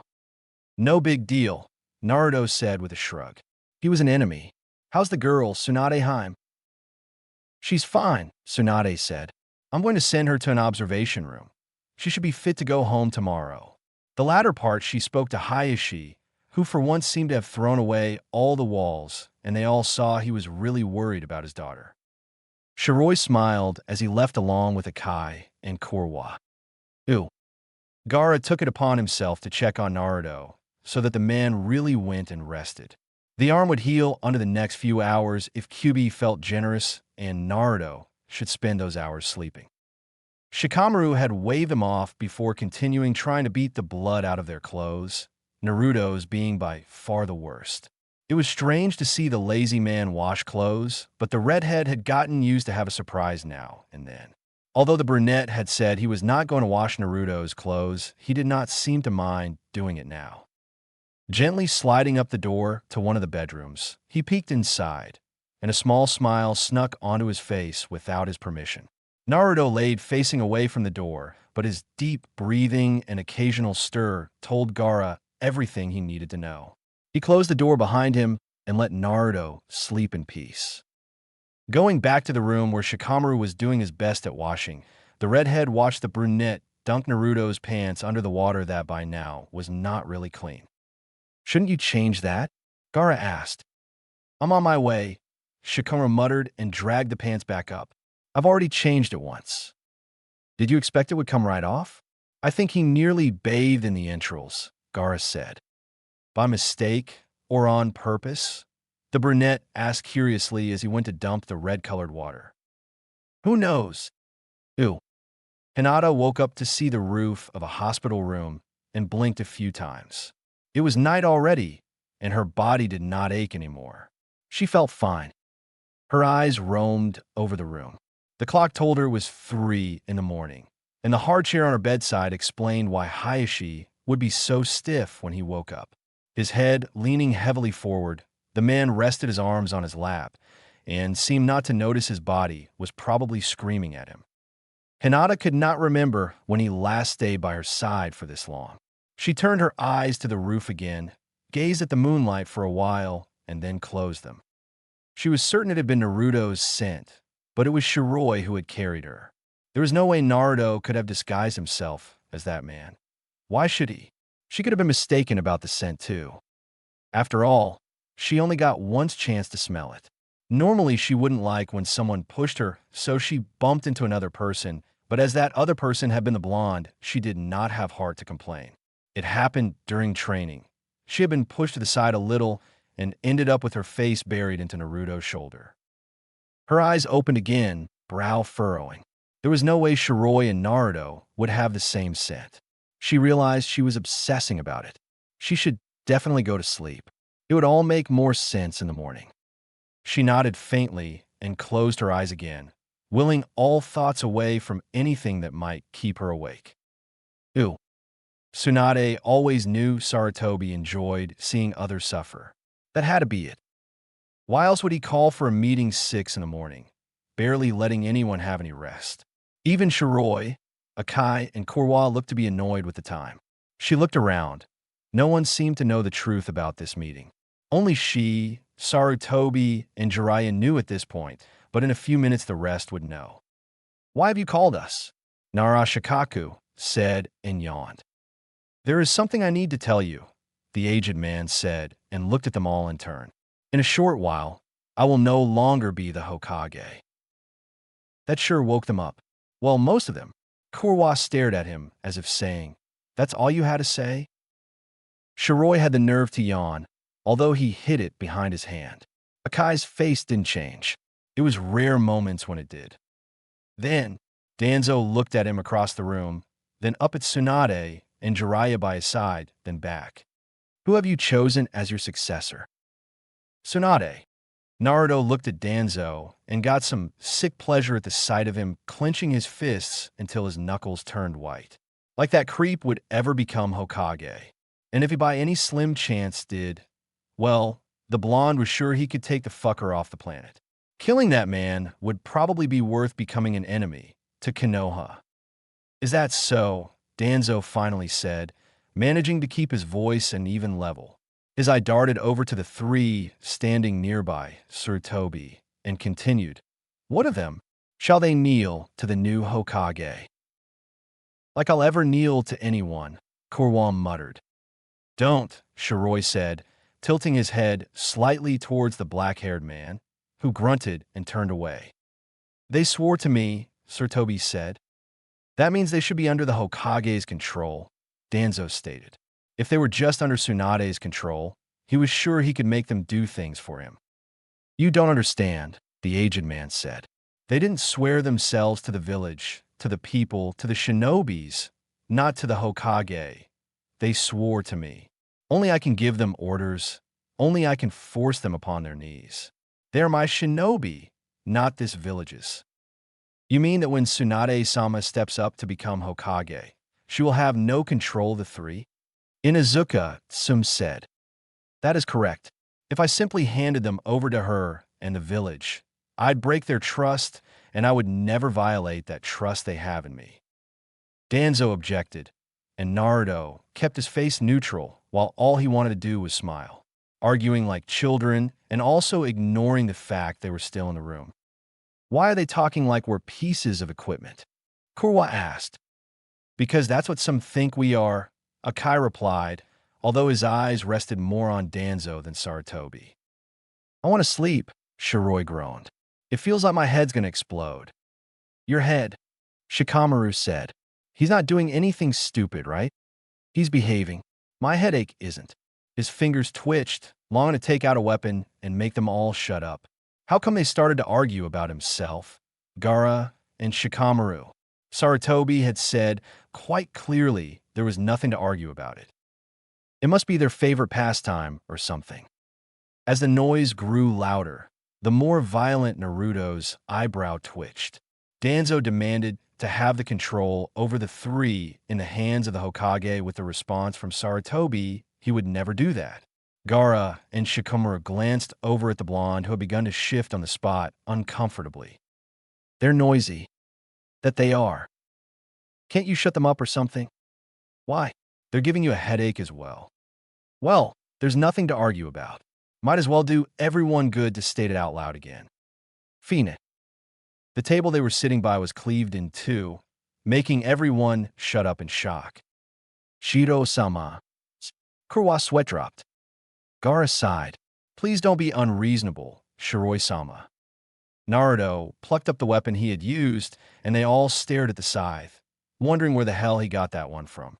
Glancing around the room, Naruto took a few deep breaths to get rid of the last of the tension in his shoulders, and then he said, Sarutobi-sama's decision is final. So shut up about the subject. You woke up on the wrong side today, Shiroi? Sarutobi asked, looking at the remains of the table. I woke up 10 hours too early, Shiroi muttered, and with a gust of wind the scythe was gone. He went back to Gaara and Shikamaru. Forgive my intrusion. Please move on with your meeting.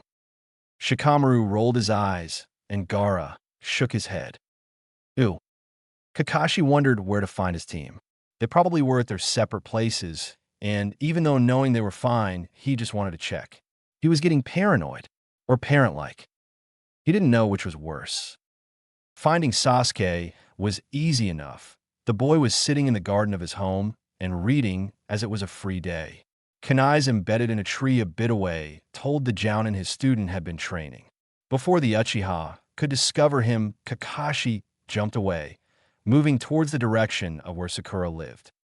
He was lucky to see her just exit the house and wander towards the hospital, or maybe she was going to help getting the rubble and things off the streets. Konoha had not remained completely intact after the attack. There were some damages on the buildings and trash on the streets. The last to check on was Naruto then, wherever that boy might be. Lately, he had been doing a good job at not being found at the usual places, so Kakashi sighed and prepared to start checking off the list of possible locations. Ew. Naruto cracked his neck and groaned at the stiff feeling, rolling his shoulders as he watched the last of them leave the room. The ones that remained was himself, Gaara, Shikamaru, Sarutobi, and his two former students. Really, Shiroi, there was no need to break the table, Sarutobi chided. But it had an effective impact on us all. Wanted to buy a new one? Don't bother, the man said. I'm sure we'll figure something out. I'm wondering if you would mind terrible if I was to send you three out one last time with me as the Hokage. That's a bit sudden, the blonde replied. Well, it was a rather sudden decision on my part. We've decided that Tsunade will be going through the ceremony in a week, and I would like it before that. The three looked at each other for a moment, Gaara raising an eyebrow at Naruto as to say it's your call. Didn't we already swear to you? Naruto asked, rubbing the back of his neck. Stupid thing to ask if we mind or not. The man chuckled at that and beckoned Shiroi closer, and to Tsunade's and Jiraiya's surprise, he kneeled down next to the aged man like it was normal for him to do so. Sarutobi spoke in soft tones to the blonde man, too soft to be heard, and Shiroi nodded. Tsunade wondered just how many times they had been sent out and what they had done. It could not have been anything overwhelming, otherwise she would have heard about it. We'll do it, Shiroi said and rose up. Want us to leave now? It's quite a journey there, Sarutobi said, so I think you should make it as quickly as possible. What are they going to do? Tsunade asked. There is something I'd like them to retrieve from me, Sarutobi said. For the ones who will be Hokage after me, starting with you, Tsunade. It's nothing big, and I've been dragging out on this for years. Why now? Why not? The Hokage said. There will be guards on the spot, but I've got a scroll that will give you access. The man moved up and started roaming around in his desk. A blessing. That was what they were going to get. Naruto hadn't heard of it. Sarutobi probably never had a chance to tell anyone, and the blessing had remained in a secure location, waiting for someone that would never come. The blonde wondered if the Yondaime had survived had he had that blessing in possession. No use to think about that now. He took the scroll and bowed, then turned to leave the room. Akai and Kurwa followed. Saratobi watched them leave, and Akai closed the door behind them. It really was sudden, Tsunade said. It was almost like you were eager to send them away. Saratobi sat quiet for a while, staring into space. This time I really want what they're going after. But sometimes I don't really care about the item. Why send them out then? Once they've been in the village for a while, there's a subtle change in Shiroi. A bit in Akai and Kurwa as well, but mostly it's noticed on him. And what's that? Jiraiya asked. He gets well, he fidgets, Saratobi said. Shifts enough to annoy his comrades. He gets restless, and sometimes he's even angry. He feels confined, and that's the worst feeling anyone can have. So you send them out for his sake? No, for all their sakes. Even Akai, who's usually motionless, begins to itch once he's been in the village long enough. They're not village people, Tsunade Jiraiya. They're strays, not belonging anywhere but the road they're wandering on. Ew. Naruto knew Saratobi mostly sent them out to calm their senses down, which he appreciated. It had not taken the man a long time to figure that out. Even Shikamaru and Gaara suffered from it once in a while. It had been a long time since Naruto had stayed at any place for longer than a few weeks. And it was rare if he ever went back to that same place later. They had barely been running for an hour when Naruto felt his irritation wane and crumble, and he loosened up on the speed. Gaara and Shikamaru caught up with him, and the redhead said, "Feeling better?" "Much. Sorry if I was a nuisance." "It's all right. We needed to get out as well." Naruto slid to a stop and took out a map as the other two stopped beside him. "It will take us a day or a day and a half to reach our destination," he concluded. "That is if we rest here for a few hours and continues in the late afternoon, when the sun is not as strong." "A shelter then, huh?" Shikamaru said and looked around. "Well, we're in a forest, so we just need some shade." "That tree looks good enough." Within minutes, they were settled down each on a branch, and Naruto drank deeply from his water bottle, then stared up at the sky. He had left the clone sparring in one of the training areas and could follow every move it made and every word it spoke. It was good enough. For an extended period of time, though, the clone would start to lose the personality and collapse, so Naruto made a note to either finish things quickly or have a spare clone stuffed away. So far, he hadn't needed to use a spare, and this mission would not call for it either. "Hey!" The blonde turned his head and saw Shikamaru watching him. "Don't disappear in your own head while I'm talking to you," the man complained. "What is it?" I said. "Where are we going exactly?" "Water country, near some mountains." "There are mountains in water country?" Shikamaru asked as Gaara passed him a bottle of water. "Thanks. I mean, isn't it just filled with forest and lakes?" "There is one group of mountains," Naruto said, "and we're going straight to the top." "Isn't it harder to run uphill rather than downhill?" "That means going up will be hard." "Don't ask questions if you answer them yourself." "Ew. No question about it." She was completely, absolutely, definitely, totally, and utterly sure about it. Hyuga Hinata had wished it was Naruto that had carried her when Konoha had been under attack, because there was no way Shiroi would smell like Naruto. Then again, she was rather certain that she no longer harbored a crush on Naruto. She saw him more like a dear friend. It was normal to wish to be saved by a friend, right? She was obsessing about it again. Hinata sighed and put down her cup of tea, looking out over the garden in the Hyuga main mansion. Things hadn't made much sense by morning. Hayashi had been gone, leaving a note stating the Hokage wished a meeting, and he would return as soon as they had finished. He had held that, and a little while later Hinata was allowed home. So now, instead of sitting in the hospital bed and obsessing about it, she sat staring out at the garden. Once more she sighed. She had at least established it had not been Naruto that she was saved by. It was Shiroi. She should thank him. She really should. And she would, once he was back. Hayashi had seen the three leave the village, and Hinata assumed they were sent on a mission. Being loyal to Saratobi alone had them go on missions on the strangest of times. Really, going so early in the morning? She hoped they would not exhaust themselves. Maybe Naruto knew when the man was going to return. Then she could decide where to meet him and properly thank him for saving her life. Ew.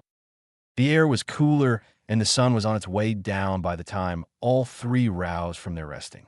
Gaara was first awake, jumping down at the base of the tree and waiting for the other two to wake up.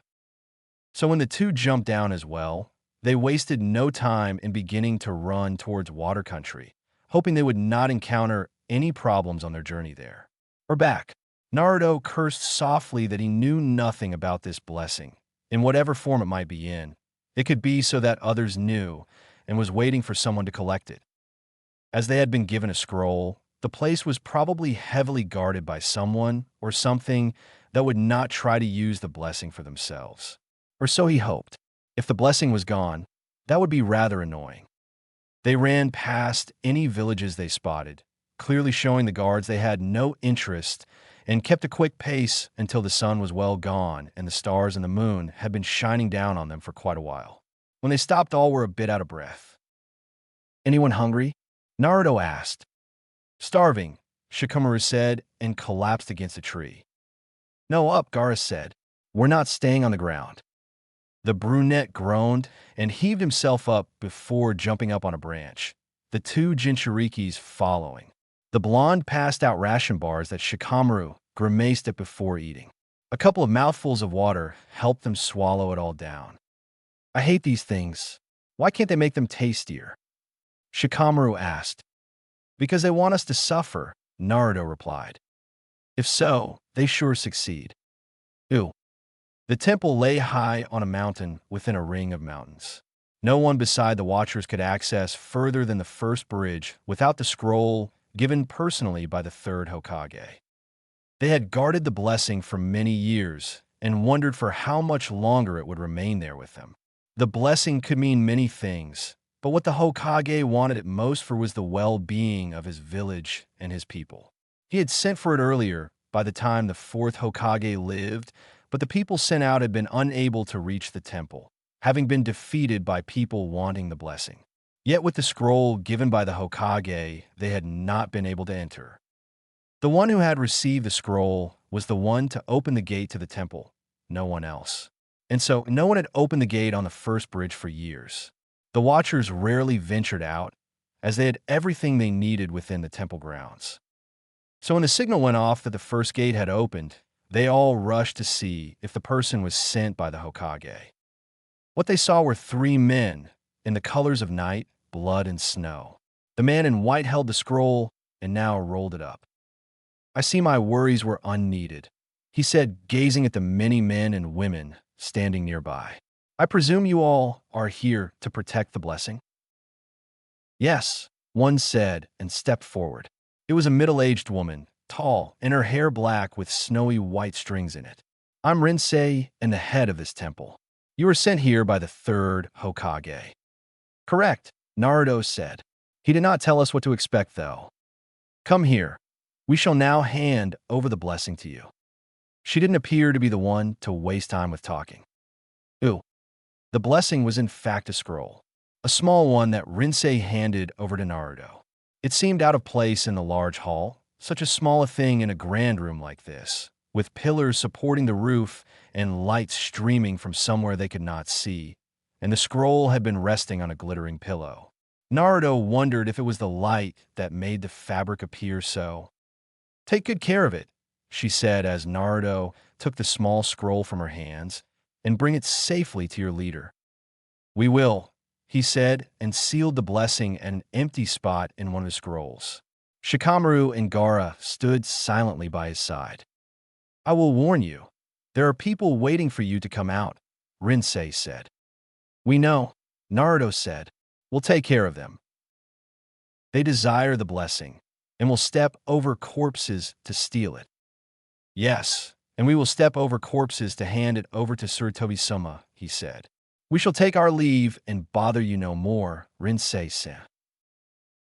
A burden seemed to have lifted from her shoulders, and her aged face lost a few wrinkles. She seemed at peace, and Naruto inclined his head before they left the hall. Ew.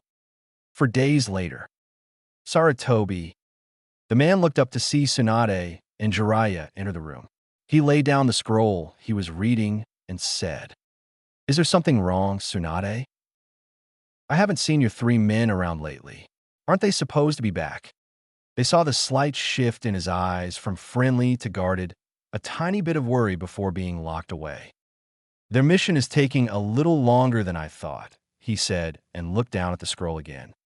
"I trust they always handle their missions with speed," Tsunade said. "Yes. How long have gone since they should have been back?" the woman said. Jiraiya stood silent, awaiting the former teacher's reply. Sarutobi dropped the scroll and sighed. 2 days, he spoke quietly. "They should have been back 2 days ago. Ew. 3 days earlier." Naruto never thought he would actually wish to fight the Akatsuki again, but here he was wishing just that. At least they were small in number. These guys were very annoying. He ran through the trees, feeling Gaara and Shikamaru nearby.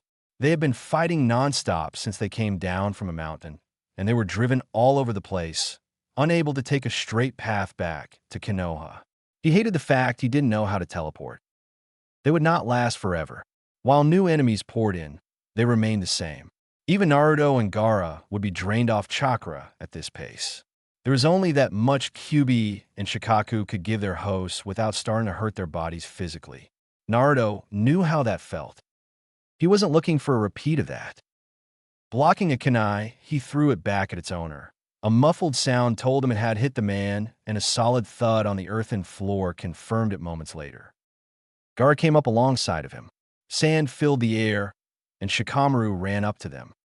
"This isn't going to end if we just try to cut a path to Konoha," he said. "We got to face them and fight him." "How many are there?" Gaara asked. "I don't know," the brunette replied. "They keep popping up like fucking cockroaches. We'll find a clearing or the like, prepare our largest attacks, and aim to take out as many as possible in single hits," Naruto said. "Otherwise, we'll be running around like this for days to get rid of everyone." Troublesome. They came to the end of the forest and entered a field with low grass and stopped there. Gaara kneeled down, placed his hands on the ground, and waited. Shikamaru closed his eyes, and the seams of his clothes seemed to vanish, making it impossible to tell what was clothes and what was shadow. Naruto made 5 seals in rapid motions, held off the 6 that would trigger it, and looked around. They heard people coming, and soon they came from everywhere.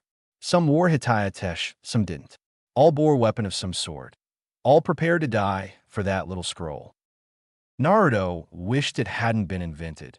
It wouldn't have given them this much trouble then. Ew. Present. 2 days ago? Where the hell are they then? "I don't know," Sarutobi said. "What they went to retrieve is wanted by others, though. Attacks could have delayed them." "For 2 days," Tsunade said.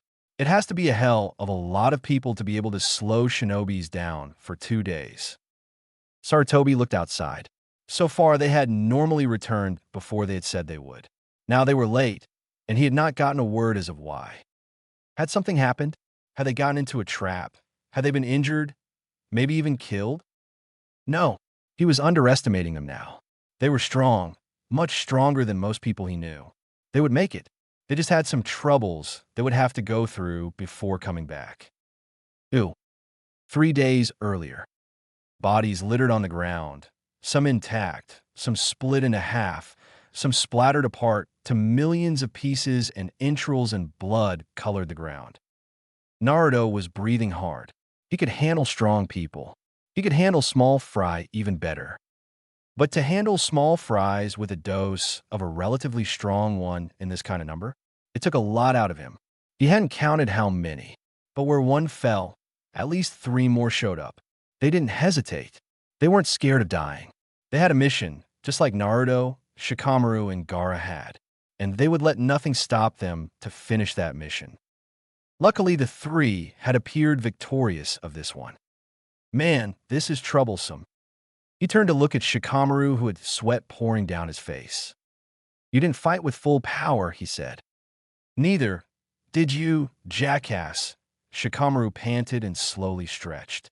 "Ow, my poor back. What happened?" Dude jumped me. Feels like my spine is cracked. He leaned down again and focused on breathing. If it had cracked, you would have been dead by now. Naruto checked the spine nonetheless, but only found a couple of bruises due to the brunette's hissing. A moment later, Gaara appeared by their side, looking like he hadn't fought at all. He looked around as he said, I made a check over the area. More is coming. We better head for Konoha. How much time until they reach us? Few hours at the most. This was so not Naruto's day. Ooh. Present. Tsunade greeted Team 7 as they returned from a C-ranked mission, smiling at them all despite her worry for the three shinobis. She had started teaching Sakura healing, as she had seen Sakura was good with the first aid kit, and the pink-haired girl worked hard under her tutelage. Kakashi was still teaching Sasuke about the Sharingan, combining it with combat lessons with Naruto whenever Shiroi wasn't around. For now, they were a team though, and Sakura was very proud over her part as she had started to take her position as a Konoha shinobi more seriously. The Chunin guards came up to them, and they ended up talking, comparing missions, and even the young Genins butted in from time to time. Until they heard shouts, the sound of kunais clashing together and running feet. An attack, someone called out, and the adults whirled around. Their eyes widened. Akai came running at full speed, Kurwa's arm slung over his shoulders and the man trying to keep up, but almost being dragged alongside the redhead. Behind them was Shiroi, his white coat splattered with old blood and his skin ghastly white due to bloodlust. Their chakra is running low, one guard called out. Look, they're being chased. At least 20 men and women were running after them. Kurwa could no longer run and collapsed, almost taking Akai with him. They saw the black-haired man's eyes had rolled up. He had lost consciousness. Shiro-sama. Akai yelled. The man skidded to a halt, took one look at Kurwa, and then he was speeding towards the pursuers. Shiroi-san. Tsunade screamed and began running as well. Kakashi and the two guard were not far behind. Naruto couldn't think clearly. He hadn't slept in a long time now. Every muscle in his body screamed. His chakra was nearly non-existent, and Kyuubi had been shouting at him for the past hour to stop doing techniques. Just one more. One last big blast to get rid of the last. Then he would collapse, undignified, in a heap. It wasn't like he hadn't done that before. Tuning out the fox's angry voice, Naruto was glad Kyuubi couldn't hurt him. Or well, the fox could. He could break the man's legs to make him stop running, or cut off his oxygen, because by now Naruto was too weak to fight against the impressive red chakra. He vaguely heard Kyuubi beg, since when did he beg, to take the fox's chakra if he intended to fight more. But he didn't want to. He had the chakra in his hand at all time, but Naruto preferred to fight without it. He fought with his own power, and seldom used the explosive power that Kyuubi consisted of. Seals were made. His heart was pounding frantically, and the air was pressed out of his lungs with hissing gasps. His legs barely held him up, and his arms were shaking. He stopped, brought one arm to chest height, hand straight out, then sliced it through the air and yelled. Wind release, slicing hurricane. Kyuubi screamed at him. Fucking idiot, are you a fucking idiot? I'm gonna fucking rip you apart. But by then, Naruto had already blacked out. The wind howled, made them stop and throw their arms up to protect their faces, and lost in the hurricane was Gaara's voice, uncaring who heard him. Naruto! Once the wind had finally died down and the powerful chakras pulsating calmed, they looked to survey the damage done. The enemy was gone. Literally. They were pieces on the ground. Blood colored the grass. Weapons lay strewn where they had fallen, some cut clean off due to the technique. Before the four could grasp what had happened, a red blur speed past them. Akai slid to a stop next to Shiroi, dropped to his knees, and lifted the unconscious body. Shiro-sama. Naruto didn't reply, didn't move, didn't do anything to calm Gaara's now racing heart. Shiroi-sama, open your eyes. Tsunade ran forward. Her hands were already glowing green before she had come to a stop, and she ran them over the blonde's body. Chakra exhaustion, he's practically empty, blood loss, quite heavily, so no injuries I can spot. How'd he loose the blood? Akai didn't answer. He just held Shiroi tightly to him. Get yourself together, Tsunade snapped. Red Eyes looked up at her, and for a moment she swore they were sea green. Then it was gone, and Akai was rising with Shiroi in his arms, his eyes cold, and he walked away. Don't move him around. You could kill him. Tsunade reached out, an inch or so from Naruto's leg when Akai whirled around and screamed. Don't touch him. The redhead moved back, cradled his friend, and swallowed. Tsunade saw anger in his eyes. Don't touch him, Gaara repeated. What's wrong, she said. Why don't you want me to help him? You respect him, don't you? Why are you letting him continue to hurt? There's nothing you can do, Akai said. We take care of each other. We don't need anyone else. Korwa had managed to get up and limped over. He clearly was in pain, but walked all the same. Akai's protective over Shiroi-sama, he said with a slight smile to Tsunade. Don't get offended by it. He needs medical attention, Tsunade said, or at least being observed for the night so he doesn't die due to chakra exhaustion. Korwa lay a hand on top of Akai's and whispered softly, too softly to be heard. Gaara, come on, she's right. Naruto needs her. She won't hurt him, and you know that. The redhead looked over at Shikamaru, who nodded. Come on, he said and jerked his head towards the village. Let's get Shiroi-sama to the hospital. No doubt he'll be back to be his sour self by the morning. Gaara stared at the brunette for a moment, then slowly nodded. Tsunade sighed in relief and followed the two. Then she remembered the scene and turned around. Kakashi was already waving her away. We'll take care of it, he said. Don't worry about it. Just tell my team to go home. She nodded and walked back to the village. Ew. Gaara refused to be checked over and stood by Naruto's bedside once the man was settled in. Tsunade entered, helping Korwa to limp inside. What on earth happened to you guys? She asked as the man slid down on a chair with a satisfied groan. Too many fucking people, Korwa muttered. How many were they? 100? 200? Most likely 300 or the like, Gaara said quietly and touched Naruto's arm. We didn't get to rest. Yeah, we ran for 3 days straight. My legs are going to hate me for the next 2 weeks. 3 days straight? Then it means you haven't slept. You should go home and get some rest, she insisted.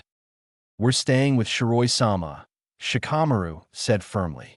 Want us to sleep, then get us beds. Although Akai here won't sleep until Shiroi-sama wakes up again. The redhead turned pale pink and looked away. His hand gripped Shiroi's arm lightly. I'll get you beds, Tsunade said and exited, shouting for 2 beds. He's all right? Shikamaru asked. Kyuubi supports him for the moment, Gaara said. Shikaku feels the chakra. He's fine. I know he's plenty strong and plenty scary, but somewhere in there is still that idiot hiding to come out at the most stupidest situations. Ew. A few hours later, Tsunade had told the condition of the 3 to Sarutobi and Jiraiya, and the white-haired man whistled. 3 days? That's most impressive. Fighting for 3 days straight, Sarutobi said. I can't believe they fought for 3 days. I can assure you it was a pain in the ass. The voice made them all look towards the door. Shiroi-san, Tsunade exclaimed. You should be in bed. I know, Naruto said and walked inside. He moved slowly, exhaustion even present in the very aura he emitted around him. There's only one thing I need to do before I can sleep calmly. He took out the blessing from one of the scrolls and took the scroll away. Sarutobi got up and rounded the desk, met Shiroi halfway. The blonde began to kneel, but hands on his forearms stopped him. You're dead on your feet. Don't you dare kneel. As you wish, Sarutobi-sama. And as promised, we brought it back safely. It may be safe, but for 3 days you were not, the man whispered. That is the life of a shinobi, Naruto said. We are never safe. And if you excuse me, I would very much go and rest. Why are you still polite with me? Sarutobi said as he took the blessing and allowed the blonde to step back. I sent you out for a simple blessing, and you nearly got killed. I have done things more foolish than this in return for nothing, Naruto said. And we're alive, although I feel pretty shitty for the moment. Sarutobi chuckled at that. Naruto bowed stiffly to all three of them and said, I'm very glad we made it before you ceremony, Tsunade-sama. All three of us sincerely wish you a good future as the Go-Dame Hokage. And I wish you a safer life, even if you decide to leave Konoha, the woman replied. Naruto's smile was a bit sad, and it made them quiet down any words they may have wanted to say. The word safe, Tsunade-sama, is not a word I can associate with. I can make others safe, but never myself. A shinobi's duty is to put his or her life on the line for the sake of peace. Well then, I wish you a good night. He was then gone. Chapter 13. Shikamaru woke up when it was still dark outside, wondered why, and then noticed something was strange.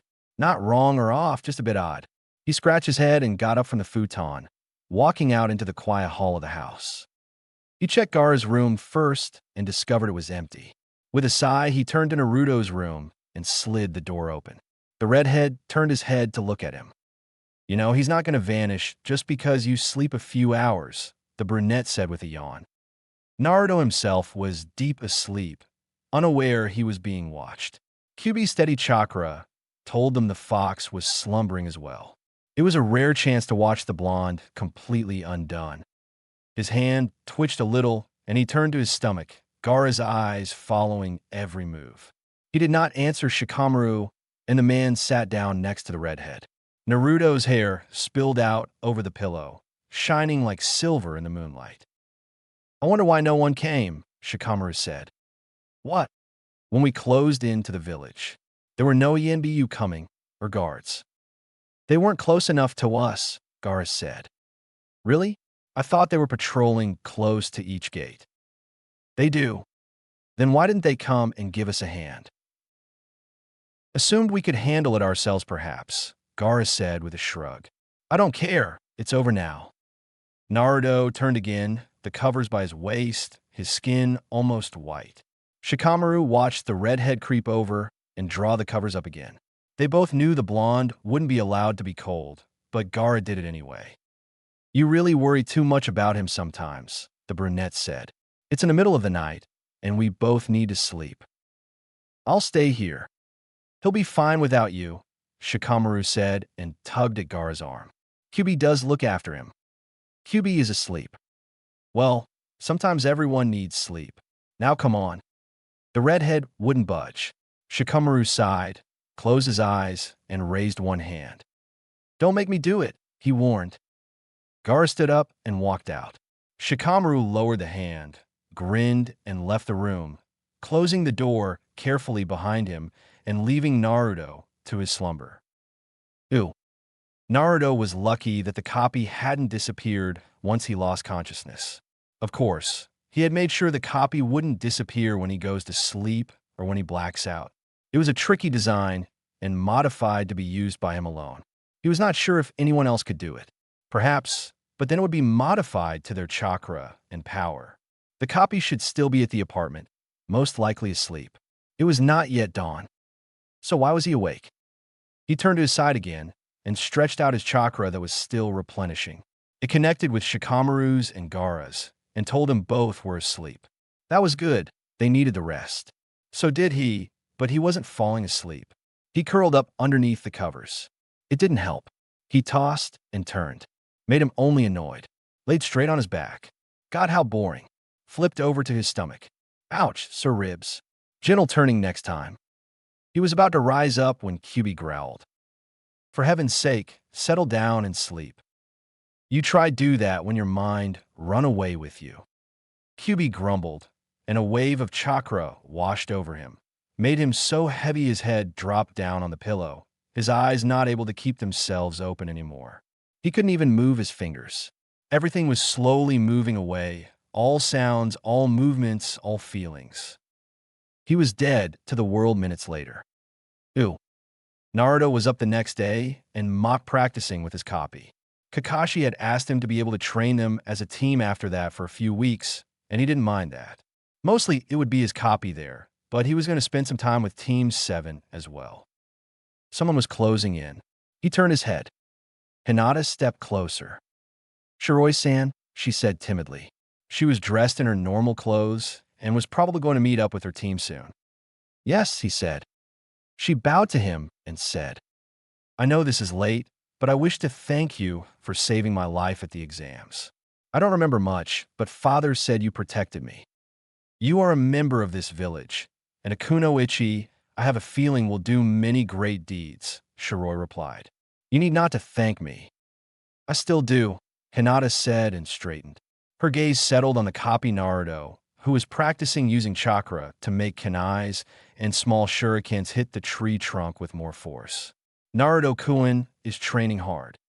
"Indeed he is. But you do as well, don't you?" "I try my best," she said. "I better go meet my team. Sorry for bothering." She ran across the clearing into the forest, into the direction where her team was. Ooh. Naruto looked up at the Hokage Tower, feeling rather confined within the masses of people. Yet he stood still, flanked by Shikamaru and Gaara. "Good thing we made it to the ceremony," the redhead said. "Says you. The crowd is killing me," Shikamaru groaned. "Weakling," Naruto muttered. "What about you? You hate it too, right? Admit it." "I'm more of a silent sufferer," the blonde said. "You're right," the brunette muttered. The crowds were excited around them. A new Hokage would take over and give Sarutobi the rest he so dearly needed. The people were happy either some. The shinobis were happy too, for Sarutobi's sake. He was too old to fight, and everyone knew that. Some wondered, though, what would happen now with the 3 personal shinobi the third had. Some said they were going to remain with him, while others believed they had managed to be convinced to serve Tsunade. A few said maybe they would leave. Naruto let them think whatever they wanted to. For now, he knew he was going to stay. He also knew while Gaara and Shikamaru could leave whenever they wanted, they would most likely stay with him. Not because they were a team, but because they were friends. A cheer that rose made him wake up, and his eyes narrowed as he stared up at the tower. He saw Tsunade with the Hokage's cloak and hat on. She was grinning. Jiraiya was standing a bit away from her along with Sarutobi, who now wore a simple robe. He looked more relaxed, free for paperwork, finally. Being a Hokage when it was peace meant paperwork after paperwork. Naruto used to wonder how he had thought as a kid, fully well knowing the leaders of the villages didn't do much but sit in their office when it was peacetime. He would have gone stir-crazy within 15 minutes. He was never good at sitting still. Shikamaru joined the cheer. Gaara didn't. Naruto gave a grin to his red-headed friend, looking a lot like his kid self, then pumped out a fist and shouted, "Go for it, Tsunade!" He wasn't sure if she heard him. He didn't care. Shouting it so he heard it felt good enough. Ooh. Gaara and Shikamaru looked up in surprise as Naruto suddenly stood up from the table. "Naruto?" the redhead asked. The blonde's eyes were a bit wild, and they both wondered just what he could sense, and they couldn't. "We have company. I'll go and greet them and stop them from killing someone." He was gone in the next moment before any of them could reply. They looked at each other. "Maybe it was," Shikamaru said, then trailed off. Gaara turned back to his scroll and said, "Naruto will handle them. He'll tell us when he gets back." Meanwhile, Naruto was running at full speed, following the chakra. He wondered why no one had felt it. It was so strong. It's because they think they've hidden themselves. Didn't expect to run into a grown Jinchuriki, though. Kyuubi was probably right, so Naruto kept on running, not caring that he was still barefoot and that he was missing his trench coat. All he had was white pants and a white net shirt. He didn't have any weapons with him or his scrolls. He would have to make it without them then. It's not like that will be a problem. Oh my, is that sarcasm I'm hearing? Oh, shut it, you freaking brat. Naruto grinned and speed past people and shinobis to get to his destination. Once he came closer, his grin widened before he got his facial muscles under control. He kept his speed, though. He really wanted to get there before Kakashi got hurt. Ooh. Kakashi swore as he gained his balance back. Asuma and Kurenai were behind him, waiting for a fight to break out. The copy did his best to not look into the man's eyes. How had they gotten here without being found out? How dared they just walk into the village without any worries, not caring who might find them? They were strong, yes, but they couldn't possibly be that strong that they could defeat a whole shinobi village. Why aren't you looking at me, Kakashi-san? Oh no, he was not going to look at Uchiha Itachi. He was an idiot. Not completely anyway. They couldn't look into his eyes due to the fact they would probably be sucked into an illusion, so they had to keep their eyes on his feet. And his partner. He was huge, and that freaking blade would probably hurt if it hit the right place. Looking round and being wrapped in bandage didn't mean it wasn't sharp. Who the hell is that? The taller man's voice was a surprise, and then in the next moment, a white and blonde blur appeared before them. Shiroi-san, Kurenai yelled. Itachi looked at the man before them. He rose up from his crouch and looked the Uchiha right in the eyes, which few did. The young man took a few steps back, narrowing his eyes, and asked, "Who are you?" "No one special," Naruto replied. "Just a random guy who steps into your path, Uchiha Itachi." The raven-haired man tilted his head to the side and then forcefully tried to cast a genjutsu on the blonde. Naruto smiled and stomped his foot against the water. A wind blew out around in him a wide circle, making all of them throw their hands up to protect their eyes. Itachi was kicked backwards and Kisame to the side. Both were unprepared and went skidding down the water in respective direction. Naruto landed roughly where they had been standing, brought his hands together in a clap, releasing a wind like he had done to Tsunade when they had fought over her return to Konoha. Itachi got up faster than Kisame and threw a fire technique towards Naruto. To Kakashi's surprise, Naruto laughed and called out, "You called it a technique?" He put a hand to his mouth, formed a ring with his thumb and middle finger, and threw it blew out. Fire exploded out from his mouth, taking the shape of jaws that opened wide. Naruto loved that technique, and it had been with some reluctance Kyuubi had taught the man that it could prove fatal to the user if done incorrectly. Luckily, Naruto was more cautious than he seemed to be. He never messed up techniques Kyuubi had taught him. Most of them were as dangerous to the user as to the one it was used on. So the jaws descended upon Itachi, who stared at the opening of flames closing in. A wall of water struck, and some of the fire blew out, but the rest speeded towards the raven-haired man. Kisame caught him around the waist and dove into the water. "Damn, he got away," Naruto said, and the two appeared. "Nice dodge. I can't believe I didn't think of it." "Think of what?" Kisame said, Itachi in one hand, Samehada in the other. "That your power lies within the water," the blonde said. "No fear. I shall remedy that." He lifted one foot, made a few seals, and Kyuubi's fierce chakra blossomed. He drove the foot down, and the water practically exploded away from him. The river vanished where he stood due to the force. It was a trick he and Kyuubi had practiced. The usage of the fox's chakra was enough to drive away natural resources with the right technique, and in this case, it was the water Naruto wanted gone for a bit. Kisame yelped in surprise as the water disappeared underneath his feet as well, leaving the bottom bare. The river now had a hole in it, the water being driven away from them for the next few moments. Naruto grinned. More than enough. With a light step, he was by them. Kisame reared back. Naruto himself looked at Itachi and said, "I know what really happened that night, Itachi-san." Itachi froze, staring into the blue eyes before him. They seemed to swirl, and for a moment the raven-haired man saw something. He saw something, and Kisame could feel him shake in his grip. With a roar, he brought down Samehada, but Naruto dodged. He looked back. The wall of water left Kurenai, Asuma, and Kakashi sightless. He turned back to the shark-like man and said, "Your partner is out of this fight. I won't pursue if you choose to retreat." Kisame hesitated only for a second, only long enough to see the blonde was telling the truth. Then Samehada was on his back and Itachi in his arms. "We'll be back," he said, and then he was gone. "I know that already," Naruto whispered, and disappeared before the three Konoha shinobis could catch sight of him. Ew. Shikamaru and Gaara barely reacted when he returned to the table and sat down. Then Gaara looked underneath the table and said, "Your feet are wet." "I know. I lost focus for a moment and sank down for a bit," Naruto said. "No big deal." "Who was it?" "Itachi and Kisame." "Oh," both Gaara and Shikamaru said. Then Gaara continued, "Did you tell them?" "No," the blonde said. "I kind of made Itachi stop fighting, and I told Kisame to get away.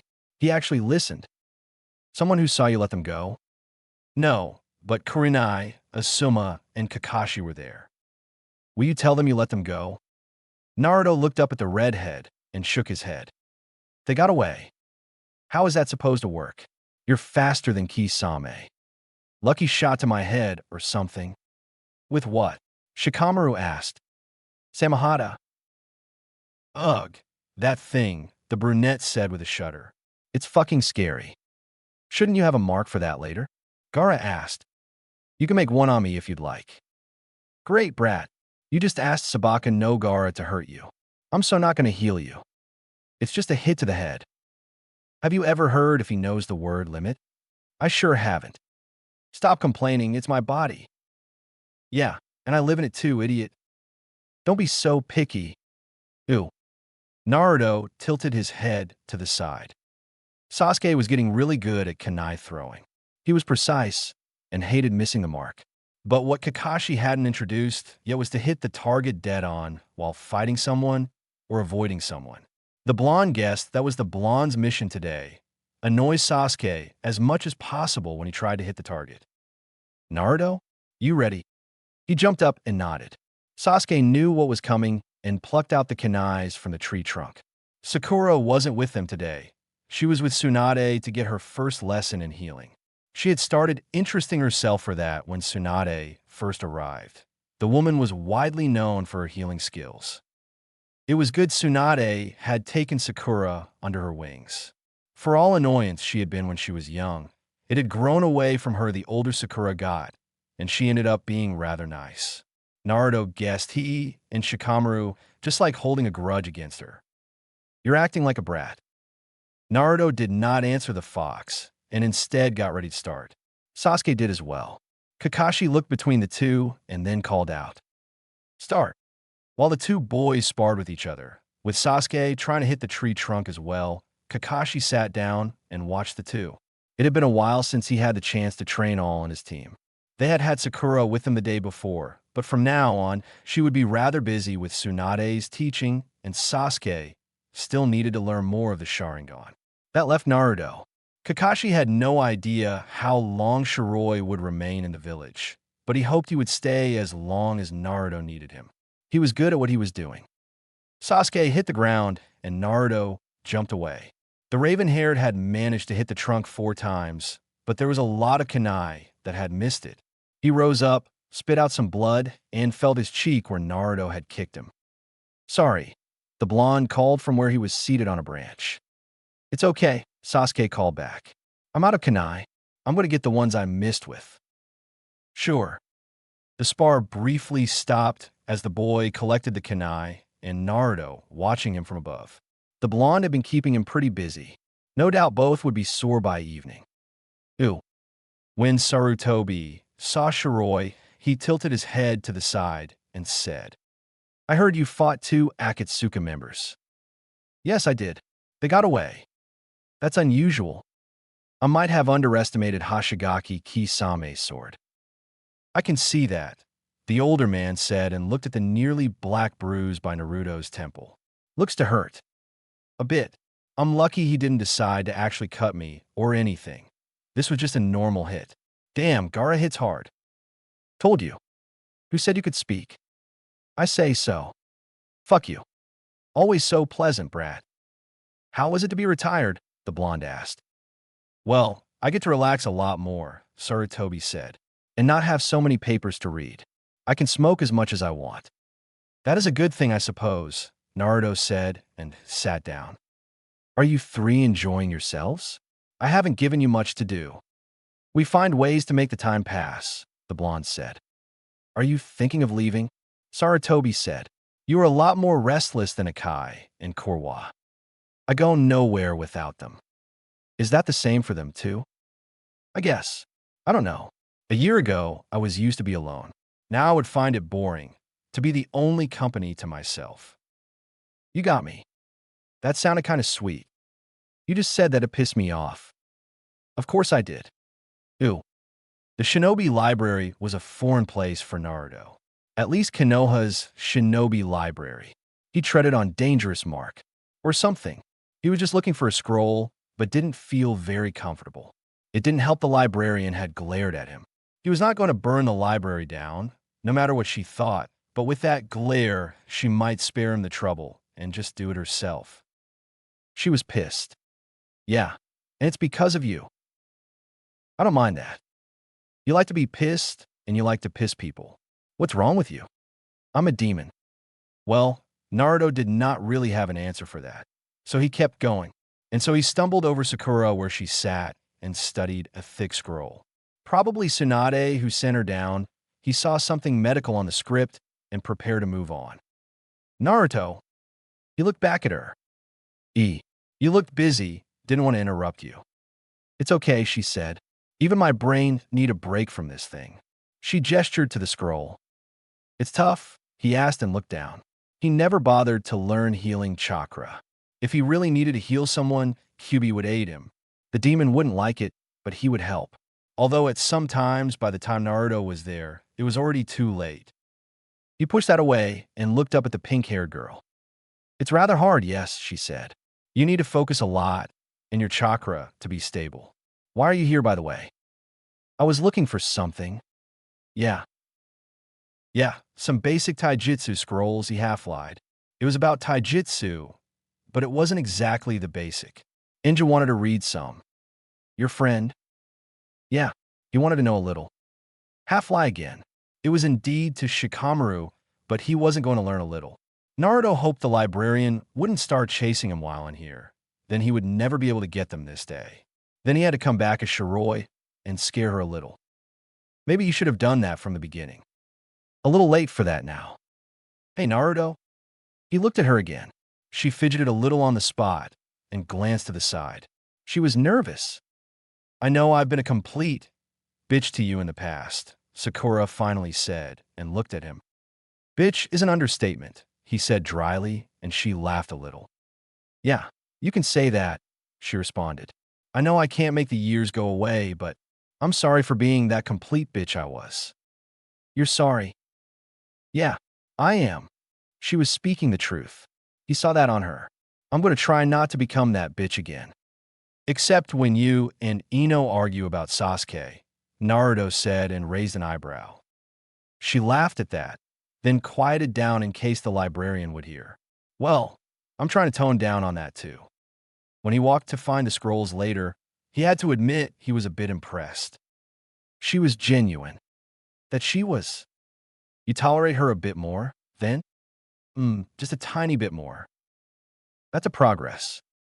No advice taking from you. Fox, you hate people in general. I don't hate you, do I? That's because you don't have any choice. Kyuubi quieted down, and Naruto knew he had hit a sore point. He guessed Kyuubi had a tiny soft spot for him. Not too big, though. The demon really did not enjoy human company. He had just learned to deal with Naruto. Gaara was easy to accept. He was a Jinchuriki too, and a little crazy. It had been harder with Shikamaru, who Naruto had visited often since the brunette retired being a shinobi. But with the help of Shikamaru's total lack of fear for the fox, Kyuubi had claimed he was probably a little crazy too, and Naruto hadn't denied it. Things had settled down. You're at the taijutsu now. Naruto focused again and saw he was. Going down the aisle, he looked around for any people nearby, found no one, and began going through Jounin-level taijutsu. You know, what? You want to talk? Something wrong with that? Kyuubi growled. Except the whole talk thing? No, not really. A pain went through his head, and he winced. Hey, take it easy. You want to hear what I got to say or not? Fine, spit it out. You never asked what happened to the other Naruto. All right, random. No, I didn't because I know you wouldn't tell me. Subject close now. I know what happened to him. Of course you do. You're the one who did it. Yes, but I didn't kill him. Naruto's hand stopped. The crouch he was in would be painful in a few minutes, but for now, he didn't notice. His eyes were fixed on the shelf in front of him. QB got worried after a minute. It was as if his words turned the blonde to stone. Hold on back it. You didn't kill him. Welcome back, QB said sarcastically. No, I didn't kill him. Then where is he? That's not yet to be known. Naruto's eyes closed, and he took 3 deep breaths before opening them again. You're damn lucky we're in a freaking library right now. Don't you know? I always choose public places to tell startling facts. Saves me the headache your screaming gives me. Naruto growled, ripped out the scrolls he was looking for, and quickly copied the parts Shikamaru wanted. That done, he put them back and left. The librarian glared at him when he came, but reared back when he stared her down. Ew. Naruto didn't know why the comment put him in a foul mood, but it did. He locked himself up in his room at the house Gaara and Shikamaru lived in, under the disguise as Enju and his father Jaiden, and refused to come out. QB was smart enough to leave him alone. The blonde had felt him retreat deep into his locked prison, until his presence was unnoticeable even for Naruto. It felt a bit empty when QB did that, but Naruto was not about to tell the fox. So he sat there and stared into the wall. All the windows were open, and by the time it was dark, the room was cold. He stayed still. His whole body was itching. He wanted to know where the other Naruto was. He wanted to know if the boy was safe, if he was happy, or if the boy was turning into what his future self had become. QB came back with the morning sun. As he came closer to the bars, he reached out to touch them. They were cold. He looked outside. The walls outside was covered in ice. Naruto? The blonde peeled his eyes open. Yes. Why the hell's your mind covered in ice? I am tired, Naruto replied. That's not an answer to the question. And it's cold in here. Wait, cold? Naruto realized he had been sitting all night, with the windows open, dressed in a pair of baggy black pants and a white t-shirt. He slowly moved his arms and then fingers. The tips were slightly blue. He breathed. Remind me to close the windows before I go to sleep. He stretched out his stiff legs and groaned. And to fall asleep in a bed, he added. Note taken. Good. He would check if Shikamaru and Gaara were up yet. If he could get his ass up from the floor. He rubbed his hands together and felt the warmth coming back. And QB, yes? Remind me to not dwell over the young Naruto subject again. It puts me in a foul mood. I noticed. Glad we agree. He groaned and finally got to his standing position. All right, I'm up. Let's get breakfast. Sometimes I think there's no ending to your stomach. A mental shove, and Naruto shut the door to QB's retort.